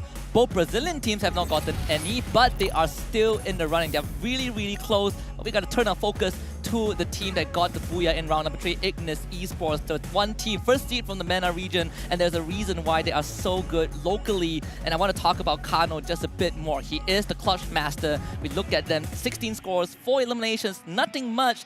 But Ignis Esports, like you pointed out, Holler, was very tactical, and a huge part of it was because of Kano and off the back of Carlos's IGL. This team works like clockwork because they have a good leader and they know what to do in dire situations. Yeah, they were very smart in that one. I think that they were just kind of, the movement that they made was at the perfect timing. Their teams were starting to enclose on them. They didn't really have a whole lot of space, but they made sure that that next circle was in prime position. They made the move exactly at the right time, and they did it together. They've been like, this is a team that's playing well together, and they kind of, I don't want to say they stole it, but it was kind of, maybe they borrowed it, I would. Yeah, they borrow a bit of space. And it's crazy, right? You look at the time lapse and you think to yourself, how did Ignis Esports even slip through a battlefield where 5 different squads are battling out against each other? But right now, I think if they continue this momentum, Ignis Esports is going to have a really great time and bringing that glory back to the Latin region. Yes, and it's one of those things where, you know, baby steps, right? You make sure that you just get yourself within a stone throw. I mean, yes, they're only like 9 points away from 4th place Vivo Keat, but it's one of those situations where you have a chance. You got to make sure that you do that. Sorry, RRQ with 42, that is. So they're just, you know, again, 9 points away. Ignis Esports have a chance. Many still games, but let's talk a little bit about the bottom. HQ Esports from Vietnam with only 5 points. Alpha from the MENA regions with 6. I mean, these are really teams struggling at this stage. And we saw 2 very polarizing engages, right? Very 2 polarizing ways of engaging every single round. Yeah. For HQ Esports, it's all about the macro game. They were very, very reserved. They're just playing that late game, and they got picked off in all of the rounds that they played in. Whereas for Alpha, we saw a bit of aggression. We saw a bit of initiative. In round number 2, they actually took the fight straight to Kate, but they ended up losing as well. Yeah, and it's one of those things where you're taking a little bit of a risk when you're going up against a team. Yeah, you might get an elimination, and you do need those. That's actually very key. But the thing is at the same time, you need intel so though you don't get ambushed yourself. Alpha, on the other hand, have been unlucky. I think they've gotten eliminated 12th in almost 2 out of the 3 rounds. Oh, yeah. They've struggled right now. So Alpha need to figure something out, get themselves back in this game. We are just on the halfway point, so there are plenty of chances for some of these teams on the back foot to at least pull this back. It's not over yet, Holler. We've seen that yesterday. Yeah. It was a deadlock to the very end. But to Alpine, some of these teams love Alpine. One of that is definitely the homeboys of MCPS, AV Radicals. But so far, this team has been oddly quiet. Yeah, awfully quiet because they've been more reactive, right? They've got, you know, they've gotten into fights where they lose a member. They're not able to kind of close things out. And so they've been almost just trying to run away, just res up, just survive, right? And AV Radicals, this is not the team that we know from MCPS. And they tend to be a little bit more aggressive. They want to get the fights in, but they haven't gotten that ball rolling. Yeah, well, HQ Esports, well, RQ Kazu has gotten that ball rolling for sure. Two members of HQ Esports already on the ground. Tyson getting brought back up, instantly knocked back down. Legola doing every single work needed to give RQ Kazu that head start, and so far it's working out. Can Artemis win this one? The answer is absolutely no. RQ Kazu draws first blood. Oh, that's a huge one. I mean, he had a chance, but there were just too many numbers. And HQ Esports on the bottom with 5. I don't know if they actually, I think they might have gotten a couple points or so, but I mean, at the end of the day, that's going to be a quick first half for them. HQ Esports all the way on the bottom in 12th right there. That did not help their cause. It's a pattern that we have seen since yesterday's play-in, where teams that are willing to take the risk, teams that are willing to get aggressive at the right time, who believe in the mechanical prowess, actually win most of those skirmishes. And we're seeing the exact opposite for more responsive teams, right? You know, AB Radicals, HQ Esports, even yesterday, Expand to a certain extent, you know, Infinity VX, just to name a few. They have been preyed on because they are not willing to take that fight. They felt like they were being pressured. There was a lot of hesitation. And it's just very unlucky for HQ Esports to kind of fall into that category. Yeah, and RRQ, yes, they did eliminate HQ Esports. Props to them for that. But now it looks like Naguara have heard the cry, and they're like coming at you. They understand that there's somebody nearby. They need to ensure that they do get this secure. And then this is what we wanted to see from Naguara. Again, another team on kind of on the bottom. They're 10th place right now with only 9 points. They need to figure things out. And they've done well that in the play-ins. They were able to ambush. They were able to secure and vulture as many kills as possible. We need to see more of that from Naguara. Yeah, and so far, it hasn't been a good finals for Naguara. Yesterday, they were almost tied up with Magic Squad, right? They were really aggressive, taking initiative, winning fights, and they only really had one underwhelming round, but it seems like that underwhelmingness has been translated into the finals, where they are still making the moves. They are still Naguara Esports, but they are not winning the fights that you thought they would. Yeah, not yet. And I think it's like one of those things where, hey, we're doing so poorly. Let's just play, you know, like pump the brakes right here. Let's just ensure that we're going to be as safe as possible, get ourselves in an opportunity to maybe win to the mid to late game. Maybe you get a little bit lucky. And that's what they need right now, because look at RRQ down. They're wounded. Yes, they've gotten the 5 eliminations, which is great, but it's a situation where, again, you've taken that risk. You've taken some damage. Now you're in this weird spot where you only have 2 members alive. And Naguara pounces on the opportunity, right? They got, I think Faku just got another kill, so it's only one thus far for Naguara, but it's kind of what they need. They also see Razor trying to bolt for safety, but Naguara Esports is a team that when they smell blood, they go for the jugular. And it seems like they are going to try and at least hunt Razor down. This is a team that, in their local region, are known to be slow starters but strong finishers. And if there's anything, if we see them take down RRQ Kazu, that might be the morale boost that they are looking for. That's huge. That would absolutely be huge. RRQ, of course, was in 5th place, you know, behind the Thai and the Brazilian team, so they are definitely one of the top dogs. And if they can get this one, and Razor just trying to run for his life, and Naguara are trying to do what they can, but I don't know if they can draw a beat. They're getting some shots in on Razor here. Naguara, the Rush Kings are coming for blood. Razor, he still has a chance if he can find isolated fights. You can see that he has that double barrel shotgun in his hands, but he needs to make sure that he finds Naguara's member alone. They're just going to go in. Razor does it once.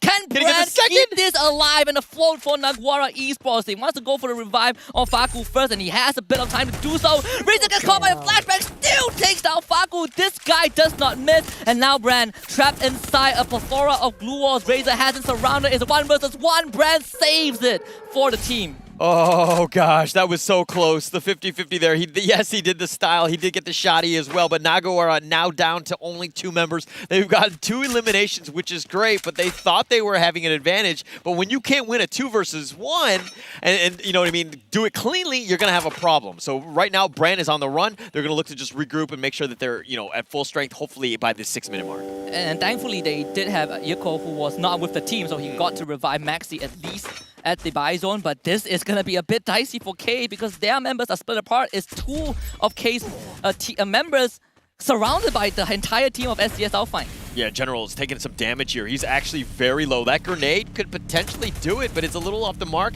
Modesta's taking some damage. Jojo is actually been knocked, and it looks like there's going to be a little bit of a fight here with SES and Keed. Yeah, Modesta in General are doing great work. They are taking down the members of SCS Alpine one by one. General finally brought to his knees, but it's only Bara left alive for SES. Outfight, Dead God joining. They are rendezvousing with the rest of the team. Kate are coming in for the wipeout, and Kate does exactly that. All right, SES has not had a good run this far as well. They were the #1 seed from Indonesia, just kind of struggling. Yes, they were 7th place. They are okay in that situation, but again, you do not want to get eliminated in 11th there. And it looks like Keed is going to come out the victors on that one, and it looks like the Brazilians are getting richer.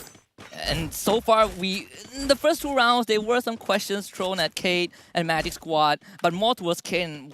Are they the first seed of Brazil? And if they are, what have we been missing? And I think from last round onwards, they have been showing us that they are persistent, they are consistent. Again, just like Magic Squad, no booyah yet for Brazil, but they are keeping tabs with Evo's Phoenix and Nigma Galaxy. And those 4 eliminations just now are very critical to potentially catapult them into first place. Yes, and that's where you want to be. You just got to be within striking distance. That's the biggest thing. Making sure that you're getting those placement points just enough to kind of keep it very competitive. Magic Squad have been a decent job of kind of, vulturing what they can. They've been very well coordinated, a very patient team. They stick around and they take fights only when the risk is somewhat mitigated, and so that's a good situation for them. And they'll continue to just peek out, again, take things slow. It hasn't even been 7 minutes. And while that was happening, Modestia just got his 4th elimination of this round. And I believe the Relentless member is from RRQ. RRQ Kazu very, very spread out, so you kind of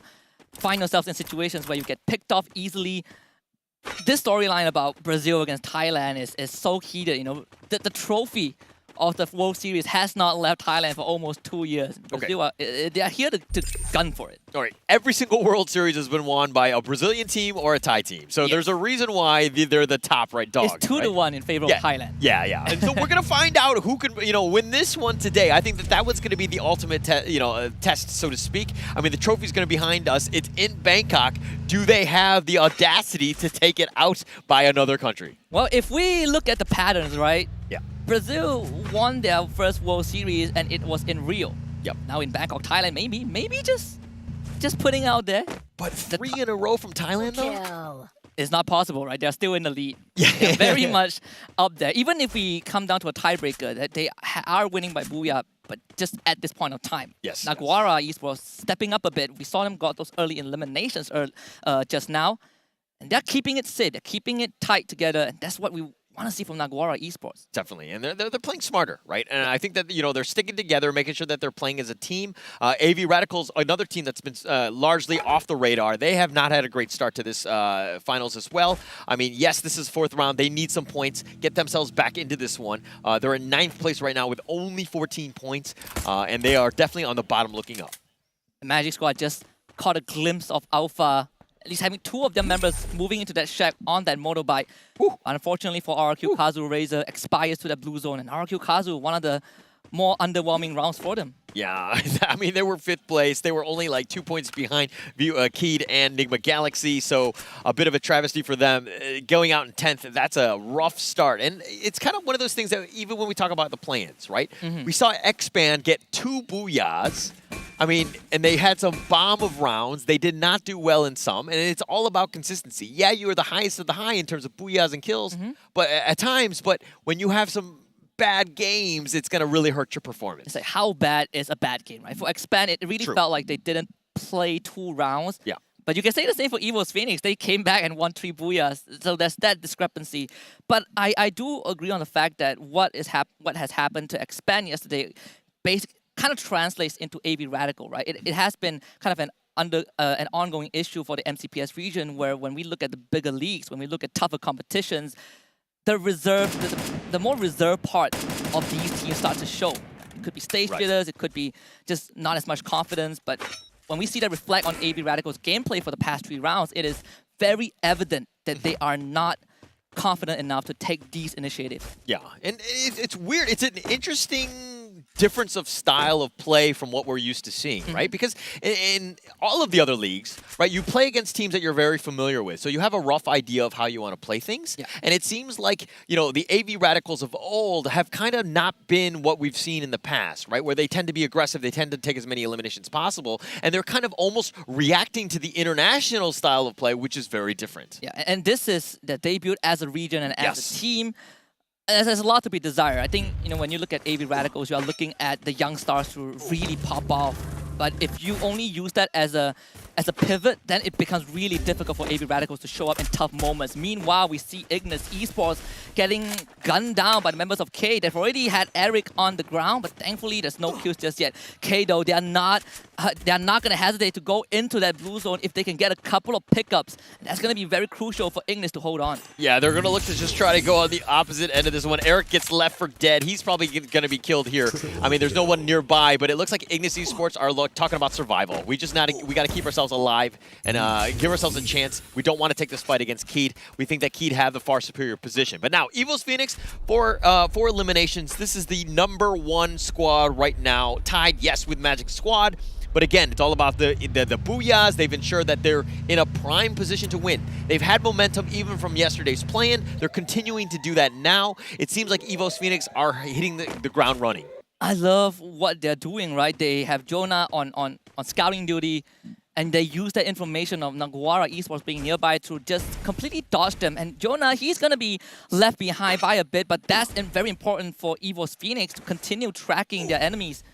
Jonah's going to be that guy to do so. Evo's Phoenix, even if they lose him, they will still have 2 more members and a Bison to bring their teammates back to life. But on the other hand, Ignis Esports, they just avoid the K and then run into the 2nd seed of Brazil. Magic Squad says hello, and Jason will be eliminated. Yeah, Drax there. That's the MVP, I would say. At least in yesterday's play-ins there from Magic Squad, they've ensured that they're getting as many kills as possible. And Carlos does go down in the end, but it looks like Enigma Galaxy has actually sniped that vultured that one away. And it looks like Magic Squad have only 1 elimination. Alpha, another team on the bottom. They need to get themselves back into this one. They've been playing pretty much, hiding in the corners and don't want to take any fight. Hopefully they get something towards the end.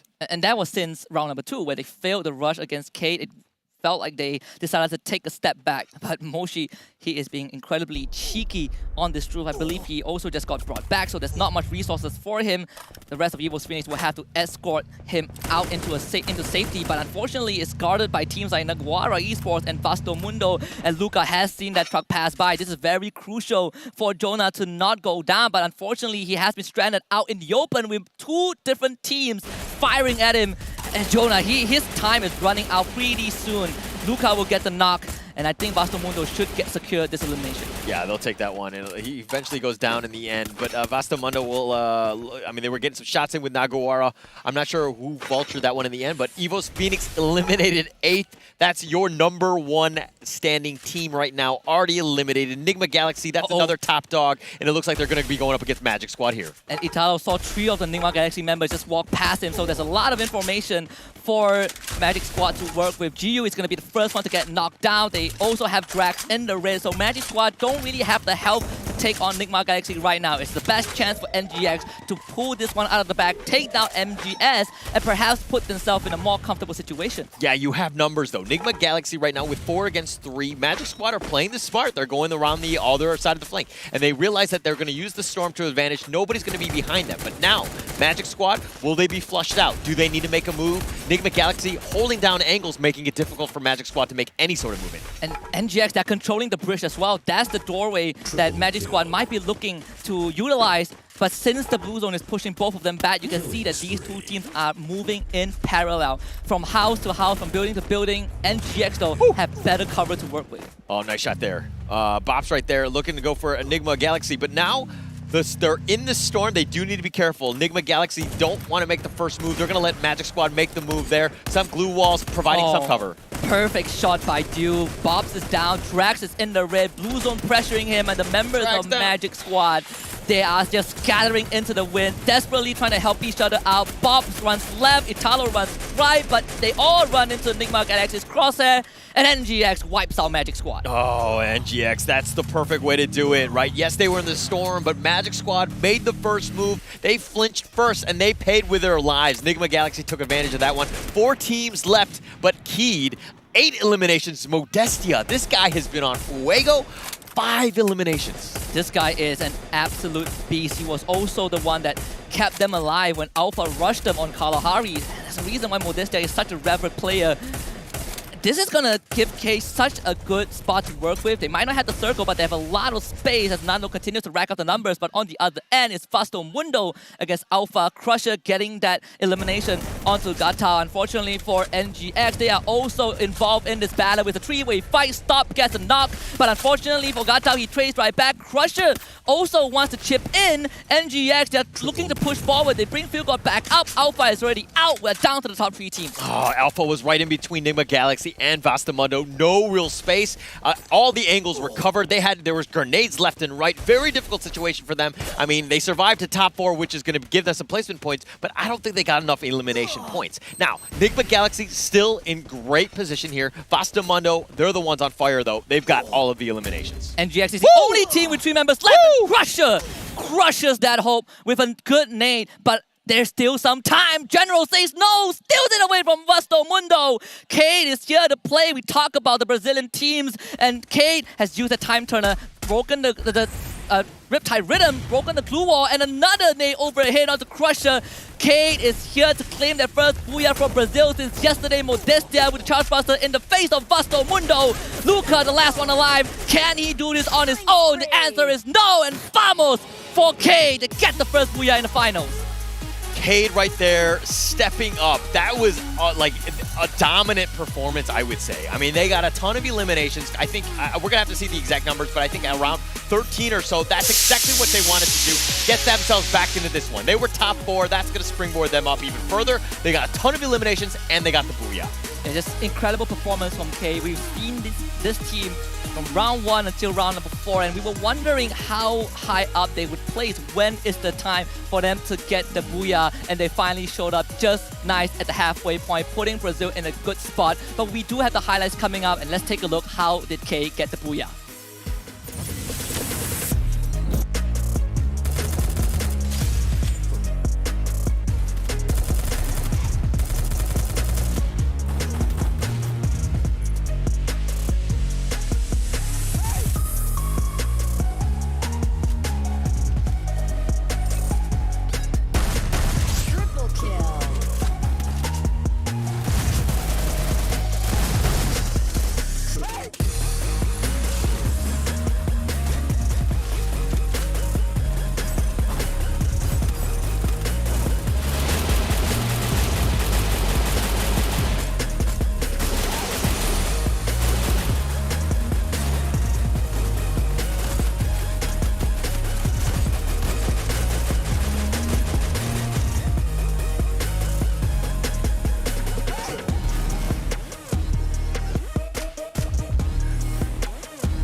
An amazing round number 4 by Cade, getting the very first booyah in the Free Fire World Series Bangkok 2022 for Brazil. But most importantly, they put themselves on the map as a real contender. Yeah, definitely. I mean, you got the booyahs, you got the eliminations. That's pretty much all you needed, right? That is the perfect round. You need to build on that momentum. So, speaking of another team that's building on momentum, Vastamundo stepped up. That was their best performance thus far. I'm not sure how many eliminations they get, but they really needed those points. They got it, and that's exactly what they needed. And I think this also quells some of the doubts people might have about Vastamundo, where they stand. Best team from EU. The roster has been together for a very long time, and the first 3 rounds didn't really justify that. But it's great to see Vastamundo make it to round 4 in top 3. Albeit not getting the booyah, I think they put up a really good fight. It was just very unfortunate that they had to go up against Cade and Nigma Galaxy. Yeah, it was a weird situation that's eventually going to happen, and that's why these games have been so fire, right? Oh, yeah. Because at the end of the day, yeah, EVOS Phoenix might be eliminated, Nigma Galaxy might be eliminated, but then you have Cade, you have, Vastamundo, you have all of these titans here, but let's talk about the standings going into this one. Cade on top, 26 points, 14 eliminations plus the booyah. That's a great match. Yeah, and of course, they haven't gotten the top record, but it's not as important as getting this booyah and making sure that they get decent amount of points. Vastamundo in second with 17, like you mentioned, Holler, the best round that they've had so far in the finals, and this is going to at least put them on track to perhaps make it to that top 4. But NGX, they have a slower round. They finished 3rd, and they got 14 points. Their counterparts, unfortunately, EVOS Phoenix, getting 7-point tying up with Magic Squad. Yeah, they're still going to be scoring a lot of points, but again, let's give a little bit of credit in terms of some of the bottom team, so to speak. Naguara with 9, that's a great win for them. Alpha getting that, the placement points was huge. They got caught in the middle between 2 other teams. That was a weird situation towards that part, but Alpha played that one smart. That's what they need to do. They need to ensure that they're doing that, but if we're going to talk about the overall standings for this piece, I think that there's going to be a little bit of a shakeup on the top. Yeah, absolutely. I mean, RQ Kazu, they are known as a late game team. They play very slow, but they got a lot of eliminations in the previous round. It still isn't enough to put them in top 4, but it keeps them very close. RQ Kazu with 49, but we have to turn our eyes and attention to Keith right now in first place, 70 points, basically 12 points ahead of NGX. Yeah, and Keith, it's one of those things, it's like the tortoise and the hare, right? Are you getting to that early start? Can you keep that up going into this one?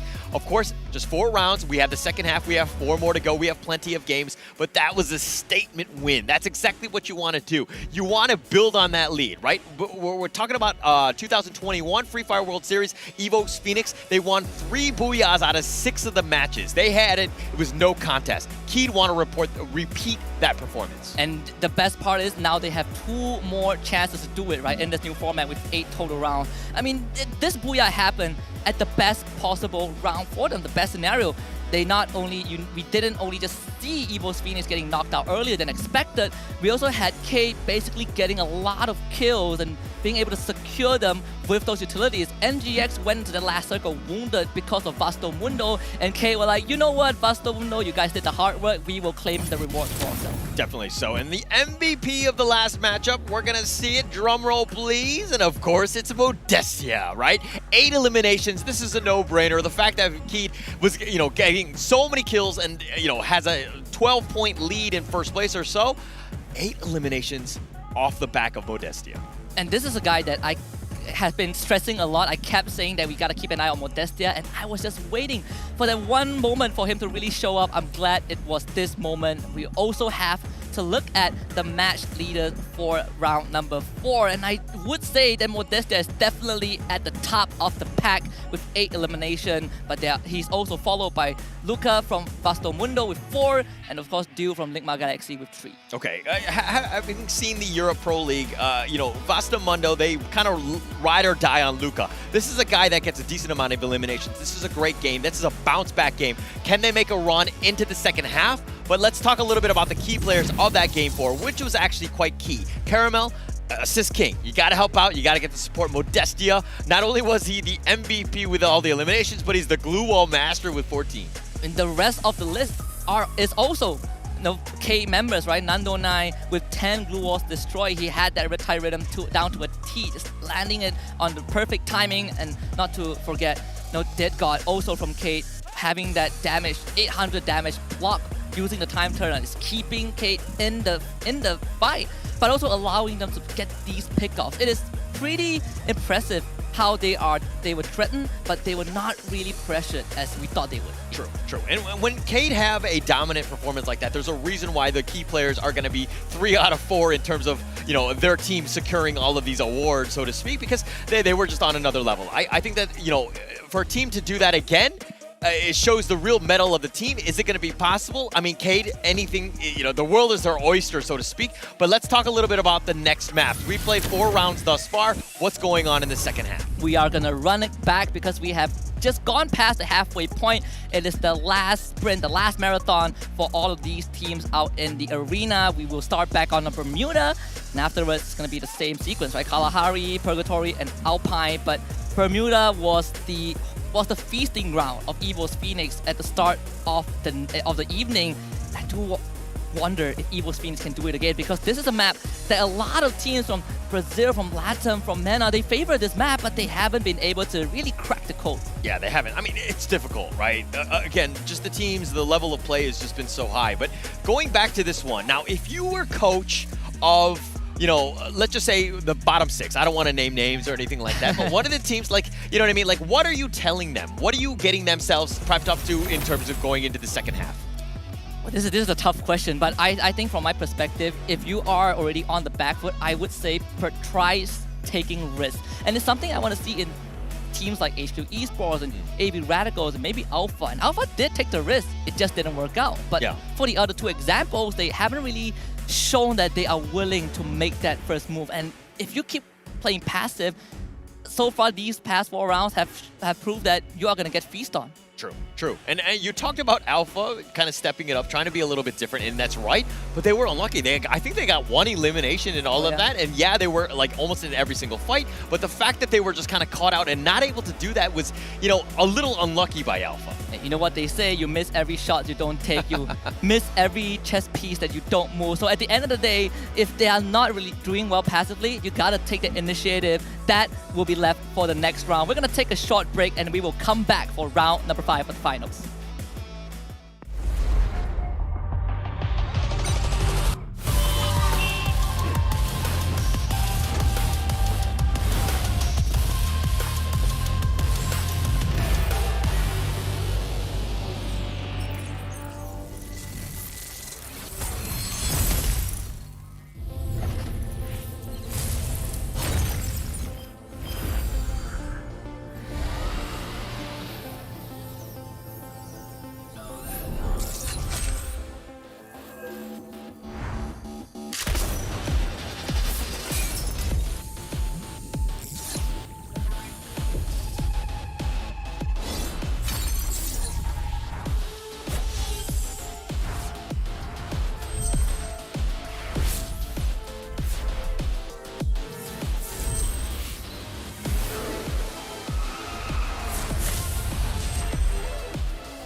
Just like the sunshine, we level up.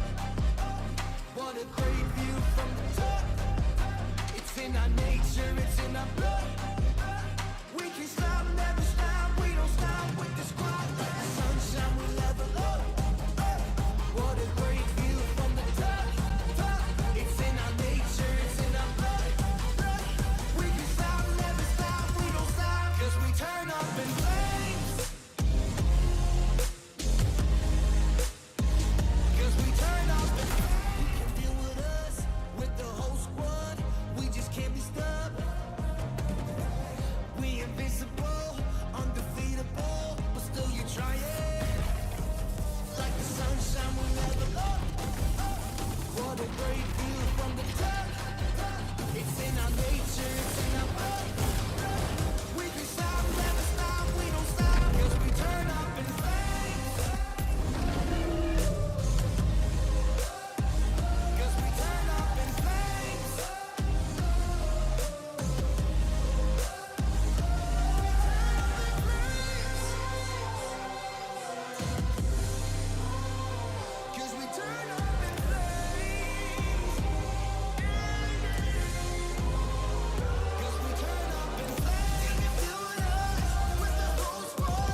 Just like the sunshine, we level up. What a great view from the top. It's in our nature, it's in our blood. We can stop, never stop. We don't stop with the squad. Like the sunshine, we level up. What a great view from the top. It's in our nature, it's in our blood. We can stop, never stop. We don't stop, 'cause we turn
We are halfway through the Free Fire World Series 2022 in Bangkok, Thailand. My name is Husky, and with me is Holler. And we just saw Kate getting their very first booyah for Brazil. And not only just their first booyah, it put them in a very solid spot in first place. Great positioning, great game, and that's what they want to do continuing on. And they're going to look to build that momentum, go into the second half with that. Now, can they keep that up, especially against these top-tier teams? We're going to still have yet to see. There's so much more action yet to be played. Yeah, and we do see some front runners, right? The Brazilian teams, the Thai teams, RQ Kazu is also up there alongside with Ignis Esports. And we also saw some teams that are falling behind. They're eating a bit too much of the dust. And so far in the first half, they haven't really been able to do too much to kind of make up for the difference. And to be honest, yes, we have 4 more rounds, but the thing is that this game and the next one, are going to be the key ones because that sets the stage for the final 2. Who's going to actually have a chance at that top position? I mean, we kind of see a little bit of a rat race in terms of, the top area. There's about 4 or 5 different teams that have a real chance. But getting it to that next level, we're going to see the story's going to tell itself in the next 2 games. Yeah, when the evening just begun, we hardly talked about which team is going to be left behind, right? Because it is all up in the air. But I think it's high time for us to really start looking into it. And and be truthful to ourselves. There are some teams that might not make it to even top 6, and that's going to be a travesty. But at the end of the day, it's the fighting spirit that matters, and that's what I want to see. Yeah, I mean, it's going to come back down to which sort of ranking that you are. Yeah, you might not be top 4 or whatever, but you're still fighting for a decent chunk of change. But let's talk a little bit about the Game 4 stats, right? Keyed on another level. 26 points, 14 eliminations. The total damage was 7,000. I mean, that is almost a perfect game, I would say, by Keed. And at one point, we saw this team split up 2 by 2, got caught by SES Alpine, and won a 2 versus 4. Modestia and General being the 2 kind of pillars for the team in this round. And that is going to really lift the spirit of Kate up. But like you mentioned, Holla, can they carry this forward? Because Bermuda so far has been the home turf, not just for EVO's Phoenix, but for the Thai teams in general. Yeah, they've done quite well. And I don't think that they need to panic. Again, this is a situation where they just need to be consistent, right? Be the team that we know that you're capable of doing. If you're looking at Enigma Galaxy, this is perfect. The guys are just joking around. They're just taking it very casual. They're not too serious. And, understanding that they're still in a great position. Yeah, and they're not too far behind, right? Yes. In fact, second place for NGX. That's not too shabby. One good round could set them on course to win not only their first World Championship, but keep that trophy on home soil. But we also have Vasto Mundo on our screen, the team that performed admirably in the previous round. Finally stepping up, showing signs of life, keeping EU in the race. Yeah, I was going to say, if they didn't have that good match, and they were, right now they're 6th, right, with 38 points, only 1 point above Ignis Esports, and about, 11 points behind RRQ. That is within stone throws distance. They have a potential, right? The fact that Vastamundo were able to have a great Game 4 put them in a good situation. I was going to be worried about this team because, again, Vastamundo is a team that just, is built off of momentum, and getting a little something going is going to really help them as we go into Game 5. As we expected, right? Lako and Blazer did exactly that. Bermuda is where the true race begins, especially for the teams that are vying for that first place. We are going to go back onto the most classic map, but this is a map, as we both agreed on, has been the forte of the Thai squads. Yes, we're looking forward to that. At the same time, it looks like the drop is going to be going in. They're going to be going southwest, and everybody's kind of dropping down. Alpha goes down very early. They were kind of one of the first ones out of the plane, but if we're looking at it, nobody really, I think, is going to make it their way to Sentosa. It's a little bit far for that flight path. But look at this middle. Very congested, I would say. We might see some early action. Yeah, Kate instantly drops there. And we are also seeing the same maneuver from HQ Esports, where they split up, try to cover as much ground as possible. But early on, with when AJ was on the broadcast, we did discuss about the pros and cons of this move. And the cons is that you might get caught out in the open, and if you lose that gunfight, it's going to be a free point. That free point could not have gone to a worse team. It's Kate. Oh gosh, not a great start there. General will secure that one, but HQ Esports, I don't know if they're just unlucky, but they have not been able to find their groove. They have 6 points in 4 games. That's a rough situation to be in. This is a team that prides themselves on being consistent locally and being really proficient in that macro gameplay. But if there's anything we've learned, is that macro doesn't win you the games. At least doesn't win you the game fully. Yes. Right? We need teams to really take that first step, take that CQC, have someone to back you up. What really amazes me about competitive Free Fire over the years is how these teams have adapted, have evolved in their gameplay. Now we are no longer seeing 1v1, we're seeing mech checks, we're seeing those 2 versus 1 trades. There are all these really minute movements that separates a good close quarter combat player and a great one.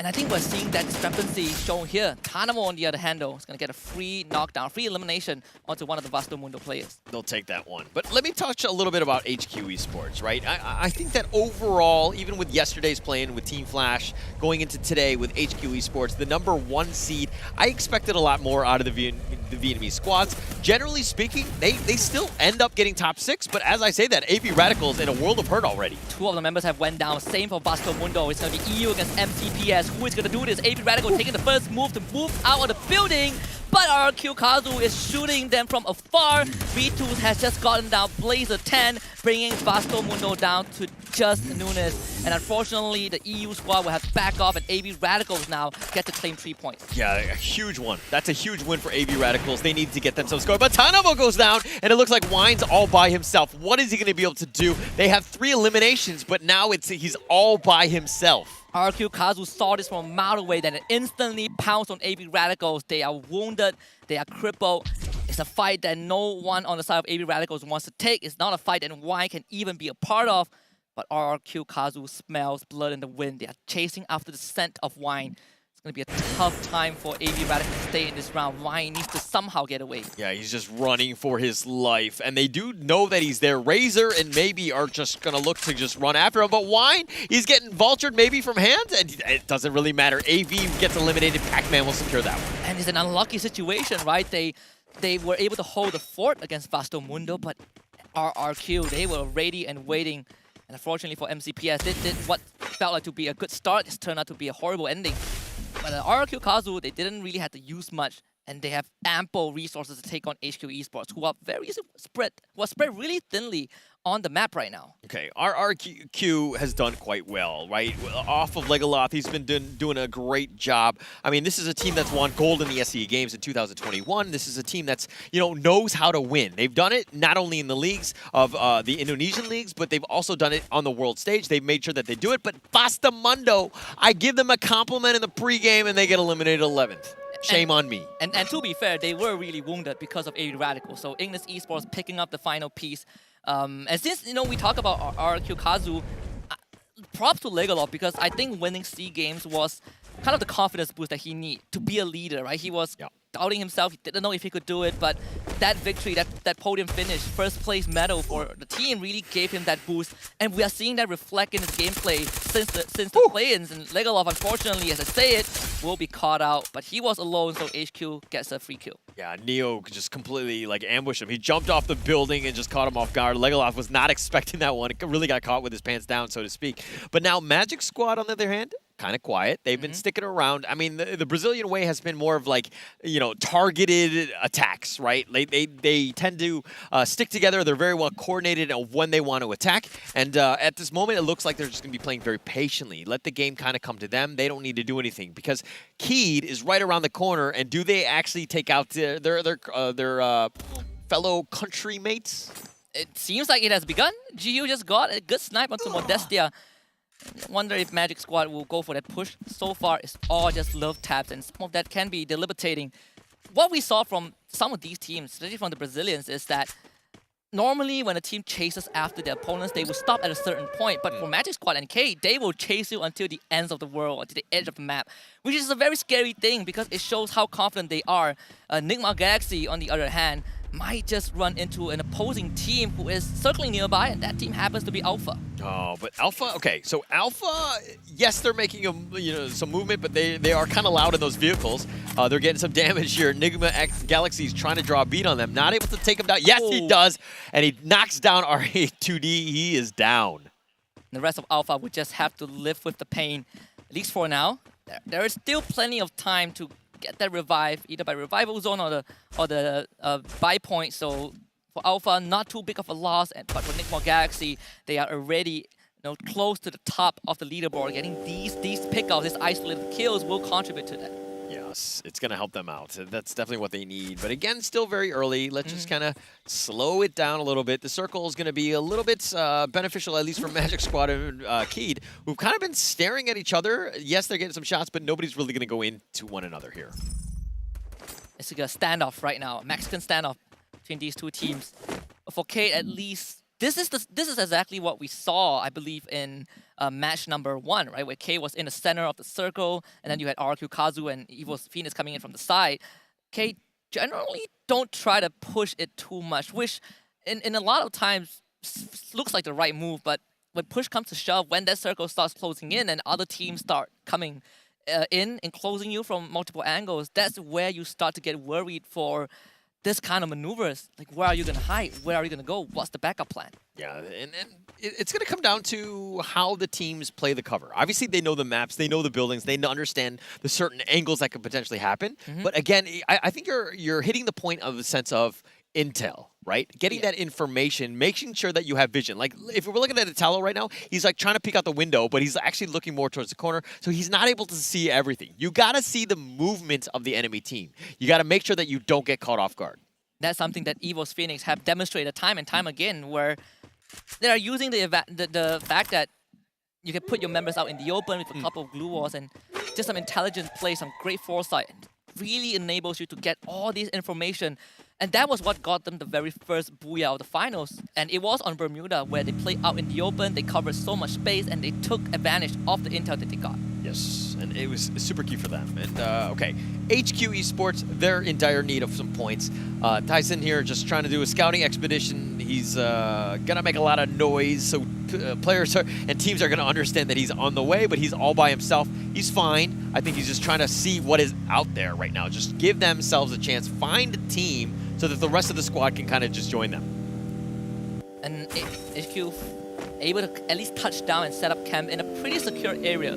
It's still the second circle. There are plenty of places to go around to get some loot. Obviously, they did sustain some damage, but that puts them within the line of sight of teams at Clock Tower, and Jason just instantly takes advantage of that, getting the initial knock onto one of HQ Esports member. Thankfully, there's no finishers coming in, and Tyson just completely gets destroyed. Okay, Jason had got the first knock. He got picked up or whatever, and then he got knocked down again.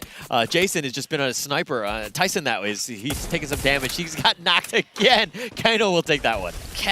HQ Esports cannot catch a break, and after that third knock, Ignis decides that it is go time. It is time to hunt down the rest of HQ Esports, and this is going to be really crucial to see if HQ Esports are willing to take this fight. Are they just a reactive team? Neo says no, takes down Jason with a great grenade lob. Ignis Esports kind of stopping the tracks temporarily, but Eric is also responding, using that ice grenade, forcing the members of HQ Esports out. Eric is the only one right in front. Okay, one thing I don't like about HQ Esports right now is that they're kind of hesitant about going or not, right? It looks like the go call has been made. They're outside trying to get draw a bead on some of these angles. But Eric does get knocked here. Artemis will secure that one. And it looks like they're trying to find the rest of them, but they're going to use the glue wall, and Carlos. I don't know who's going to end up winning on this 50-50 fight. Eric tried to sneak through and unfortunately just got spotted, and GX was also in the picture, but we also turn our attention over to Alpha and Naguara Esports, who are assaulting the compound of Alpha, but unfortunately Yeko is the first one to get knocked down. Remind still alive with 15 HP. The rest of Alpha, they are pincering the members of Naguara, they are boxing them into this house. They are the ones who are trapped with Alpha, and Alpha cleans up Naguara. Oh, that is a win that they needed, but they're continuing to fight, and Alpha is looking to just continue to go with SES. They've joined the fray. There's just too much action left and right. G8L is still alive. He's the last one. He's the sliver of life. I think it was 3 HP, but SES, they want a clean house. They want to get the free eliminations from Alpha here. And he's trying to get away on a buy. Unfortunately, there is just no chance for that to happen. SES out fight, putting Indonesia on the map. Good vulturing strat. Very good play right there by SES. Again, this is the #1 Indonesian squad. They haven't really found their groove in the finals thus far, but that's a pretty big win for them. They needed to ensure that they get some eliminations. They're going to continue on. 8 teams left, 11 minutes. Still plenty of time, and of course, many players out there, so many points to be had. It's great to see that Ray is finally doing that rush, and they're doing it correctly, right? One of the star players of SES with 3.08 average kills per round off of their local finals. That is a high number. Kate, on the other hand, have just found RRQ Kazu on that high ground, and this was a fortress that Kate has held for a very, very long time. Unfortunately, Circle is not in their favor. They will have to move soon, and they will have to move through RRQ Kazu and potentially Magic Squad. Yes, yes. Again, Magic Squad have been quiet, right? They've been sticking around and just trying to find the right, angle of approach. They haven't been able to do that. But this is going to be a pretty key one. Magic Squad, RRQ, both in the running. Evos Phoenix is kind of, I thought they were right, but Ignis Esports, Carlos is going to get the knock there. But again, Magic Squad sticking around. They are okay, at least for now. You see that Ice Grenade being lobbed by RRQ Kazu, which means that the assault might begin really soon. But RRQ Kazu, they have a very important decision to make. Where do we attack? There's Kate on one side, there's Magic Squad on the other. You don't want to come to the center. But for RRQ Kazu, they are split up 2-2 unless SES joins the fray. General getting eliminated from the picture might just be the green light for RRQ Kazu to kind of pounce and eliminate and eliminate Kate from this equation. Yeah, they still alive right now. I mean, General's the only one that's been knocked here, and they're going to continue to fight. But SES on that high ground, making it difficult for Dead God to draw a bead. But if we're looking at the angles that are approached, Ray's on the other side, so it's very difficult to find which sort of, who you should be targeting. But as I say, that SES just shooting the car at this stage. Yeah, just eliminate any mode of transportation, making sure that you trap whoever that car belongs to and where he should be, where you want to keep him. Modestia is in such a precarious position. He's beneath two RRQ members, is also getting shot at by SES Outfight. This is such a good position for SES to be in. It's a good position for them. I would say for Keed, not the greatest one, especially since RRQ is right on the other end of that one. But IGS, Ignite Esports, has been going on with HQ Esports. That's on the other end. But Drax7 will secure something onto Neo. So there's action all over the map. It's starting to build up here. And this one is definitely going to erupt in just a bit. SES Outfight slowly encroaching on the compound of both RRQ Kazu and Key and Kate. But these two teams, K and RQ, they also feel like they want to go head-to-head against each other. SES Outfight felt like the referee right now. They're just watching this unfold. Dead God makes the first move, and that is the first move that ends him, that puts him in the grave 6 feet under. SES Outfight just getting all these free kills from that high ground. RQ Kazu finally making their move. They want to make sure that they do not become the victim. Returning fire onto SES Outfight, but SES Outfight have got a good hold on this high ground. Okay, they've done a great job, SES that is, of just kind of gatekeeping, moving with this circle, as well as getting some shots in. Legolaf has been, looks like he does go down. General's been revived on the other end, but it looks like they're going to continue to forward. But they have 8 eliminations. SES have bounced back this round. Baran knocked down by the play zone, but SES still have the numbers on the other end. Both Thai teams that ran into each other, and this is the showdown that the Thai fans want to see. NGX against Evos Phoenix. Stop is the first one to go down. Evos Phoenix going in for the kill, and Du is keeping his team alive. This is a star player that you want to look at. Bill against Jonah does not work out, and Jonah gets that knockdown. Moshi is going to be next on the screen, but unfortunately for NGX, they are history. Clinical fight there by Evos Phoenix there, winning 4-0 against Nigma Galaxy, ensuring that, hey, we are the top dogs from Thailand. You bow down to me, at least in this round. But many have fallen thus far. Ignite Esports, they're down as well. Magic Esports are like cockroaches. They're sticking around even to the end. Top 4, guaranteed some good points here by Magic Squad. Very smart play by them. But Jojo taking some shots here. Got Cruz, bit of a sniper on this perch. And even though the circle isn't in favor of Evos Phoenix, look at the amount of space that they've taken for themselves. It really feels like you're suffocated if you're any other team. God Cruz will make that first move to get more space, but Ray, his Hawkeye is incredibly precise.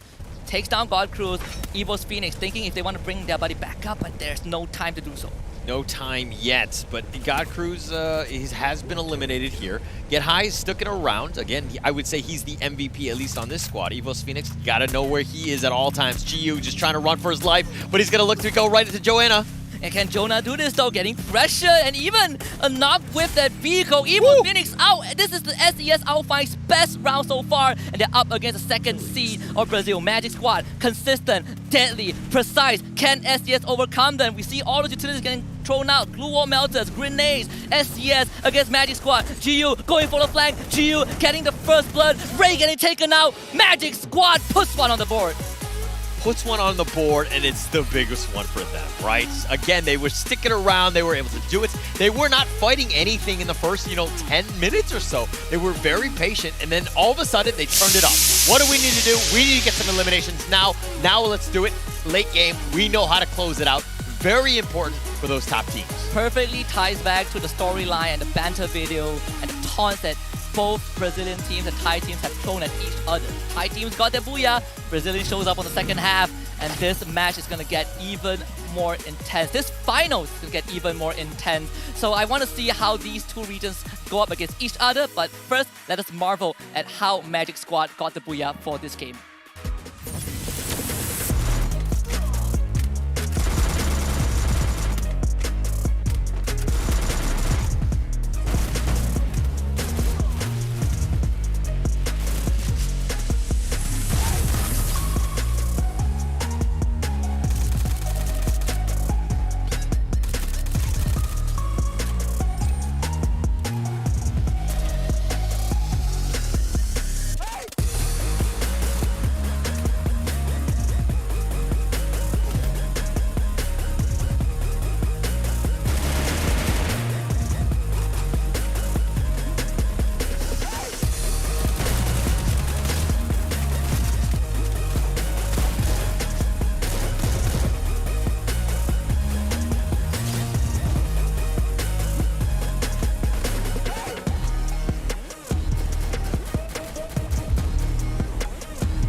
Magic Squad got the booyah on that one. They did it in style. They got a decent number of elimination points, and they're going to be kind of jumping up. It's going to be very close with Keed. I'm super excited to see the overall standings because, again, the Brazilian teams are on top maybe. The Thailand teams are maybe faltering.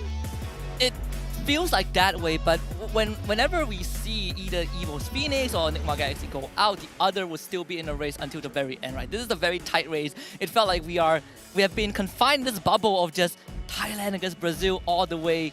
There are some other teams that are also keeping up. RQ Kazu were doing great. Ignis Esports were also doing pretty decent to keep themselves in the race, but we're seeing that gap getting widened a bit. Yeah, it's going to be super interesting because, again, even for that the match standings on this one of that last game, which is going to be kind of key in terms of how it shapes it up for the next 3 rounds, we're looking at exactly what happens. SES bounce back game. 12 eliminations. They got second point with 21 points. They needed that one. That pretty much guarantees them at least a spot into, the top 7 spots going in. Very crucial as well. This team, they have a reputation to get rid of, and that is the runner-up specialist. And even though they won the local league, this is the best proving ground for SES Out5. But Magic Squad was the team that got the booyah, 19 points for them, followed by Evo's Phoenix with 13, and RQ Kazu keeping tabs on them alongside Kate with 10 points each. Oh my gosh, but look at Nigma Galaxy at 8 points, Ignis Esports with 8 as well. HQ Esports had a decent game with 7, so they kind of bounced back on that one. But look at AV Radicals, Naguara, Vasta Mundo with a donut. That is a travesty. This is a devastating finals thus far for Naguara in particular, right? Because this was a team that came in from yesterday with so much promise. They were dominating the play-ins, then they finished in 3rd place, but at the end of the day, this entire finals thus far have not been their playground. This, the current standings. Kate in 1st place, 80 points, leading comfortably, followed by Magic Squad in 2nd with 72. Oh, there's both. I mean, the Brazilian team seem to look like they're pulling away a little bit. But yes. Nigma Galaxy and Evo's Phoenix, the interesting part in that last game was the fact that they were kind of going head-to-head. Evo's Phoenix ended up winning that one out 4-0. crippling, eliminating Enigma Galaxy. That was huge for them and their confidence going into this one. But they both have 66 points. It's going to be very interesting seeing with those ties teams. What do they do in the future? Like, do they like let their the enemy team go just so they can deal with the Brazilians, or what do you want to do? And without knowing who they are on the battlefield, it's going to be so hard. But I love the fact that you brought up SES having that important round, right? Because it really catapulted them to 6th place. In first page, there's still a lot of work to be done for SES to even have a chance to contest that championship title, but getting close is the first step. Yes, for sure, for sure. It's all about that. It's going to be going into that. But let's talk a little bit about the MVP of the last game. I think this is going to be super key because of the fact that, like, you know, who do you think is going to be the MVP? I think it's going to be Italo. It's either Italo or GU, because I think these two have been instrumental in getting Magic squads to the top. GU was a phenomenal support, and Italo, he was known as the Glue Wall Masters for a couple of times yesterday during the play-ins on that key player screen, and it's good to see that now he's also leading the elimination chart with his Charge Buster. Yeah, and he's got to continue on doing that one, but let's talk a little bit about the match kill leaders. I mean, yes, he's gotten 2 or so eliminations on that one, but 5 eliminations from JoJo. Ray with 4 as well. SES really had that bounce back game. And Italo, we already talked about him in his 3 eliminations, but this is, you know, SES's world. This is what we wanted to have seen from them. They need to continue with that. And the other thing we want to see is no repeat booyahs, and so far all of them have been very unique. No team has gotten 2 booyahs yet. We also got to look at the key players of game number 5, starting with SES Alphine's Ray, 6 massive assists, and Jonah from EVO's Phoenix with 16 glue walls erected. Okay, you erect them, but a hand will knock them down, and he's knocked down 6 of them. Pretty good stuff by them. HQ's Esports, Neo as well, Field Medic. I mean, this is one of those things where, yeah, you got the award, and it's great support play, but picking up 4 guys, but it's never really good for the team when you have to pick up 4 people, right? And it's even worse if you can't translate that into something. Right? It's just like how we saw, for example, most damage blocked by Time Turner, but that team incidentally was the team that got knocked out early on. It really shows that you are getting pressured a lot. HQ Esports, they don't have much time left, and they are still biting the dust. It's not starting to get concerning. It is incredibly concerning if you are a HQ Esports supporter, but it's safe to say if you are EVO's Esports fan or if you're supporting SES Alpine, they are still very much in the running. Still within the running, and it's all about just having that good round, right? Okay, yeah, you might not be top 6 or whatever at the end of the day. I mean, unfortunately for some of those cases, I mean, mathematically you still have a chance, but we have a lot of games to go. But it's one of those situations where, hey, let's look at baby steps. All we need to do is just springboard ourselves 2 places to get ourselves up into that next game 6, which is going to be Kalahari. And Kalahari is an interesting map because when we looked at game number 2, I expected RRQ Kazu to gun straight for Refinery and take control of that. But it was Magic Squad that took control of Refinery and took it to the very end. NGS got the booyah, but Magic Squad is showing us that they're not afraid to contest these key areas. Never afraid, right? I think that's the biggest thing, is that you have to be confident enough to know that wherever I'm going to drop, whatever I'm going to defend, I know what I'm trying to do. The strategy is there. This is it. This is the best of the best. You're in the entire world for Free Fire, right? And you have to know the map. You have to understand what you need to do to make sure that you're playing it properly. And it looks like, you know, Magic Squad has done a great job of that. And there are some patterns we saw in that second game, where Alpha taking the initiative to take on Kate. They lost, unfortunately. Ningma Galaxy setting the record for most points and eliminations in a single round. I'm not looking for any teams to break that record, but I certainly am looking for the teams to adapt to what happened in round 2. Definitely, definitely. And we're going to see more of that. Again, it's all about the strategy. We've kind of gotten our, we see how the other teams played it. It's going to come down to this. And how do we react? What is the counter strategy to all of that? It's going to be super key. And I think when we talk about this being crucial, Kate has gotten it to the T. It felt like they have mastered not just being passive, but also knowing when to take that first move to get that booyah for themselves. Yeah, definitely. And we're going to see 3 more games. It's going to be the end of it. It's going to be coming up. We're going to find out what's going on. But we have still plenty of action to go at you. But first, we're going to take a quick little break.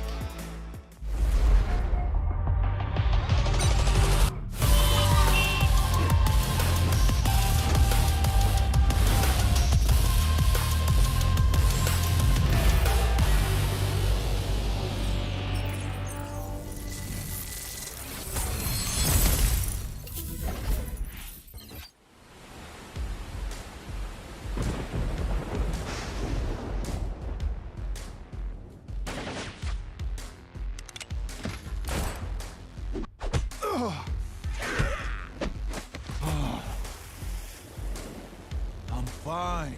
I don't need healing. What? Your arm is broken. If I show you I can do a push-up, will you stop bothering me? I dare you. Hate to say it, but I told you so. You don't hate it at all. Oh, my grumpy love of my life. You can be so stubborn. I am strong-willed. I'm not stubborn. Introduce them to their new home. You're the captain of the island. You do it.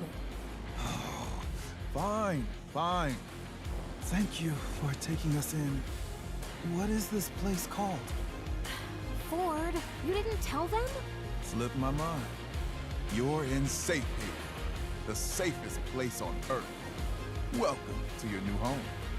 Hey, who's behind this mural? I didn't approve this. Actually, I look pretty good.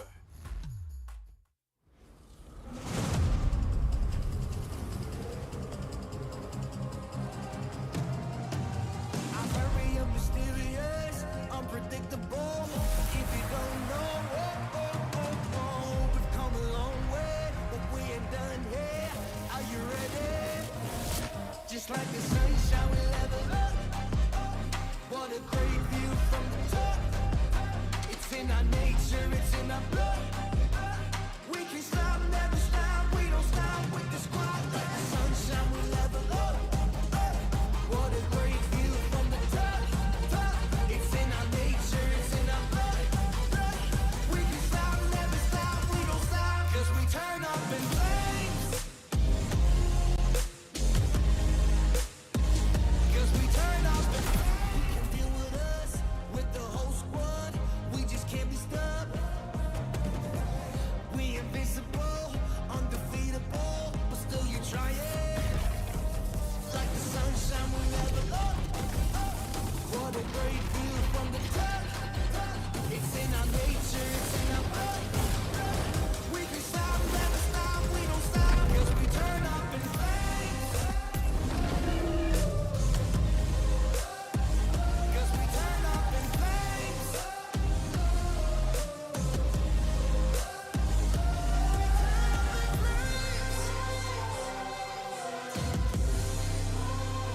Cause we turn up in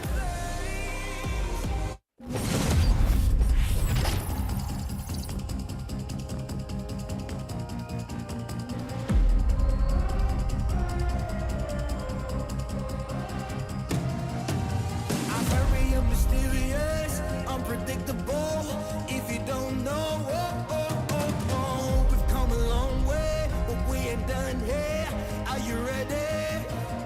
Just like the sunshine, we level up. What a great view from the top. It's in our nature, it's in our blood. We can stop, never stop. We don't stop with the squad. Like the sunshine, we level up. What a great view from the top. It's in our nature, it's in our blood. We can stop, never stop. We don't stop, 'cause we turn up in flames. 'Cause we turn up in flames.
Brazil, Thailand, Indonesia. 3 nations dominating the grand finals through 6 different teams. This is the Free Fire World Series Bangkok 2022. My name's AJ Abdul Mustacho, down here with the one and only Husky. And what a day it has been. We're down to the 3 final matches, but there's no guaranteed champion just yet. Anything can happen. And I'm wondering what's it gonna take for Indonesia to climb up to the top. Brazil has had a taste. Thailand has a lot of taste, but Indonesia still struggling to grab the trophy for themselves. Starts with SCS Alpine, right? The first seed of Indonesia alongside RQ Kazu, who have been doing admirably, but RQ Kazu were the more solid one, which is a good outlook for a team that barely scraped by through yesterday's play-in. But we also are seeing the possible conclusion of certain storylines where it's between Brazil and Thailand is Godzilla versus Predator kind of matchup. Let's take a quick look at the previous match setup as well. All of the stats from the previous game by Magic Squad as they managed to secure a phenomenal booyah for themselves. I believe this is the first one since the play-ins. They strike it on the grand finals, and it is no better time to get the job done for the Magic Squad, but there's still a lot of work to be done. They're currently about 8 points behind their brothers, Cade, and this is just what the Magic Squad needs. Consistency has been the key of their success, but now they need to secure those extra bit of points that can get them up to the top. And I want to quickly bring up Magic Squad as a team. They went from 6 players to 5 players, and they've been holding all of them since then. And their eyes were actually set on 2 distinct teams in the finals. Kate and Evo's Phoenix. Guess what? They've gotten what they want, and right now there's a huge chance that Magic Squad can stay on top. And this was all off of consistency since the players. They have not dropped a single beat. No, they have not, most definitely not dropped a single beat at all. And you know, one of their winning successes, one of their winning formulas for the previous matchup was always a tight rotation, compound into compound, preying upon teams, and it's always with sending one kind of scout out first to see if anything does go south for him. When the area is clear, everybody comes in there for the backup. Magic Squad just executed that rotation time and time again, all the way into that final circle. And into that final circle, it was all about the timing, right? Waiting for that circle to start moving, waiting for that chaos to break apart, because they kind of knew that a lot of these teams love to play the very edge of that circle, especially when it comes down to the final one. And therefore, when that circle starts moving on in, nobody has the time to take pot shots against them. That was just brilliant. 2 key players on the side of Magic Squad, Giyu and Italo. These 2 have been instrumental to defining what Magic Squad has achieved so far. Not to take it away from the rest of the team, but these 2 have been phenomenal. And of course, as we go into Kalahari, the teams are trying to get that trophy away from Mr. Wacker, because that's what they are fighting for right now. We will see if that's going to be the case, because Kalahari, I think, is interesting. We'll see if RRQ Kazu wants to take back Refinery from Magic Squad. Yeah, flight path skewed towards the right here as it cuts through from Stone Ridge all the way down to Shrines, leaving Maze and Mammoth quite the distance away. But as you can see, SES Alpine finds the sub for themselves. This is going to give them that bird's eye view from up top, but also a lot of area around them to loot up. They just need to be a little mindful of the positioning of Alpha. But looking at the performance of Alpha thus far, it doesn't seem like they're going to be that big of a threat for the squad. Well, for my. this esports, it might not be the same. They hard drop onto that blue tier, the high tier loot zone with AB Radicals. And we talked about this from the beginning, right? These 2, it's not easy to miss AB Radicals. It's not hard to miss them, excuse me, because they always take the high tier loot zone and they're paying for it. Absolutely, man. It's not difficult to find these boys at all. If you want to look for the Filipinos, you look for a blue circle, and there you go. You'll get all of them there. But this is the problem with AB Radicals. They haven't really been able to keep up with the very aggressive gameplay that we usually see out of them in the grand finals in here today. Jason Scar will be able to take down Wine, and if Wine himself cannot get those CQCs completed, there's just no hope for AB Radicals in here today. Wine is their most phenomenal player, but he hasn't been able to strike a beat throughout the whole day. And you can say the same for Ray Miao, the wonder child from the Philippines, right? When he first joined the scene under VPH Velocity, this guy was the absolute Hawkeye of the entire MCPS region. And right now, not really showing up. I mean, you are looking at the pillars of AB Radicals crumbling one by one. And I feel like it's definitely not entirely on them, but it's also these teams understanding what to do against AV Radicals. You've seen this very passive and responsive gameplay that hasn't worked out. Modestia, good drop. Tanamo doesn't see exactly what's happening behind him. Is Modestia going to be able to get this backstab? We will have to wait and see. Enigma Galaxy, on the other hand, holding on to this compound at Foundation and slowly surrounding the players of RRQ. But Phil God manages to dodge that Spaz 12 in hand. He can turn it around, but unfortunately for him, the time turner is just a tad bit too late. Gets taken down. UMP in the hands of Razor, and RRQ the first ones to draw blood. But he's going to get revived instantly by Stop. NGX are not in the perfect position to fight RQ Kazu, so it's understandable why they decided to take that backseat and go for the safe play. But on the other hand, Naguara, they're facing off against Vasto Mundo. Naguara, Cole. I mean, Naguara has been having quite the troublesome time out there in the grand finals, but as quickly as they go down, Maxi brings them right back into the matchup. Naguara still alive and kicking, but not much loot on two of their players. Blazer 10 and Faku pulls up a great glue wall, but look at the securing here coming through from Vastamundo. The backstab was just way too good. Faku out for the count. The grappling gun, very crucial on a map like Kalahari. And that is what allowed Vasto Mundo. They knew that the Naguara member was alone. All they had to do was to put pressure and outnumber him on that roof. They did exactly that. On the other hand, Ignis Esports are going to face off against HQ Esports. RRQ brings their team members right back in, all thanks to Pac-Man. Ignis, on the other hand, fighting for a lot here. They want to get the top 6 for themselves first. Ghost goes down.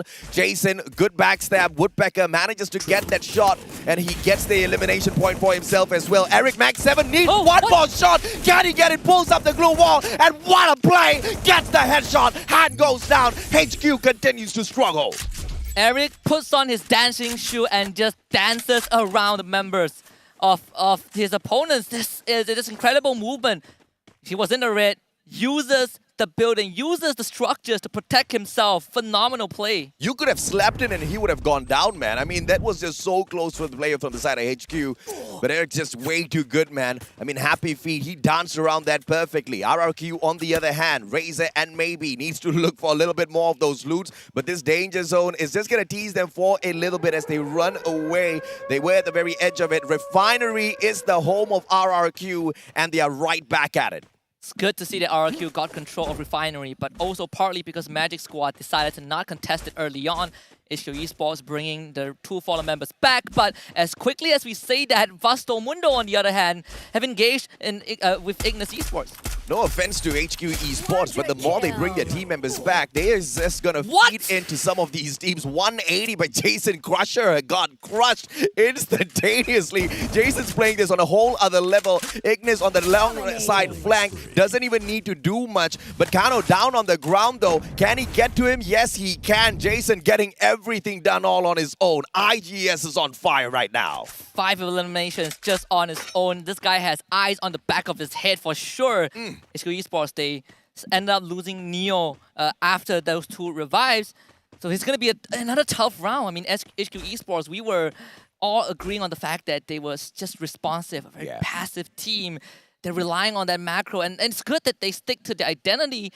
But so far, that has been overshadowed by all these maneuvers from more active teams. You know, Ignis Esports, Vasto Mundo, the Brazilians, the Thais.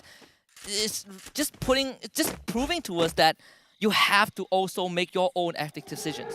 I mean, if even Vasto Mundo is struggling in this lobby, there's no surprise at all as to why HQ is doing the way HQ is doing right now. But they just need to find a solution. They have to avoid all of those engagements if possible and just take those final circle fights as much as possible, right? But now Ignis manages to sneak on into confinement, but Vasto Mundo meets them from the edge here. Oh no. Timing's just a little off. Eric misses that grappling hook climb, but look at this. It is the one and only Luca who drops by Kano Max 7. Luca's not getting off, and he gets taken off by pure aggression. I mean, that was no way that was going to go his way. Critical mistake from Luca. I understand the maneuver, but Crusher just parachuted down. You do not have the numbers advantage. You do not have the arsenal advantage, at least. Vasto Mundo getting punished a bit, but thankfully IGS are also down to just 3 members, so there is still a chance to fight on even ground. Eric needs to turn the circle around. Crusher has got the exact same gun. It's the max 7. It's all about who gets the pop first. Ice Grenade will force Eric away. He's not going to be able to make that entrance just yet. Catches up with Carlos. Both of these boys. The 2v1 situation can be set up here as long as one of those players from the side of Vastomundo makes that mistake. Eric on the second floor. He finds nobody though. Vastomundo downstairs. Those glue wall melters ain't going to be doing jack upstairs. And one good grappling hook brings him up to the top. Carlos bites the dust. What a headshot by Blazer. And here comes Eric for the response. Can he trade him right out? Brings out the glue wall. One more shot. Eric gets denied. Blazer with the Kano. hero move, and they might just wipe out the entirety of Ignis Esports. Kano, once more left to his own devices. He has been the clutch master of the team, but can he survive this pressure from Vastomundo? Gets away, buys a bit of space, but Vastomundo are on his tail. Yeah, this is going to be a problem. Kano barely has any room to get away. He can't even pick up his team members. Eric's up top. Kano gets tagged up and Ignis gets flushed out. This is just a phenomenal stand-up round by Vastomundo. We just highlighted them saying that they were struggling in the competition. They realized that as well. This is just a fire round for Vastomundo. 3 rounds, more than enough for them to squeeze right back up to the top 3. That's the kind of initiative I want to see. Blazer 10 rushing the roof, getting 1v1s, winning them. We want to see these from more teams. Vastomundo setting a really good example. But right now, SCS are fine. They see Evo's Phoenix on the slow ground. Evo's Phoenix debating how to maneuver this, decides to take that long route. There's no need to engage SCS. The night is still young. The round is still early. There's plenty more time and plenty more space to go around.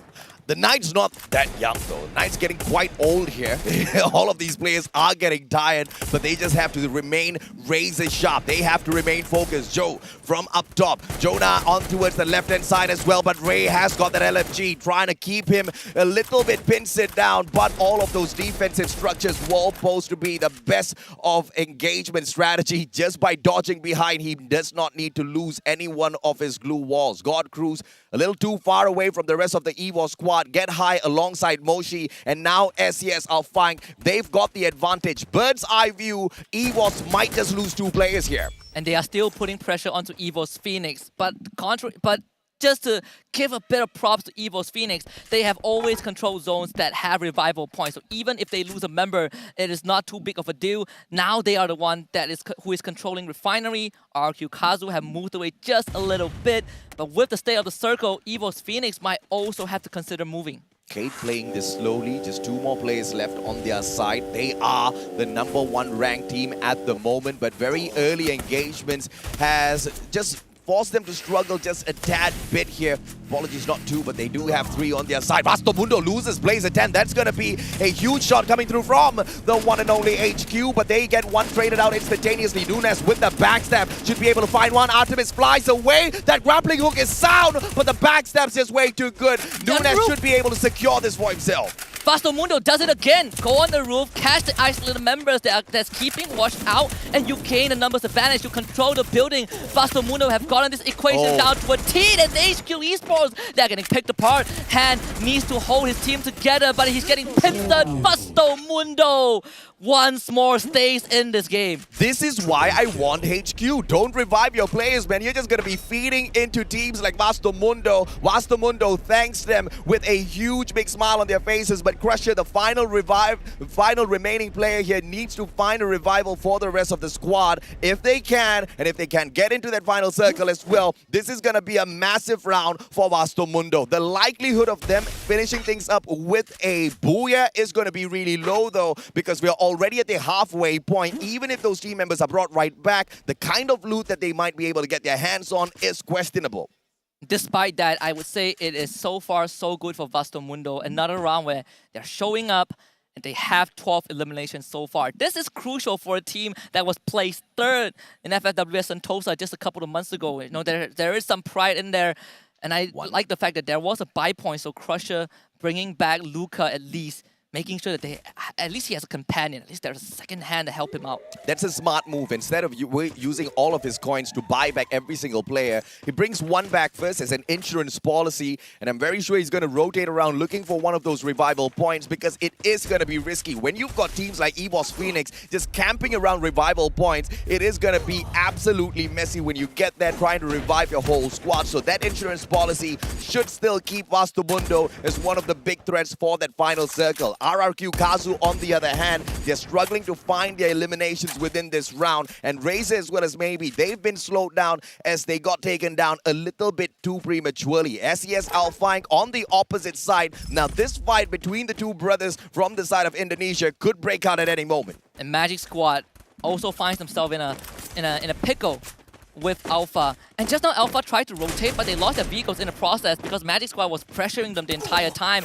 And look at Magic Squad. They know that they have the advantage of the circle, and they are just keeping Alpha at bay. This is crunch time for Alpha. They need to find a way to push into Magic Squad. Does Brazil take the championship back to their country? It all started in 2019. Nade will be able to tag one, but instant pickup will be possible. Bobs now erects that glue wall, but Riptide Rhythm rips it right away. Drax as well as Italo. Zone comes on in as well. Bobs gets taken down. This is Alpha. Finally, they wake up in the competition. Yet another nade can be very useful here, but Raid himself gets taken down. It's all up to Remind. GU way too far away, and Magic Squad sprinkling their pixie dust on the Alpha squad right now. Double barrel in the hands of Rewind, but it is a 1v2. Drax steps on in first, and that ice grenade was just the perfect solution for him. Just unfortunate tragedy for Alpha. The team that helped out Magic Squad coincidentally was K.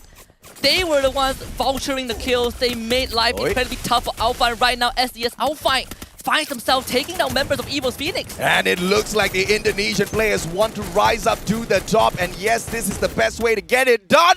But Moshi responds with a Groza headshot from down below. And that's one of the weak points of having that bird's eye view. But look at Jojo. He holds on to that big, tallest point on the battlefield right now alongside Ray. They've got the grappling hook, which can get them to safety down below. Gaday's going to be safe. And therefore, SES Alpine, once again, a major threat within this next circle. But look at Cade, ever so slowly dodging all of those engagements. Once they make it around this big bad boulder, they're going to be coming across RRQ Kazu, and RRQ Kazu might not be very happy with that. But Magic Squad should be able to cut them off halfway. And look at the positioning of Magic Squad. This might just be the pincer that does Cade in. Also look at the position of Nigma Galaxy. They just saw 3 teams pass by them. Magic Squad able to get into the circle. Say the same for RQ Kazu, Kate coming in from the corner.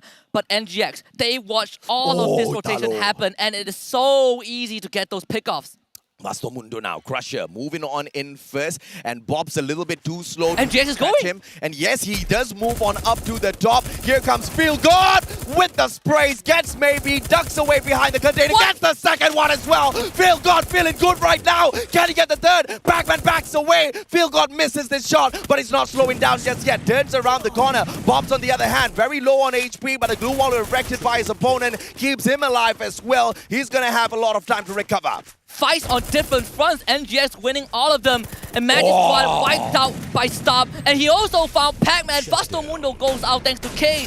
Nigma Galaxy stamping their insignia on Kalahari. And Nigma Galaxy, they lost their #1 spot, but it looks like it's high time they take it right back. Now, once again, high tier. All of this bird's eye view is going to be able to get them the advantage. Question is, do they have a grenade launcher? A couple of grenades, solid on its own, can do the damage against Cade right now. Down below, they've got the time turner to play around with, and right in front of them, here comes RRQ Kazu for the treasure as well. But Nigma Galaxy backs away for that bird's eye view on that left-hand side. And K gets wiped out. RRQ Kazu. Too good.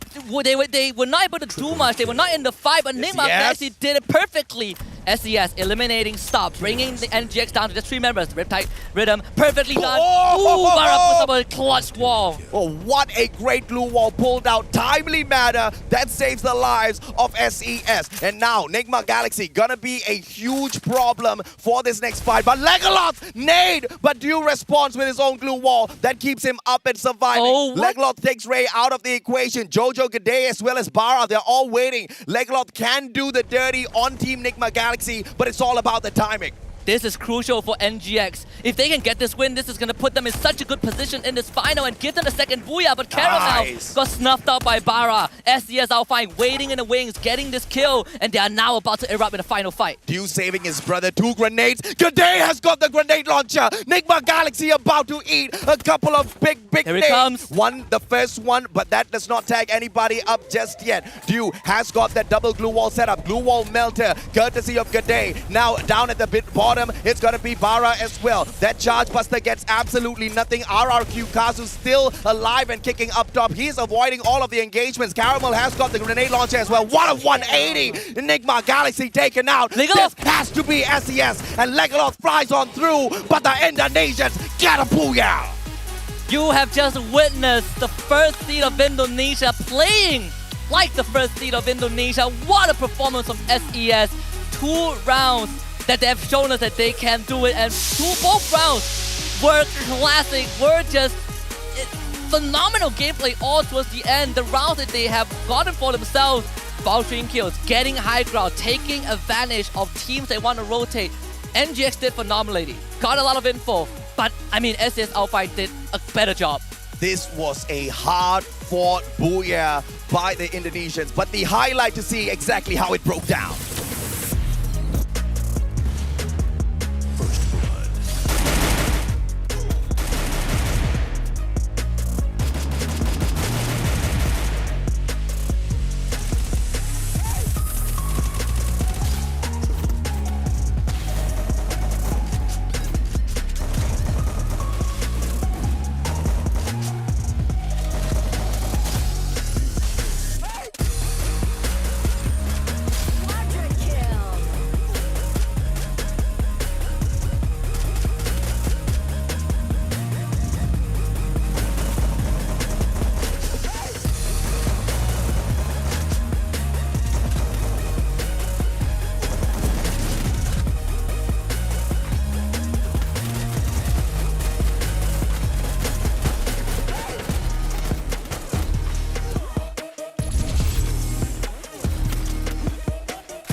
Now, I have to say, I called it out after match number 2. I was waiting for SES Alpha to join RRQ Kazu on the left-hand side of the leaderboard.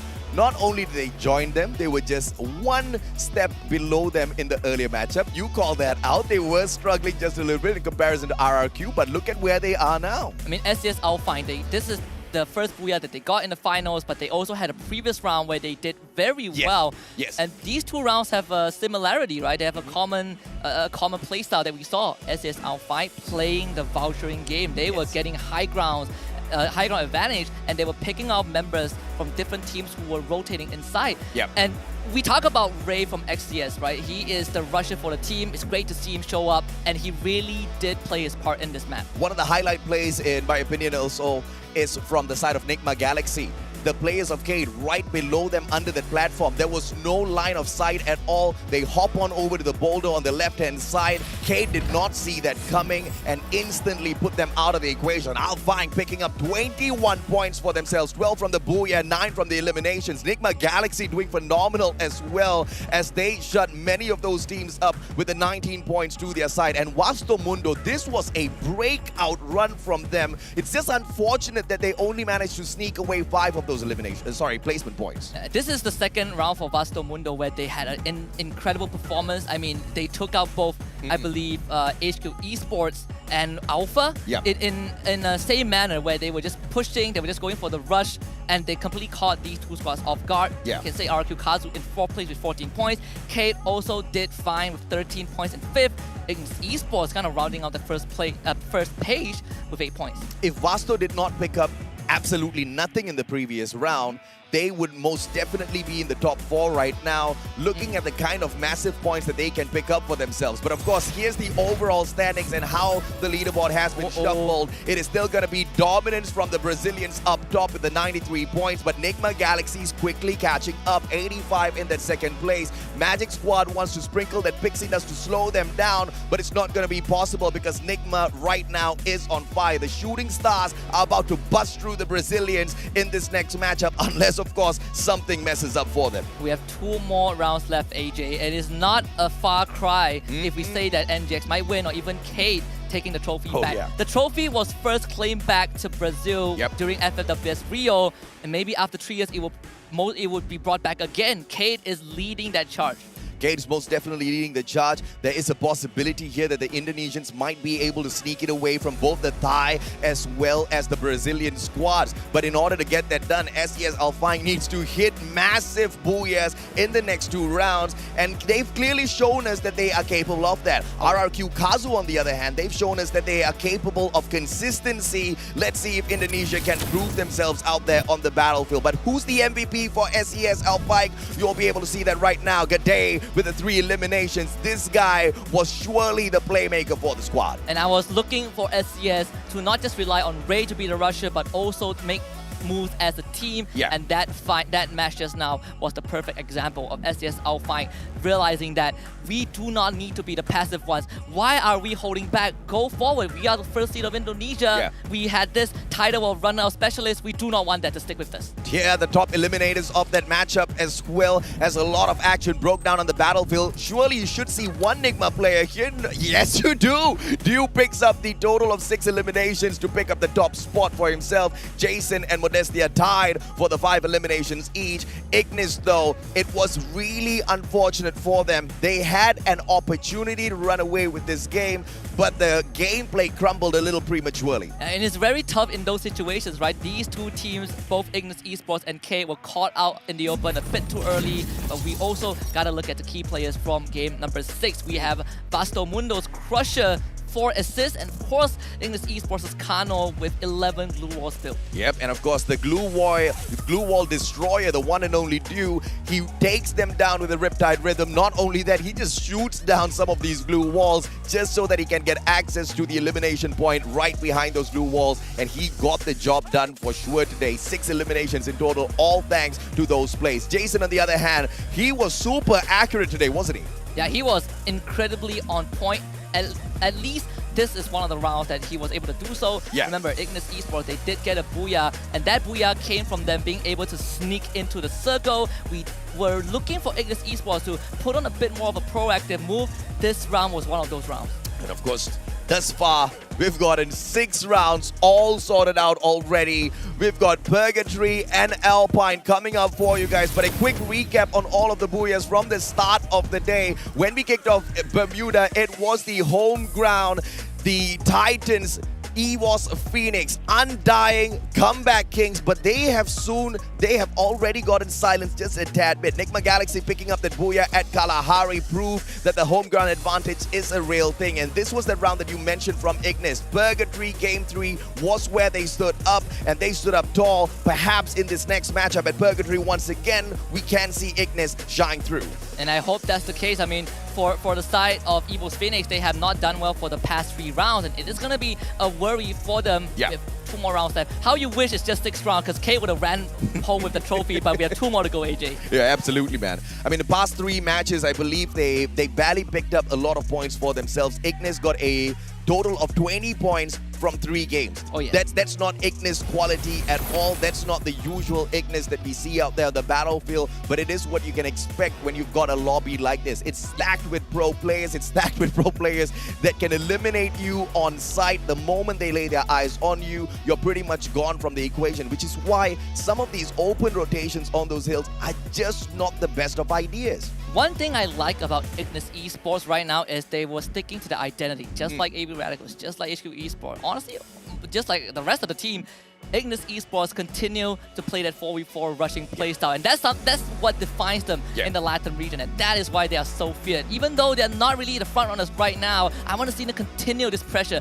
make these teams unsettled about whether they can get the booyah or not. Yeah, and you know, Ignis most definitely has an opportunity to continue climbing up the leaderboard, but getting that #1 spot might just be a little bit too difficult for them. We have to take a quick short break.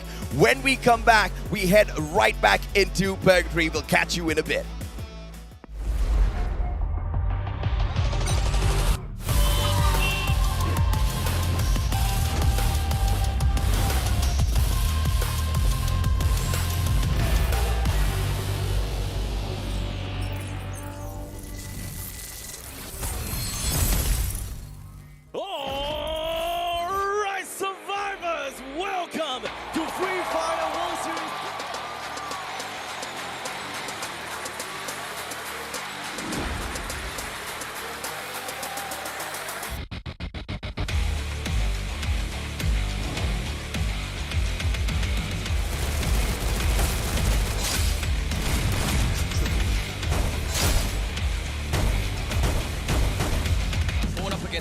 play-in champions of Echo Esports. That was a super dangerous one for both teams.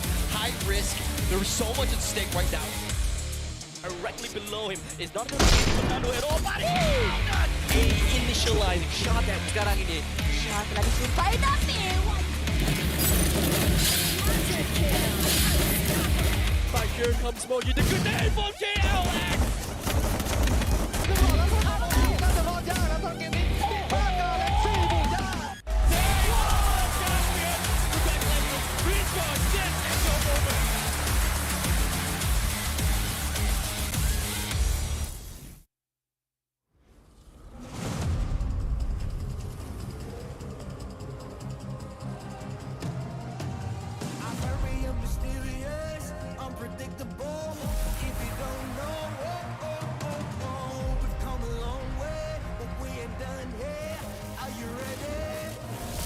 Just like the sunshine, we level up.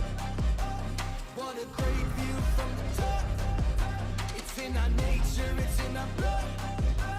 We can stop, never stop. We don't stop with the squad. Like the sunshine, we level up. What a great view from the top. It's in our nature, it's in our blood. We can stop, never stop. We don't stop. 'Cause we turn up in flames.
Sebuah perjalanan panjang bagi kita untuk akhirnya bisa berada di FFWS ini sejak 2021.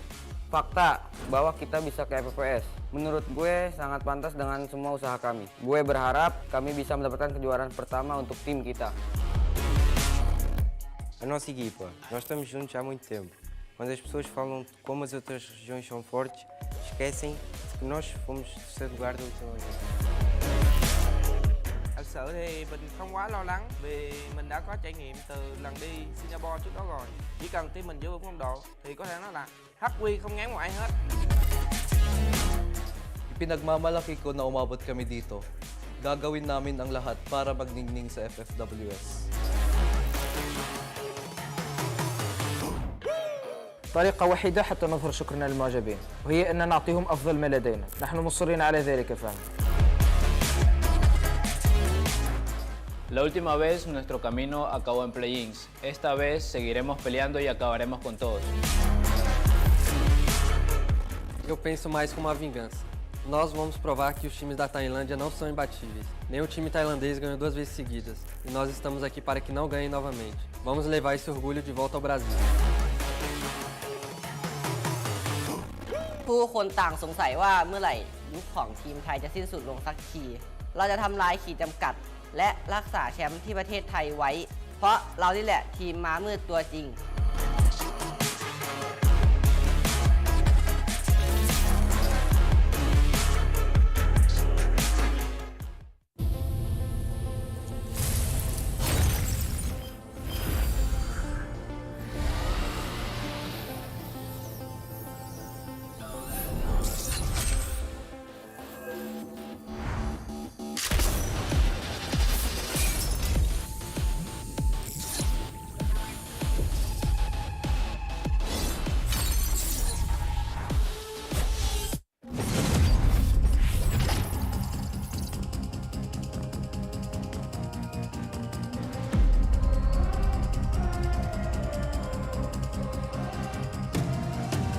I'm very mysterious, unpredictable. If you don't know, we've come a long way, but we ain't done here. Are you ready? Just like the sunshine, we level up. What a great view from the top. It's in our nature, it's in our blood. We can stop, never stop. We don't stop with the squad. Like the sunshine, we level up. What a great view from the top. It's in our nature, it's in our blood. We can stop, never stop. We don't stop, 'cause we turn up in flames. 'Cause we turn up in flames. 'Cause we turn up in flames. You can deal with us, with the whole squad. We just can't be stopped. We invincible, undefeatable, but still you try it. Like the sunshine, we level up. What a great view from the top. It's in our nature, it's in our blood. We can stop, never stop, we don't stop, 'cause we turn up in flames. 'Cause we turn up in flames.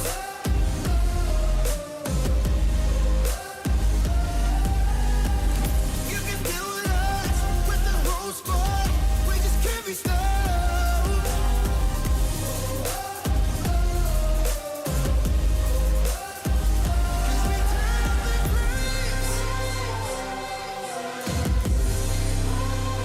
'Cause we turn up in flames. 'Cause we turn up in flames. You can deal with us, with the whole squad. We just can't be stopped.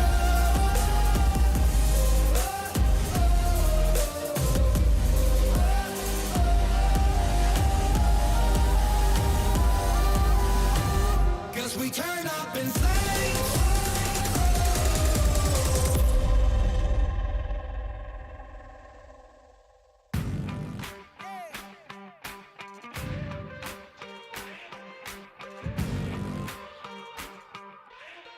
Time to level up and pay attention. Only the best can win, and I got a vision. I'm gonna be everything you said I couldn't be. I'm gonna leave my footprint, P.S. I know you see. I do believe that some things might be destiny. I do believe that I'm gonna give the best of me. I know you can't see, but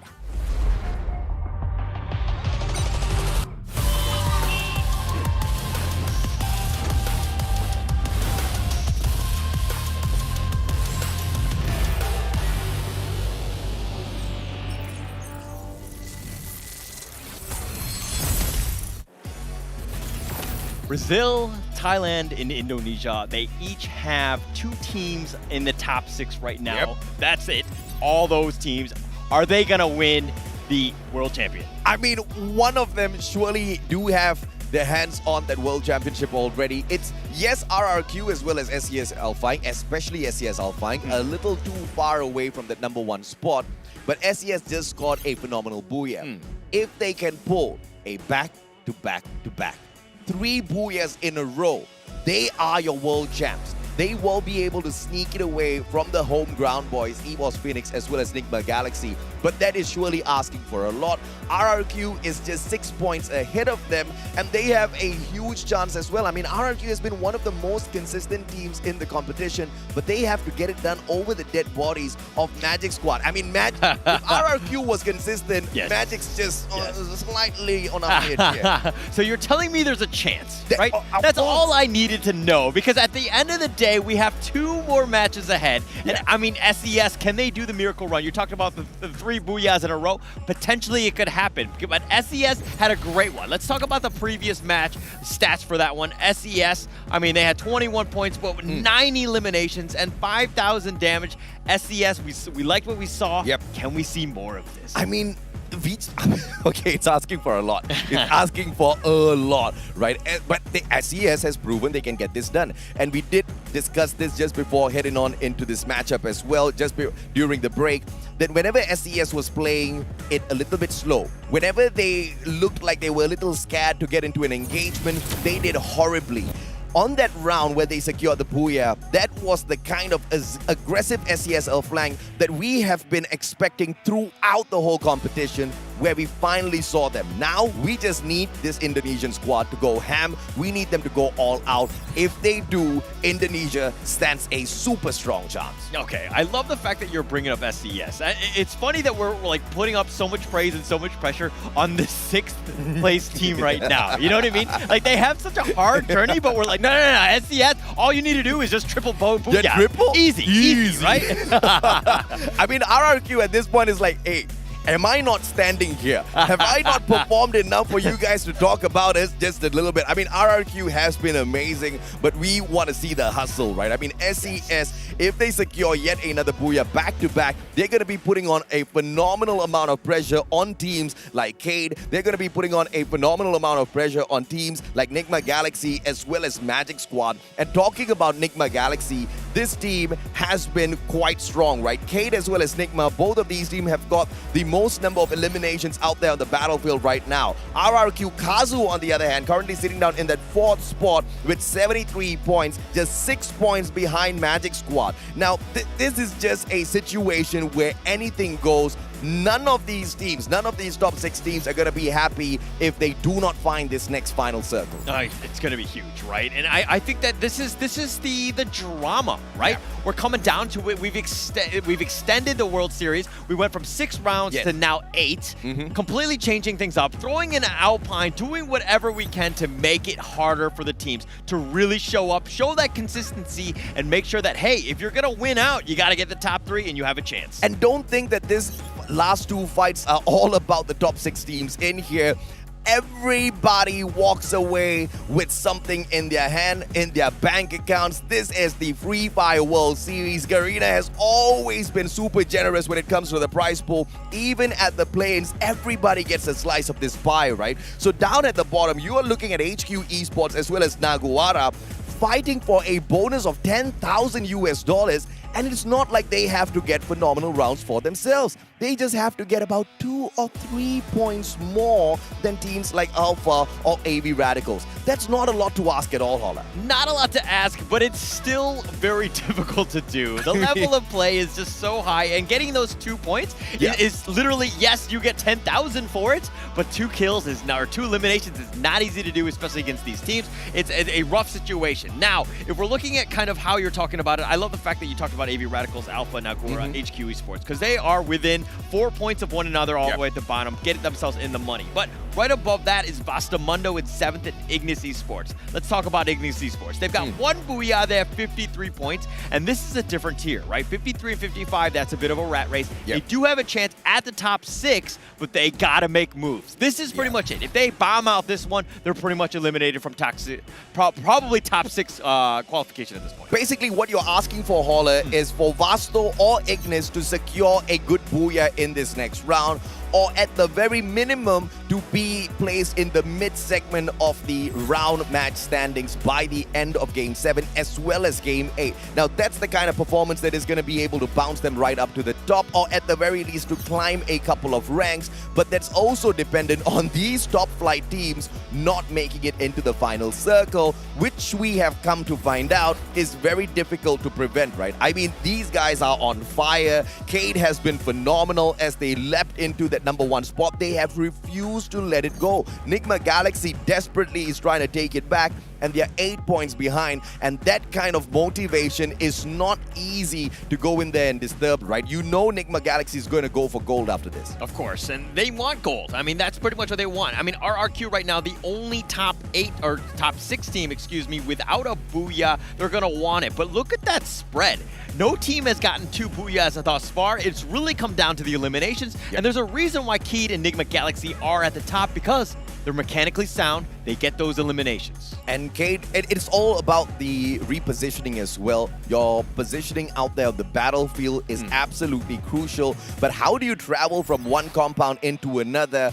Nobody at the moment does it better than Cade or Nigma Galaxy. Magic Squad might be able to argue that they do a phenomenal job as well, but they usually do not get engaged in a lot of these gunfights. Cade and Nigma, on the other hand, they just annihilate team after team on their pathway in towards that final circle. They are two forces to be reckoned with surely out there on the battlefield, but teams just need to find a solution for this. And I have to say, one of the best solutions to play against teams like Cade or Nigma Galaxy is at the very get-go to hop in somewhere around the mid-segment of the map. Now, when you're looking at Purgatory, you're mainly talking about Brasilia, but this was a problem that we saw yesterday. This is that hot spot. Potentially more than 2 teams are going to be taking that hot drop in there, as everybody does not want to move around too much in Purgatory. Okay, very much true. And it's going to happen. It's going to change things up, and we're going to see what's going on. Now, let me ask you a question. I don't want to put you on the spot and just say stick with the team. Let's go with region, right? If you had to choose between Brazil, Thailand, and Indonesia, which one of these regions is going to pull out the winner today? I mean, you got 2 horses in this race, you know what I mean? I want to think that Thailand will be super motivated, but the Brazilians, man, the energy that the Brazilians bring into the stadium in itself is on a whole other level. The Thai players have got the confidence, but it's all about that energy. You know me, man. It's all about the good vibes. They've got humongous, phenomenal support in terms of their fans that have followed them all the way into Bangkok, Thailand, supporting them, believing in them, and that's the kind of thing that usually gets you the top spot. But the Thai players desperately want to do it for that home ground advantage. They want to get it done for their nation, and of course, they want to be known as the most ferocious force within the world of Free Fire. They currently have bagged more than 50% of the titles when it comes to the World Series, and they want to keep that sort of statistic. But as I talk about them, I'm thinking about Indonesia, who's left out of this equation. I'm thinking about Indonesia, who does not have a single World Series title to their names, but they've got a lot of capabilities. And maybe the rising veteran beast RRQ might just be the ones to get the job done. It is crazy, right? The fact that they were a play-in team, RRQ, some people had written them off. They bounced back on the, Legolas is just kind of just tearing it up. Yeah. I mean, this is a guy who's like taken all of that to heart. Yep. You know what I mean? And he's turned that into motivation. Yeah. The team is in a great position. Top 4 right now. That's exactly where you want to be going to the final 2 rounds. Now it's time to close things out. As we fly on into Purgatory, everyone clearly has got the championship trophy in his hands. Mr. Wagger can't fly, so that's cheating, everyone. You gotta put it down. You gotta run around on the battlefield, all right? Flight path cutting through Moat House all the way down towards Mount Villa just means that the left-hand side of our map is gonna be a little packed. Ski Lodge's gonna be wide open. Question is, will AB Radicals fly there? Yep, the answer is yes. They are gonna go for that straight up. Yeah, they knew right away. I mean, we've seen their, they tend to traditionally go this way. They're going to go for the high loot. They're going to stick to that side, and they're down right now, trying to get as much utility as possible. Look at Nigma X kind of splitting around a bit. Carmel's going to be left all the way out in the open, provide a little bit of intel. They're going to look to run into Naruga. Yeah, Naguara's going to be in a lot of trouble here as HQ Esports, they find Alpha.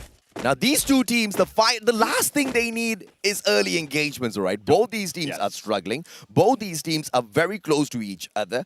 HQ Esports just needs 4 points to catch up with Alpha. And if they can do that, they get a bonus of 10,000 US dollars. Alpha's fighting to hold on to the extra bit of 10,000 USD. They can't lose it. And a great shutdown onto Maxi from afar from HQ. But look at this, Ignis. They're on fire. RRQ bites the dust. Ignis is hungry. Already eliminated 12. RRQ, we were talking about how they had to have a good Game 7. Getting eliminated so much for there. that. I mean, they're pretty much out at this point. I think that they're, unfortunately not going to be the winner, I would think.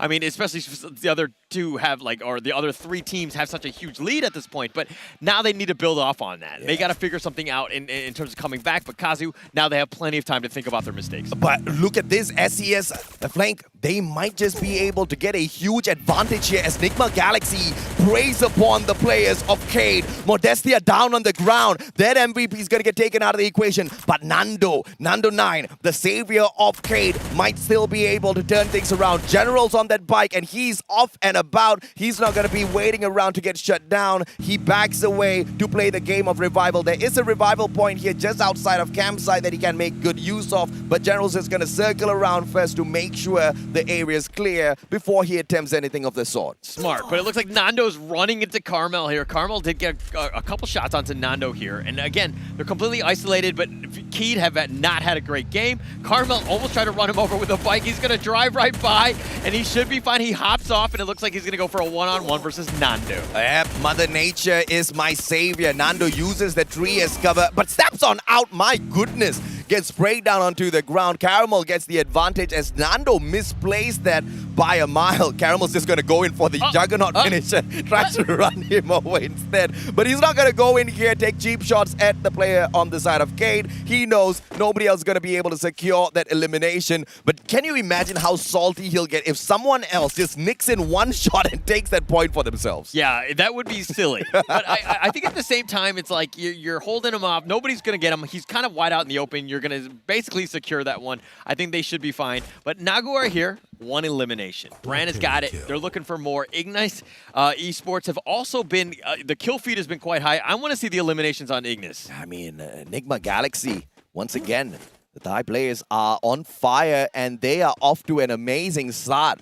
And the best way to get that #1 spot is to first shut down the players who are in the #1 spot. So Nigma Galaxy is picking on the right squad here, and the damage has been done. The probability of Cade surviving this is all going to be dependent on one final player who, as we saw earlier on, kind of zoomed away on that bike. So we will have to still wait and see. If not, we get to see more of Cade. G'day is on fire as well. Evo's getting one by one. I mean, as quickly as God Cruz went down, Jonah just revives the guy instantaneously. Talk about being a phoenix and none dying. Yeah, it's one of those, it's like a video game, right? When one guy dies, you're like instantly restart. We're back into it. They was ready on that one. He knew he was going to be dead. But again, okay, Keed. Back to 3 players. Dead God is a little bit low. They will probably want to res Nando at some points.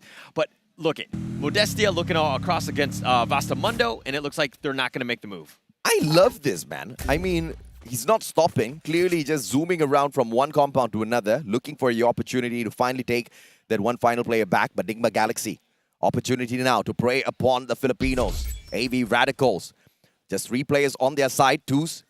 Moving up first, Caramel's got that AK-47. Few got from the back, but the Charge Buster needs a very close opponent in order to be super effective. The timing's all what it's about. That Charge Buster's not going to be able to do that damage from afar. 1v2, great blue wall pulled out. Caramel barricades himself in, but how long can he survive? Not long at all. Wine takes that point for himself. Very smart play by AV Radicals there. That was really on point. Very good ambush, catching him from all grounds. I mean, yes, the blue walls were going up, but it doesn't really matter. They had the numbers advantage. AV Radicals, that's perfect. Now can they compound into more? Fugata is sticking around on the side. I don't think he's going to give away his position at this point. Nigma Galaxy helped out SES, and now now AV Radicals helping out SES. These two top dogs need to get taken out of the equation for the Indonesian squad to stand a strong chance of grabbing this championship for their home ground. And it is going to be very, very difficult for Indonesia to get the job done if these two teams are in that final circle. So from the get-go, the advantage is to the Indonesian squad. Has an advantage. And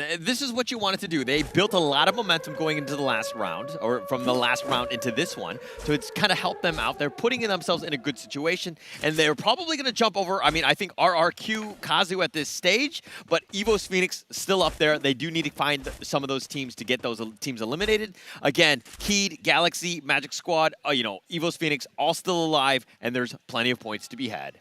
To be the champion of the Free Fire World Series 2022 Bangkok for Ignis Esports might be an impossible ask, but getting an extra $10,000 from this massive prize pool might not be too wild of an idea, too wild of a request from the squad members, but do bring Stop right back into the equation. Alpha, on the other hand, they are keeping a watchful eye on the players of Naguara. We switch on over to Nigma Galaxy. This is gonna be a problem. AV Radicals, they bring on in that monster truck in, and Wine, great time turner, double barrel in hand, pulls out the glue wall as well, 1v2, nice. but Dew goes down. Okay, I love the way that AV Radicals are like, okay, we're just going to zerg people. We're just going to just ambush them as much as possible. They can't kill us all, so to speak, and they're able to do that. Now, Enigma Galaxy are on the run. They have 2 members. Yes, they still have a chance, but man, this has not been looking good for Enigma Galaxy. Nope. They've been on the defense. Oh, this is a GG. Feel good. He has nowhere near to a vending machine, nowhere near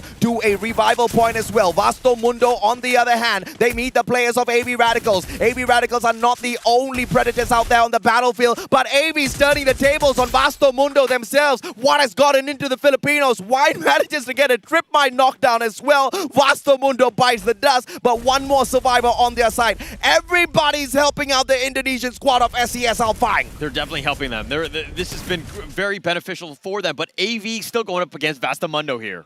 Vastamundo, Ramiel, P90, Nunes goes down, and Ramiel strikes once again. Beautiful headshot. 2 stakes down, Blaze in 10. This is just a total annihilation of squad after squad by the Filipino team. Tanamo, everybody backs away. Nobody can stop them. Where was this sort of an AV Radicals at the start of this grand finals? I have to ask on behalf of the whole of MCPS. Things could have been so much more different, Holler. Yeah, it took them about 6 or so games to get warmed up, and this is the first that we've seen this. They were on a tear in MCPS, and they haven't found that groove yet. They're finding it now, which might be a little too late at this point, but hey, every position matters. It's going to be key right here. Welcome into my arms, Alpha, says Tanamo. He rushes in for the kill, and it looks like he is going to be able to take a quickly sneak one off here. Double barrel in hand, but glue walls erected by the players on the side of Alpha. Now, Ramiel from afar just needs one quick shot in here, but the rest of AV Radicals all together. Drone gets sent over, extra bit of information,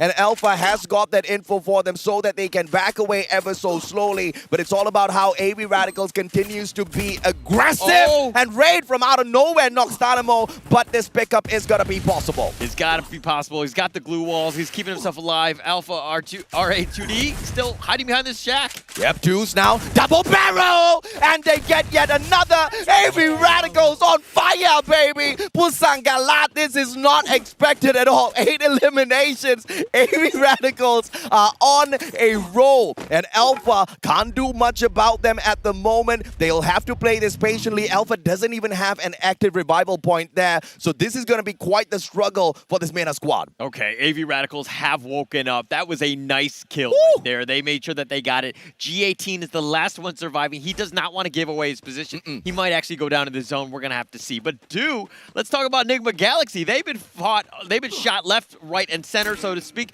Is the last lone survivor at the moment, but they only have 3 eliminations. Is it going to happen?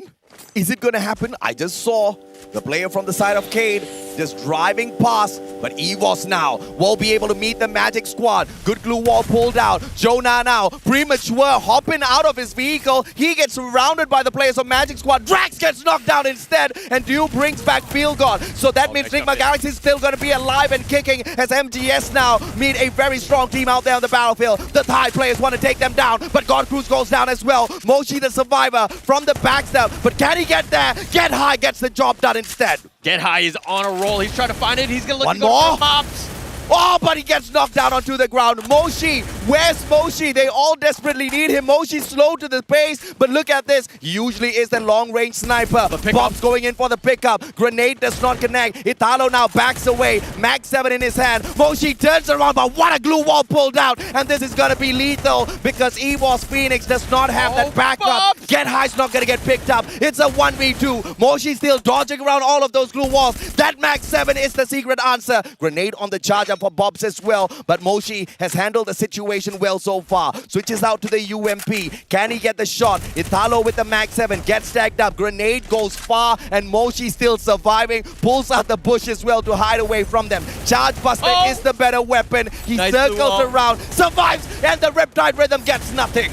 Oh, Moshi looking to go down here. They want to get this. They can't draw a beat on him. They're One trying more. to make a round. Ah, the guy's just surviving. Oh, he survives. Moshi! Oh, Moshi to the LA. What a clutch for EVOS Phoenix Moshi! 1 versus 2, dashing in and out of glue walls, keeping it alive, and Moshi somehow makes the miracle play, clutches it out, gives them more of a chance to move in.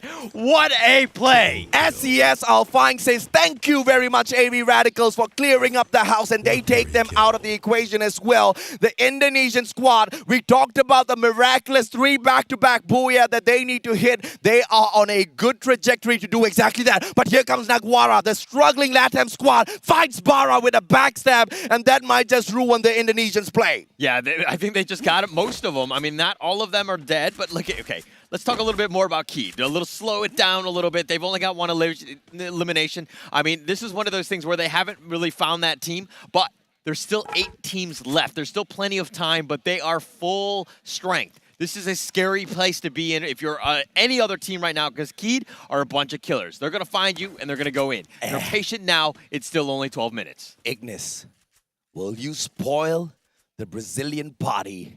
It's LATAM versus Brazil, and it is about to break down any moment now. Ignis has got their dead eyes locked on them. They're not going to allow the players of Cade to circle around too much, and Cade has been nerfed because the players just got brought right back in. But the Groza in the hands of Modestia, that's going to do a lot of damage. Gade, where you fly into, my brother? He's going to get taken out of the equation, lands on the roof, but that's not going to be a great position for him. Jojo goes down, SES, Bara goes down. That's about it for SES. It's all over for them. Oh my gosh, Moshi just securing all of these kills. Look at this. Evos was at, the last straw. There was just 1 member, Moshi, there. But then he's just like, no, I'm just going to take all the eliminations. I'm going to res up my buddies. Evos Phoenix are not out of this. They're still very strong, very commendable team, and they want more. Luca all by himself. I mean, everybody else is on fire. EVOS Phoenix is just dodging left, right, playing the game of revival. Moshi's holding the squad together.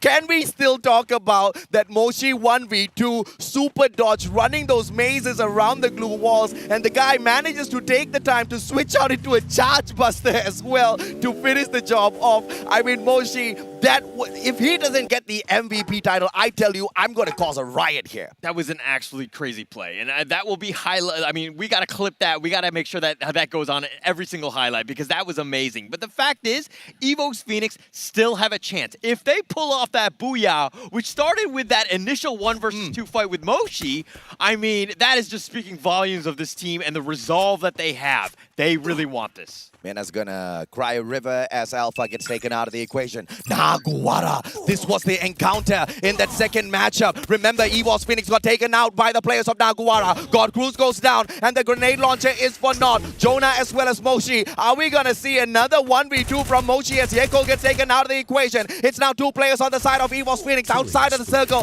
This circle's gotta hurt, bro. You gotta move. Maxi takes 1 down, and once again, it's all about Moshi. Moshi drags out Maxi. Moshi, the final survivor, once again. EVOS Phoenix surviving with a breath of air, but Mochi goes down. He's taking it out, but he's finally been eliminated. Jason from all the way downtown. It seemed almost, like really unfortunate for them. They weren't even in the play, but Ignis Esports, 11 eliminations. They are looking to storm back. Ignis Esports in a great spot. At this point, you just gotta concede that the Brazilian team of Cade, as well as the one and only Nigma Galaxy from Thailand, are gods of Free Fire. So many encounters, so many players knocked down, and here they are aiming for that final circle. Ignis wants to ruin their chances. They want to be the champs of LATAM that says, hell no, this Booyah belongs to me. The players on the side of Cade, on the other hand, bring out those vehicles, circle around, and they find the circle. What a play. But open grounds, my brother, that was premature.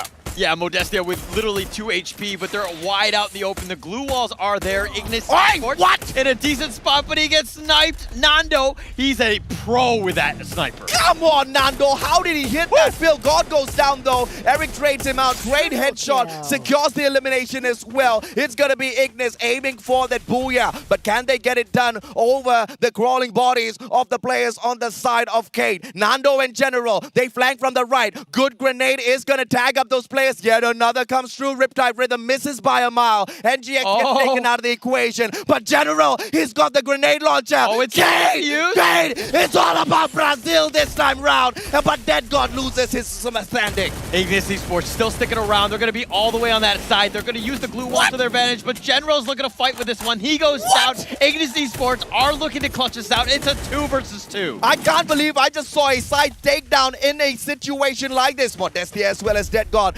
taking on Eric and Kano. Glue wall melters get popped out first, and the players of Cade, they have to reposition. Dead God! Modestia, what are you doing? And it is Ignis! LATAM squad survives, and they rise up a couple of ranks. Oh, Ignis Esports, they get the outplay. They had a huge, it was one of those moments where there's 4 versus 4, but Vivo Keed was like, no, we're going to take the fight to them. They went two inside. They tried to go for the assault or whatever. They got blown up. Ignis Esports, perfectly defensive, and then they were sticking together. They're playing very well as a team together. What a game, bro.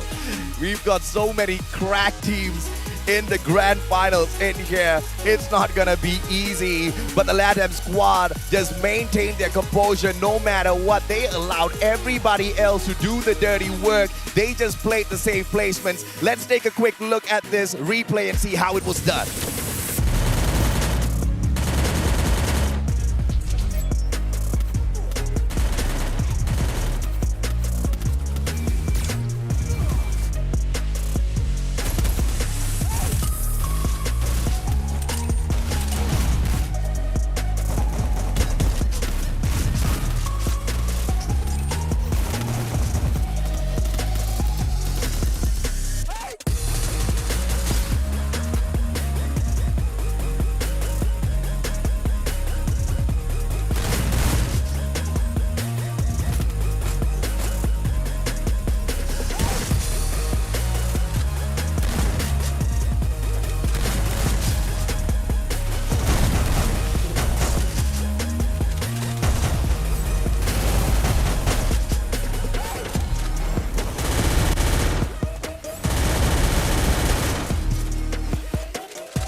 I love Ignis Esports, but I still think Moshi's my personal MVP, man. I mean, that God play with that Charge Buster, close quarters combat. I mean, if anybody has used the Charge Buster before, they know that it's not an easy gun to master. Moshi, the god of Free Fire for sure. Absolutely outplayed there, right? I mean, not only did he get the 2 eliminations there, but then he rezzed up his teammates. They got more kills in that, and then they also got, better placement points. Yeah. I mean, it just compounded, and there's a reason why this team is just so good. And there's a reason why Cade as well as Nigma Galaxy have been running the grand finals in here today. We saw many early engagements that almost took these 2 Titans out of the equation. but still at that final circle. I mean, I've got my mind blown. I wish I had minds, but I've got my mind blown by these plays. This is crazy, but here are the standings of that matchup. 29 points by Ignis Esports. Phenomenal run. They are looking for a $10,000 bonus, and my friend, I think they found it. Yeah, it's not just that, right? I mean, literally almost 30 points on that one. 83 or 82 points, I think, at the end of the day in terms of the overall standings. That's going to really springboard them. Now, you were talking about SES maybe going for the miracle run with 3 booyahs in a row, but hey, if Ignis Esports gets another 29 points in this next game, I mean, that's gonna shake up the entire standings. It is gonna give Ignis a good bonus. It's gonna be a good payout. But is it gonna be great in terms of them having an opportunity to pull the championship away from one of the Thai or one of the Brazilian squads?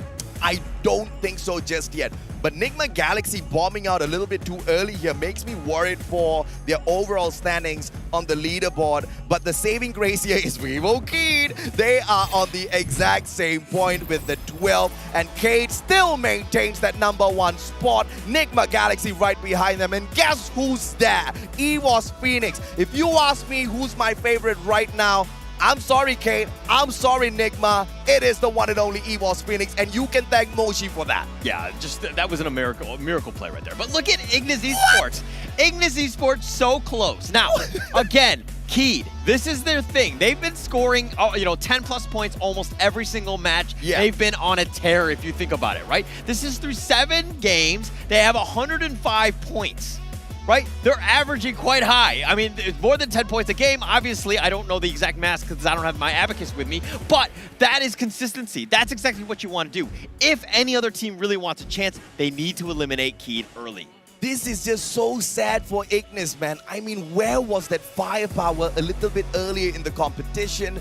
Because we needed at least one more extra round before we head on into Alpine. That would have been the possibility for Ignis to grab the championship, bring it to LATAM, and make this into a all-out party. But unfortunately for them, that journey is going to be very difficult. But here is the MVP of that matchup, ladies, German boys and girls, as Ignis Esports picks up the victory for themselves. Eric is the guy that picks up the MVP title. With the MP5, 6 eliminations, monstrous round for Ignis. I kind of felt like that was Keed's match to lose, right? Yeah. Because they had, okay, the reason being, I mean, the numbers are the same, but Ignis Esports were actually damaged after the last fight. Yeah. And the fact that, Vivo Keed, if they went in together and they kind of hit it from all the different angles, they would have had a much better chance. But let's talk a little bit about the match kill leaders, okay? I think that this is going to be quite telling in terms of what happened in that last game, because literally kills were happening galore. Look at this. Whoa, Carlos wow. with 6 eliminations, in addition to Eric's 6 already that we talked about, but Moshi, the man, the MVP, the 5 aliens. I love seeing Moshi up here at the very least for our top players of the round. He was a monster, single-handedly making sure EVOS does not bow out a little bit too early, gets them an extra 3 elimination points before he himself gets taken out of the equation. What a play by the guy. But EVOS Phoenix, the run is not over just yet. Let's take a peek as well at the key players of this matchup at Purgatory, as Curry manages to get the total of 171 penetration damage. I mean, this guy, just with the AWM, he's just way too sneaky, man. No glue wall can stop him. Yeah, no glue wall can stop him. Ramiel tried to stop it, but with 17 glue walls that were created. Tanamo, on the other hand, Skylar, the glue walls destroyed, 6 of them on his own. But Eric, this is the biggest thing, right? Because yeah, you can kill glue walls, but you don't get any points for that. You do get kills, or you do get points for the eliminations, and with the headshot killer, it makes it very easy. It was a massive round for AV Radicals, no doubt whatsoever, but it was a waste of an opportunity for the Filipino squad, because what they showed us in Game 7 should have been shown from Games 1 until 6. I feel like they were a little bit too reserved. I feel like they were just a little bit too scared to step out of their comfort zone, because when they do step out of their comfort zone, look at what they can achieve for themselves, Holla. Yeah, they definitely have a great chance. But okay, it's funny because AV Radicals had a monster game. That was one of the best ones. But the funny thing is they actually dropped a spot to Alpha. Alpha actually overtook them. I mean, they have a 1-point lead, but it's going to come down to the very end right here. This is going to be round 8 Alpine. This is for all the marbles. Who's going to be champion? Ignis needs yet another booyah to ruin a couple of people's chances to get that Okay, so what's the probability of Ignis now jumping up into that second place and getting a massive payout for themselves? Because currently they are sitting down at that 4th place, which gets them $100,000 right? Second place gets you 250, my friend. But it's not going to be an easy journey. They need almost, what is this, 15, 20, 25, 23 points over the other teams. Is that a lot to ask for? It is actually quite a lot to ask for, because you know that those top 3 guys, okay, if they get eliminated early, they pretty much are out of this one. They are going to play super safe. I think that's going to be stock standard, right? Nobody wants to get eliminated. Hot drops are not going to happen this one because it's all about the placement points, making sure that you get those eliminations. You got to give yourself a chance. This is the moment. But maybe the safe place, as they try to protect their standings, might just play against them. Just like how we've seen all of the safe plays not bode well at all for teams. I mean, take Expand, for example. Take AB Radicals, for example. Only when they go all out can they take some good points for themselves from these rounds in such an aggressive lobby. So I don't know. Fingers crossed for Ignis that they do have some teams playing it safe. But we're going to take a quick short break so we can catch a breather before we kick off the final match where we will crown the champions of the Free Fire World Series. We'll catch you in a bit.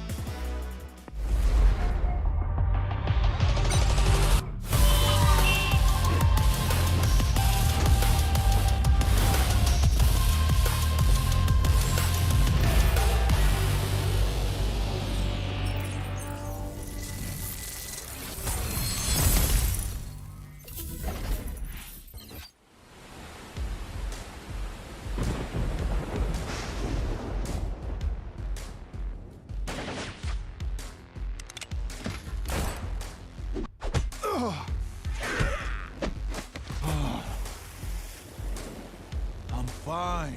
I don't need healing. What? Your arm is broken. If I show you I can do a push-up, will you stop bothering me? I dare you. Hate to say it, but I told you so. You don't hate it at all. Oh, my grumpy love of my life. You can be so stubborn. I am strong-willed. I'm not stubborn. Introduce them to their new home. You're the captain of the island. You do it. Fine, fine. Thank you for taking us in. What is this place called? Ford, you didn't tell them? Slipped my mind. You're in safe here. The safest place on Earth. Welcome to your new home. Hey, who's behind this mural? I didn't approve this. Actually, I look pretty good.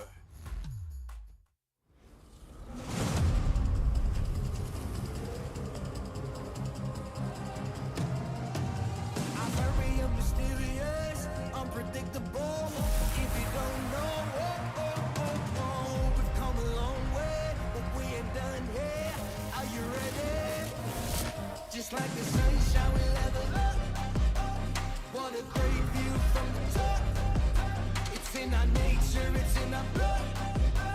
We can stop, never stop. We don't stop with the squad. Like the sunshine, we level up. What a great view from the top. It's in our nature, it's in our blood. We can stop, never stop. We don't stop, 'cause we turn up in flames. 'Cause we turn up in flames. You can deal with us, with the whole squad. We just can't be stopped.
It's like the sunshine we level up.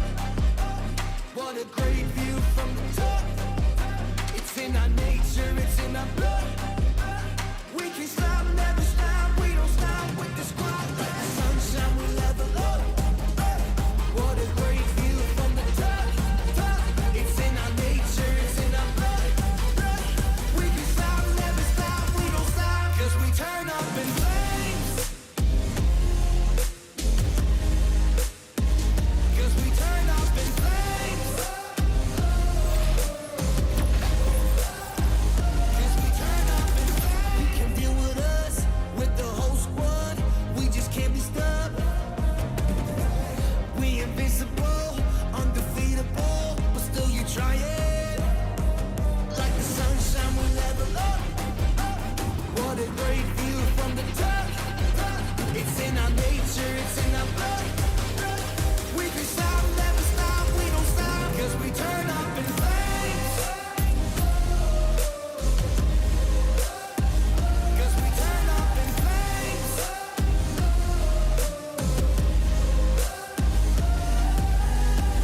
You can deal with us, with the whole squad. We just can't be stopped.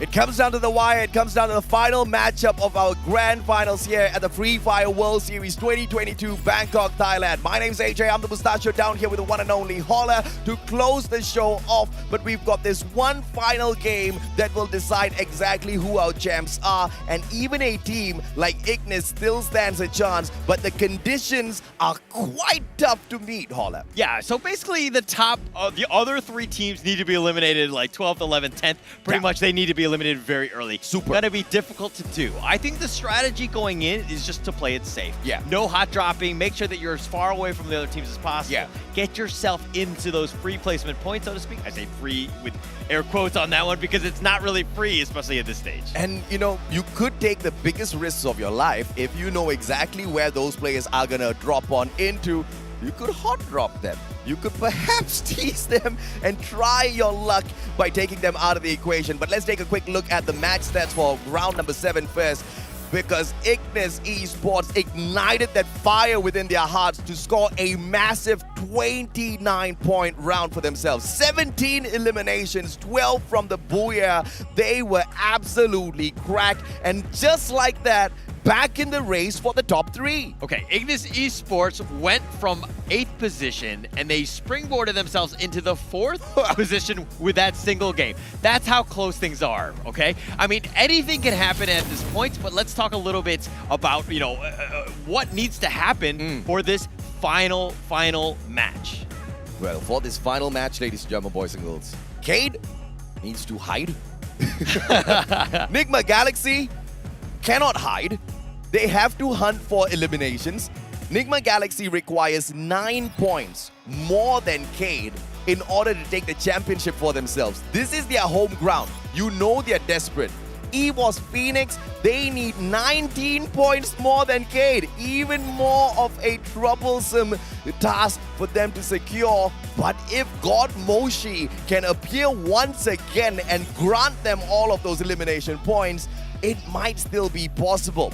But Ignis Esports, they just showed us a massive 29-pointer round. If they can do that yet again, and the top 3 teams bomb out super early, which I think is asking for way too much, Ignis might be able to grab the trophy, drag it back to LATAM. Okay, so now if you're Nigma Galaxy and EVOS Phoenix, you know the lay of the land. You understand what needs to happen. You have to hunt key.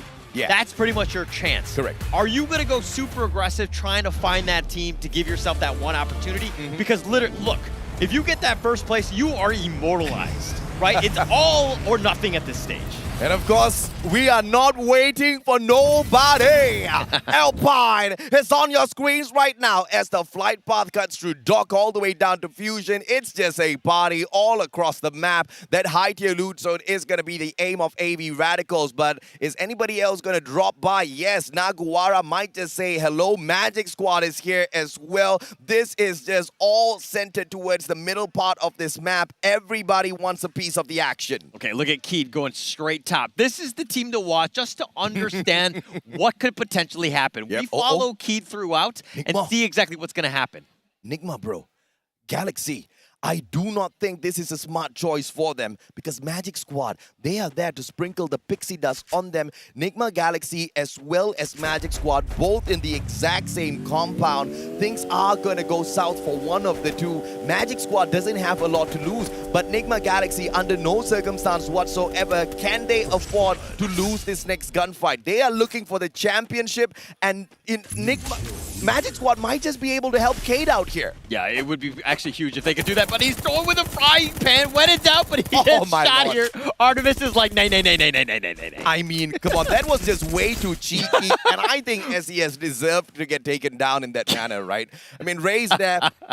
He could have just tried to run away. He could have tried to go and look for a gun, but instead, no, he wanted to go for the flashy plays of the pan in the face, smacking kind of attack takedown. Yeah, that's not going to check out. Yeah, sometimes you look foolish doing some things like that, and that's not a great play. That's going to put your team at a disadvantage. And of course, everything matters, right? Again, if you're just watching, if you're tuning in right now, every 2 spots will get you another 10K USD.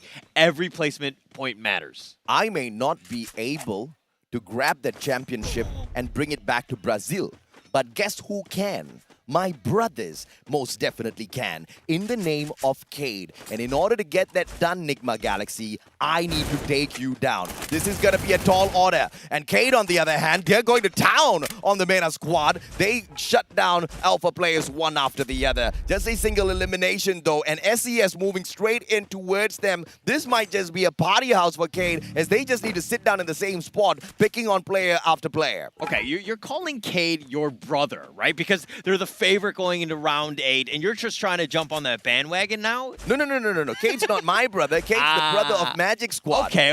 If Magic Squad ruins the party for Nigma Galaxy, it's just so much more easier for Cade to secure that number 1 All right. spot. I thought you were trying to be brothers, trying to get in the still in goes the back loop. to Brazil, my friend. Understood. My bad. I wouldn't mind a couple of Brazilian brothers, though. I surely wouldn't mind. Wine, AV Radicals, they were on fire earlier on, but the run came to a premature close for them this time around. Naguara right in front, but look at Ritu's already pushing up front across with Wine as well. That right-hand side flank is going to be possible for them. Maxi tags one up, but Wine super low on that HP. Needs to be really careful as to how he takes this next approach. Just going to be super careful right here. Naguara are just on the prowl. They're looking for him. Wine is very low. Maxi is looking to go for the flank right now. He's going to use that windmill to his advantage. He doesn't see him coming around. He gets it, and Wine does go down. Max with a nice play. Yeah, Maxi, great one. Wine goes out of the equation. And AV Radicals immediately scrambles, right? They know that they can't really take this fight against them. Naguara does have that revival platform as well, which just makes things so much more difficult. This high-tier loot zone just does not belong to AV Radicals. Throughout the whole of this grand finals, they've just been teased, and now finally the fight I've been waiting for. Phil God goes down! This is big! This is huge for Magic Squad! Oh, it's a big one. It's a good start to this one. They've got 2 eliminations. They want to find more, but it looks like they've only found part of the team. This is the hard thing, is that if you can't eliminate everyone else, they come back like a bunch of cockroaches. They're going to come back and they're going to infest your house. I mean, just imagine, man. Magic Squad takes Nigma Galaxy out of the equation, and they themselves continue to climb up the leaderboard and sneak on into that 2nd and 3rd spot. I mean, Brazil wins big here at the Free Fire World Series 2022 Bangkok. Dew backs away. Stop with the flank, but GU has got his eyes on him, and Stop might be able to distract the players of Magic Squad to allow Dew to get away and res the whole squad up. This is a sacrifice from Stop. Everybody, moment of silence for this guy as he sacrifices himself for the greater good of Nigma Galaxy and Thailand. A chip in a chair. That's it. Do is running for his life, trying to res them up. He's going to have to get them back into this game. They need to reset this one. They got to give themselves a chance. RRQ Razor, on the other hand, does take out Maxi. Yeah, RRQ dropped by to say hello to Naguara. AB Radicals gets away with the skin still on their back. They weren't really worked down to the bone just yet by the players of Naguara. Naguara does not get aggressive to go in for the chase. SES Alphank, on the other hand, they meet the players of Weevo Cade. Can SES ruin the party for Cade? This is going to be big, but the glue wall melter isn't going to be doing much of a damage. No glue walls there as well, but those are just premature shots. Bara trades one out. General did manage to get one, but this is going to be the advantage to SES as they do have the players to circle around. G'day versus Modestia.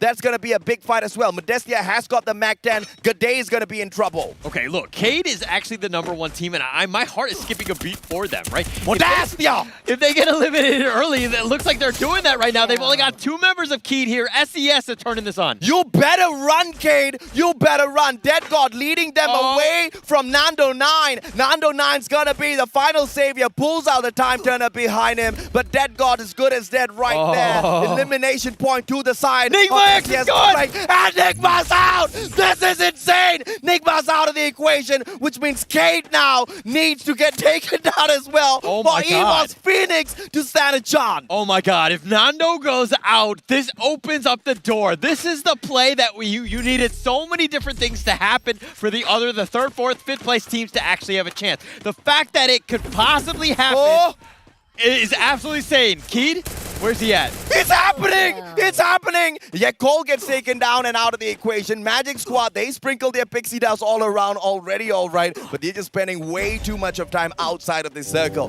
They need to circle back in. Evo's Phoenix, they don't know what's happening, man. There's no way they've got any idea as to what's going out there on the battlefield. This team just needs to focus on their own strengths and pick up a lot of points. Massive number of points to bring the championship, or in fact, to hold the championship in Thailand. They actually have a chance. We were thinking that this is going to be impossible. There's 2 other teams that are above them, but they're going to get points. But the fact that Nigma Galaxy has been already eliminated, Keed is on the last, on his last leg, so to speak. I mean, very difficult situation. I mean, the door is wide open. Ignis Esports, Magic Squad, and maybe even SCS have a chance. This is a dream Free Fire World Series for me because it's going to go down to the wire. What a fantastic drama we have unfolding before our very eyes. And AB Radicals, the Filipinos, usually wind up late, but I tell you, this is a disappointing wind up. I want more out of them, but I hope this is not the final time we see the nation within the Free Fire World Series.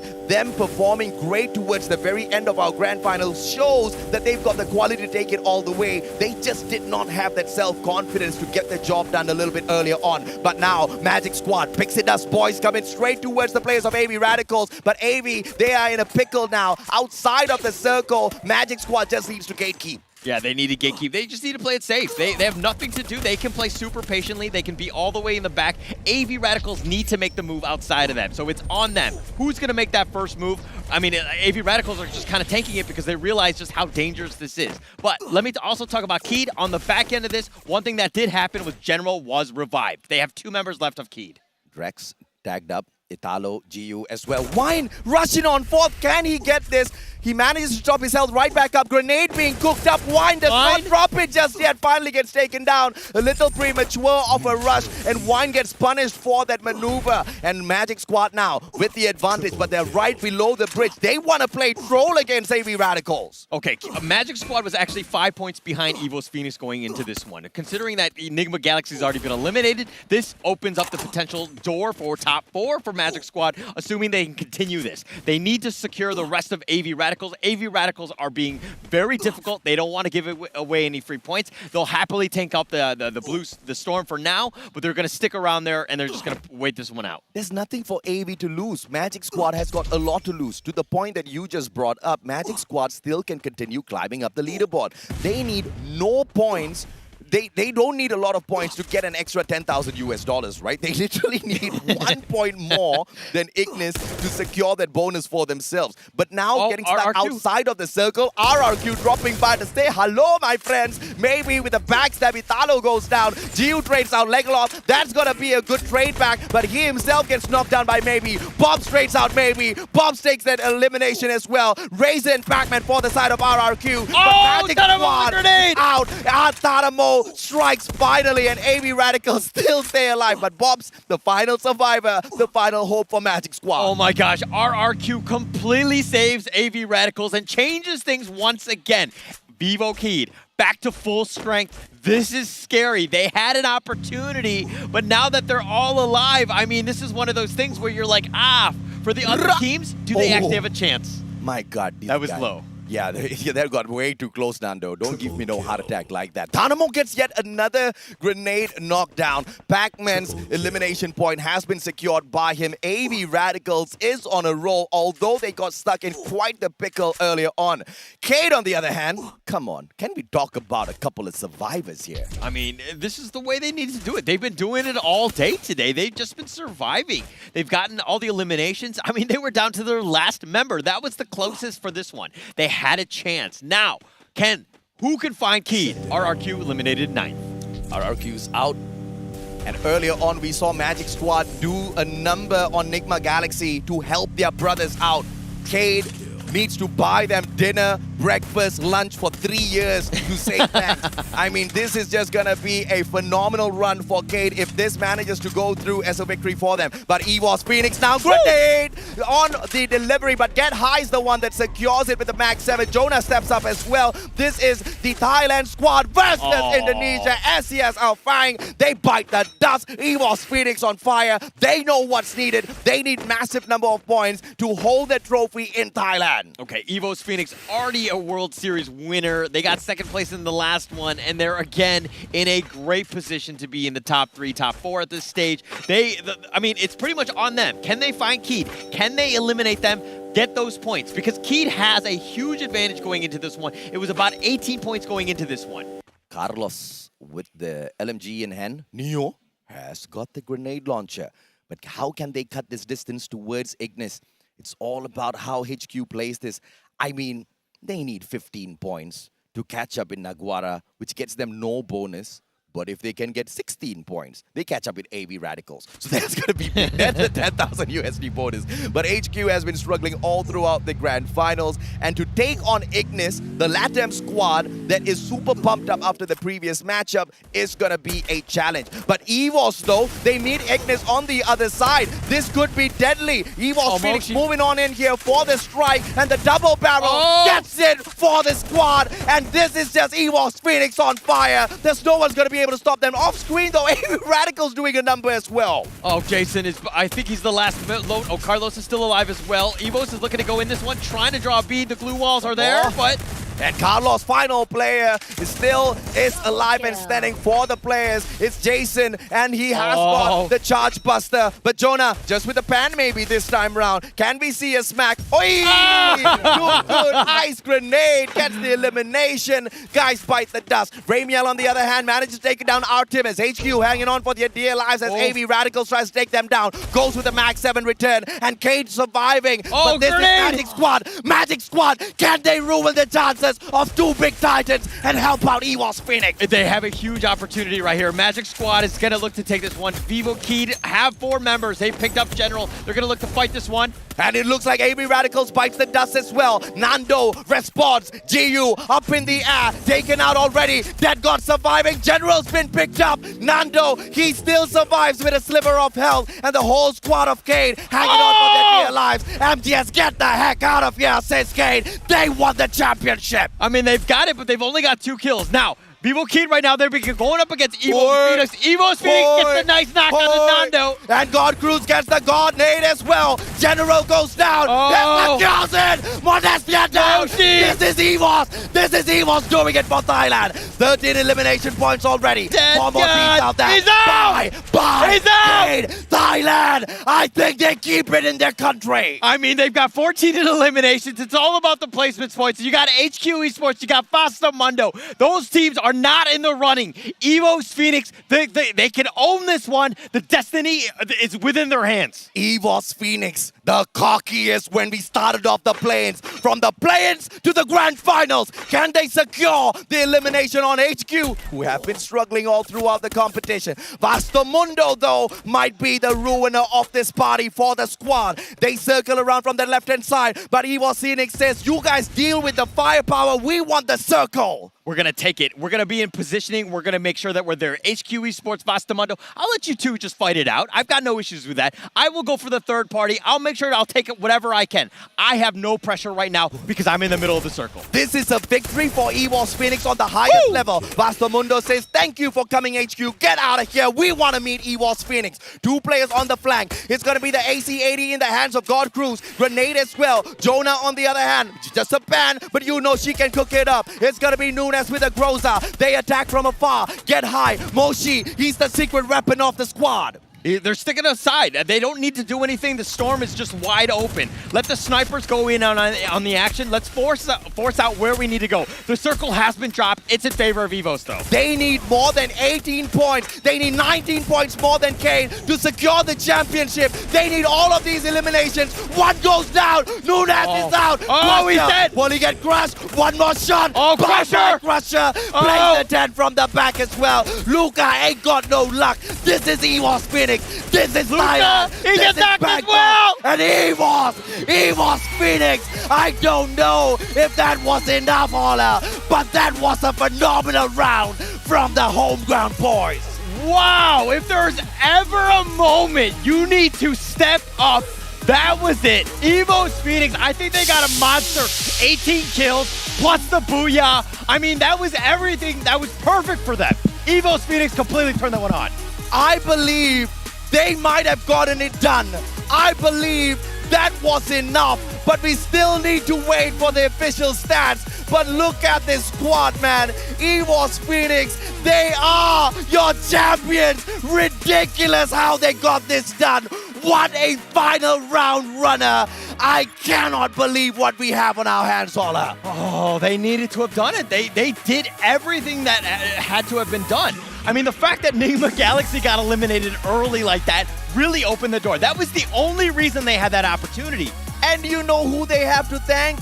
Magic Squad, Brazil helped Thailand out in the most unfortunate of ways. And just when Kane was about to strike right back, EVOS themselves stepped up to the plate. I cannot believe the kind of drama that it had to boil down to, all the way down to the last match. And EVOS Phoenix, the undying EVOS Phoenix, the kings of comeback, have gotten the throne and they keep the trophy in Thailand. Okay, EVOS Phoenix don't know how to lose. Let's be honest. At the Free Fire World Series, they've got to the play-ins and they've done really well and they've got it in here, but I mean, it's pretty amazing stuff. Bam, welcome back. Give the trophy over to the boys. They deserve it.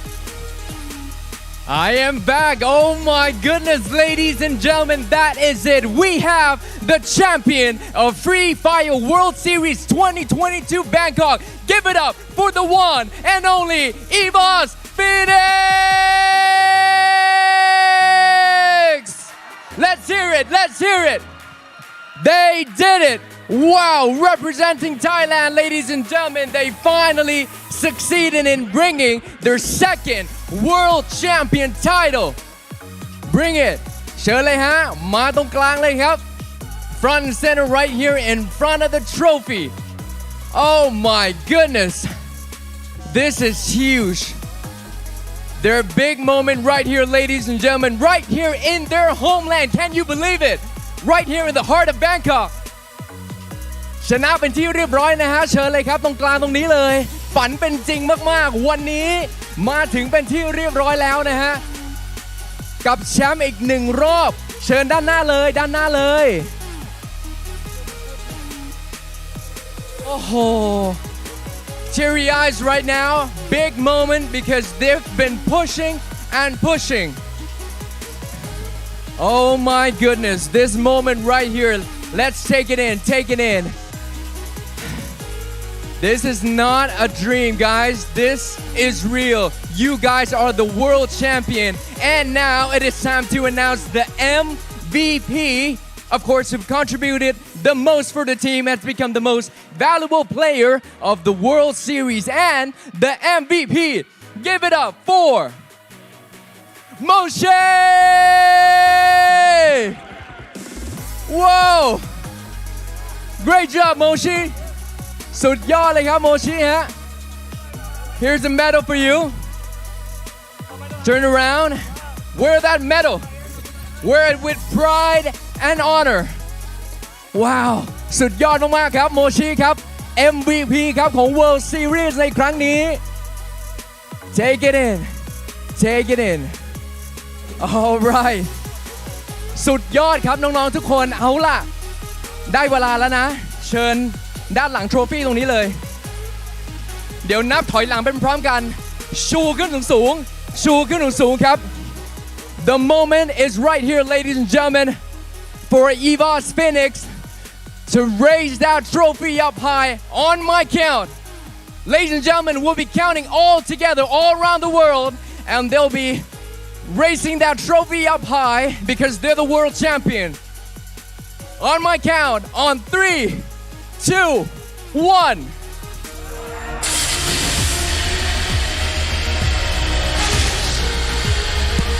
Wow! There you have it, ladies and gentlemen, the champion of Free Fire World Series 2022. Give it up for Evos Phoenix! Wow! What a beautiful, beautiful moment. Congratulations on your incredible, incredible success. Sensational play. Sensational play. You've made Thailand proud. นี่คือช่วงเวลาที่รอคอยมากๆเลยจริงๆครับและยินดีด้วยกับ Evos Phoenix นะฮะที่คว้าแชมป์โลกสมัยที่2ครับและสมัยนี้อยู่ที่ประเทศไทยด้วยครับเจ้าภาพที่ประเทศไทยอย่างนี้โอ้โหภูมิใจแทนคนไทยเลยจริงๆครับเอาล่ะพูดคุยกันหน่อยดีกว่า Alright เชิญด้านหน้ากันหน่อยครับน้องๆโอ้ยทำให้ประเทศไทยแบบว่าสุดๆไปเลยตอนนี้เราอยู่กับล่ามแล้วพูดคุยกันหน่อยเป็นไงไหนพูดไม่รู้เรื่องใช่ไหม One of the players were like, oh, I cannot do interviews right now. So many emotions right now. Overwhelming. Okay, take it easy. Take a deep breath. Take a deep breath. หายใจก่อนนะหายใจนะโอเคขอตัวแทน1คนครับรู้สึกอย่างไรบ้างตอนนี้ How you feeling right now with the title of World Champion ดีใจมากครับดีใจมากจริงๆเลยครับทุกทีมเก่งมากครับทุกทีมเก่งกันมากเลยครับดีใจอย่างเดียวเลยพูดไม่ออกเลยครับมันจัดขึ้นที่ประเทศไทยด้วยครับผมอยากได้แชมป์มากที่ประเทศไทยอยากชูถ้วยที่ประเทศไทยมากเลยครับแล้วทำได้แล้วครับทำได้แล้วใช่ทำได้แล้วสุดยอดจริงๆครับทำได้ครับโอ้โหสุดๆกันไปเลยนะฮะเชิญเลยฮะ Okay, he says he's very happy and very excited because this time we have in Thailand every team done the best performance and he was very happy. That's all he said. Yes, they pulled it off and they really want to hold that trophy up high right here in Bangkok and they did it. Evos Phoenix, guys. All right, so what was the biggest challenge? What was the biggest challenge in the entire tournament? Was it communication, the strategy, anything? มีอะไรที่แบบท้าทายที่สุดเลยในการแข่งขันครั้งนี้ครับอะไรที่มันท้าทายสุดอะไรท้าทายไม่มีเลยง่ายไปหมดก็รอบนี้ก็ยากครับท้าทายยากเหรอตรงไหนตรงไหนมากครับจุดไหนพวกผมแค่ทำให้มันเสียวเฉยๆครับจริงๆแล้วแบบมันง่ายอยู่แล้วแหมแซวเล่นไหนมีแบบจุดไหนไหมเกมสุดท้ายครับก็เราเกมสุดท้ายละยากใช่ไหมใช่ครับต้องตามแต้มครับโอเคก็อย่างที่ว่าครับนกฟินิกซ์ไม่มีวันตายครับโอ้โหHe said the last game was really challenging because the point gap is quite big but as you can see Phoenix never die Yeah Phoenix never die and they never die indeed alright so Which team surprised you the most ทีมไหนแบบที่ทำให้เราแบบเซอร์ไพรส์สุดเฮ้ยนี่มันแบบว่าท้าทายนะเนี่ย ทีมไหนฮะ ก็น่าทุกทีมครับเก่งขึ้นมากทุกทีมเลยครับรวมถึงรอบเพย์อินด้วยครับถือว่ายากมากครับ โอเคเชิญเลยครับ All the team are very good, including the play-in, because they have make a hard time to come to finals. Yeah, so no one team in specific, right? Every team was challenging. Every team was a great competition. All right. Any last words you want to say to the fans? So many fans all around the world watching you, supporting you from the very beginning. มีอะไรอยากจะบอกกับแฟนๆไหมฮะที่ดูอยู่ตอนนี้ว่าเราเป็นแชมป์แล้วเชิญเลยครับที่ดูทั่วโลกด้วยนะและด้านนอกคือกรี๊ดแบบกรี๊ดหนักมากอ่ะจริงๆเชิญเลยฮะก็ขอบคุณนะครับที่เป็นกำลังใจให้พวกเรามาโดยตลอดครับทั้งทุกเรื่องเลยครับทีมงานหลังบ้านเลยครับซัพพอร์ตดีมากครับขอบคุณทุกคนครับผมที่เป็นกำลังใจให้พวกผมมาโดยตลอดขอบคุณทีมงานการีน่าด้วยครับขอบคุณพี่มุ้ยด้วยครับครับผมขอบคุณครับและนี่เลยครับแชมป์ของโลกครับ Congratulations once again give it up all of you guys right here and all around the world give it up for EVOS Phoenix wow it's a wrap ladies and gentlemen thank you all of you wow thank you for watching thank you for supporting thank you the organizers Garena as well thank you and let's check out all the standings back to casters. At the start of the day, we call them the undying kings of comeback. And what a comeback we have witnessed, Holla. I mean, a miracle play. I mean, it was from the beginning of the play-ins. The first two matches where they had only 9 points, they had to step it up, and they really did just to make it to the grand finals today. And then that miracle run, what are the chances of that in going into that final match? Everything had to have gone perfectly, and it kind of did. And the universe just didn't want me to run amok, man. I wanted Moshi to get the MVP, and he got the grandest of MVP title. He even has a golden medal to prove that he's the MVP of the competition. I cannot be happier for EVOS Phoenix, and this is what hard work and determination, never-ending self-belief gets you at the end of the day.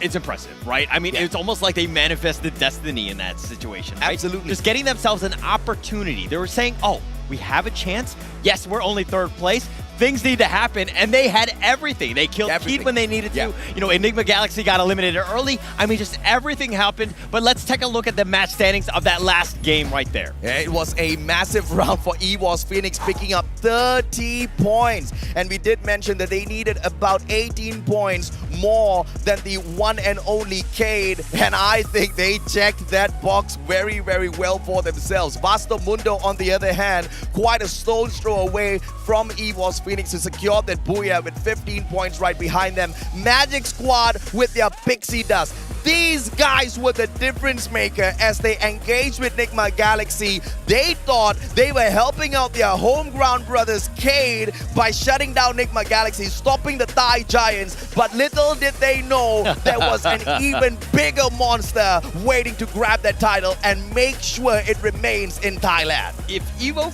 Phoenix wants to greet any other team, they need to go up to Magic Squad and they need to thank them as soon as possible because they really did help them out. If Enigma Galaxy survives that one into the 7th or 8th position, it might be very different. But let's check out the overall standings, see where all of the teams kind of ended up. And at the end of the day, it was 3 points and Moshi with that phenomenal play on Purgatory. It was those 2 eliminations, the third one that he got before getting taken down. Those 3 points were your championship points. If that boy does not deserve that golden MVP title, I really do not know exactly what earns it for you. One of the 2 teams to earn a double booyah in the grand finals today. I am officially a fan of EVOS Phoenix. And by the way, 2nd world championship for the squad. Absolutely crazy. And the fact that they were able to do that. But this is the thing. Every single point matters. Like go back to that game 7 for that Moshi play, that 1 versus 2. He doesn't do that. They actually lose out on about 5 or so points. They do. Keed actually would win then. Yes. So every single fight, that clutch will go down in history. I mean, we don't want to ignore all of the other teams, but come on, bro. how can we stop talking about EVOS Phoenix and how they got the job done at the end of the day? It is a super emotional time for them up there on the stage, and I totally understand why, right? It was not an easy journey from the start. They had to fight through the play-ins. You had Titans there. They lost the 2 matches when the day started. Any other team would have been absolutely crushed. Not the Undying Phoenix. Okay, it happened with Attack All Around. They went through the play-ins. They ended up winning the World Series. You know, EVOS Phoenix were like, hey, we'll do that route. I think it kind of helps out. They went through the playoffs and they dominated there, and they're here now, and they're the champions because of that. So apparently this is the way to go. You just go to the play-ins, right? I don't know if or not you guys want to be aiming for that, but EVOS Phoenix clearly showing that even when you are in the toughest spot, you can still get the job done. You need, sure as hell, a lot of skills. You need a Moshi on your squad. Yeah, you need that, and that's going to be great. And thank you so much to all the viewers that are there. Thank you so much, AJ Husky, for casting with me. And thank you to all the teams. We'll catch you at the next World Series.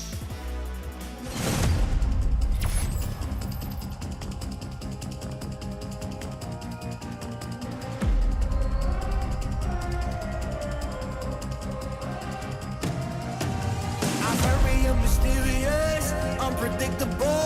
If you don't know, we've come a long way, but we ain't done here. Are you ready? Just like the sunshine, we level up. What a great view from the top. It's in our nature, it's in our blood.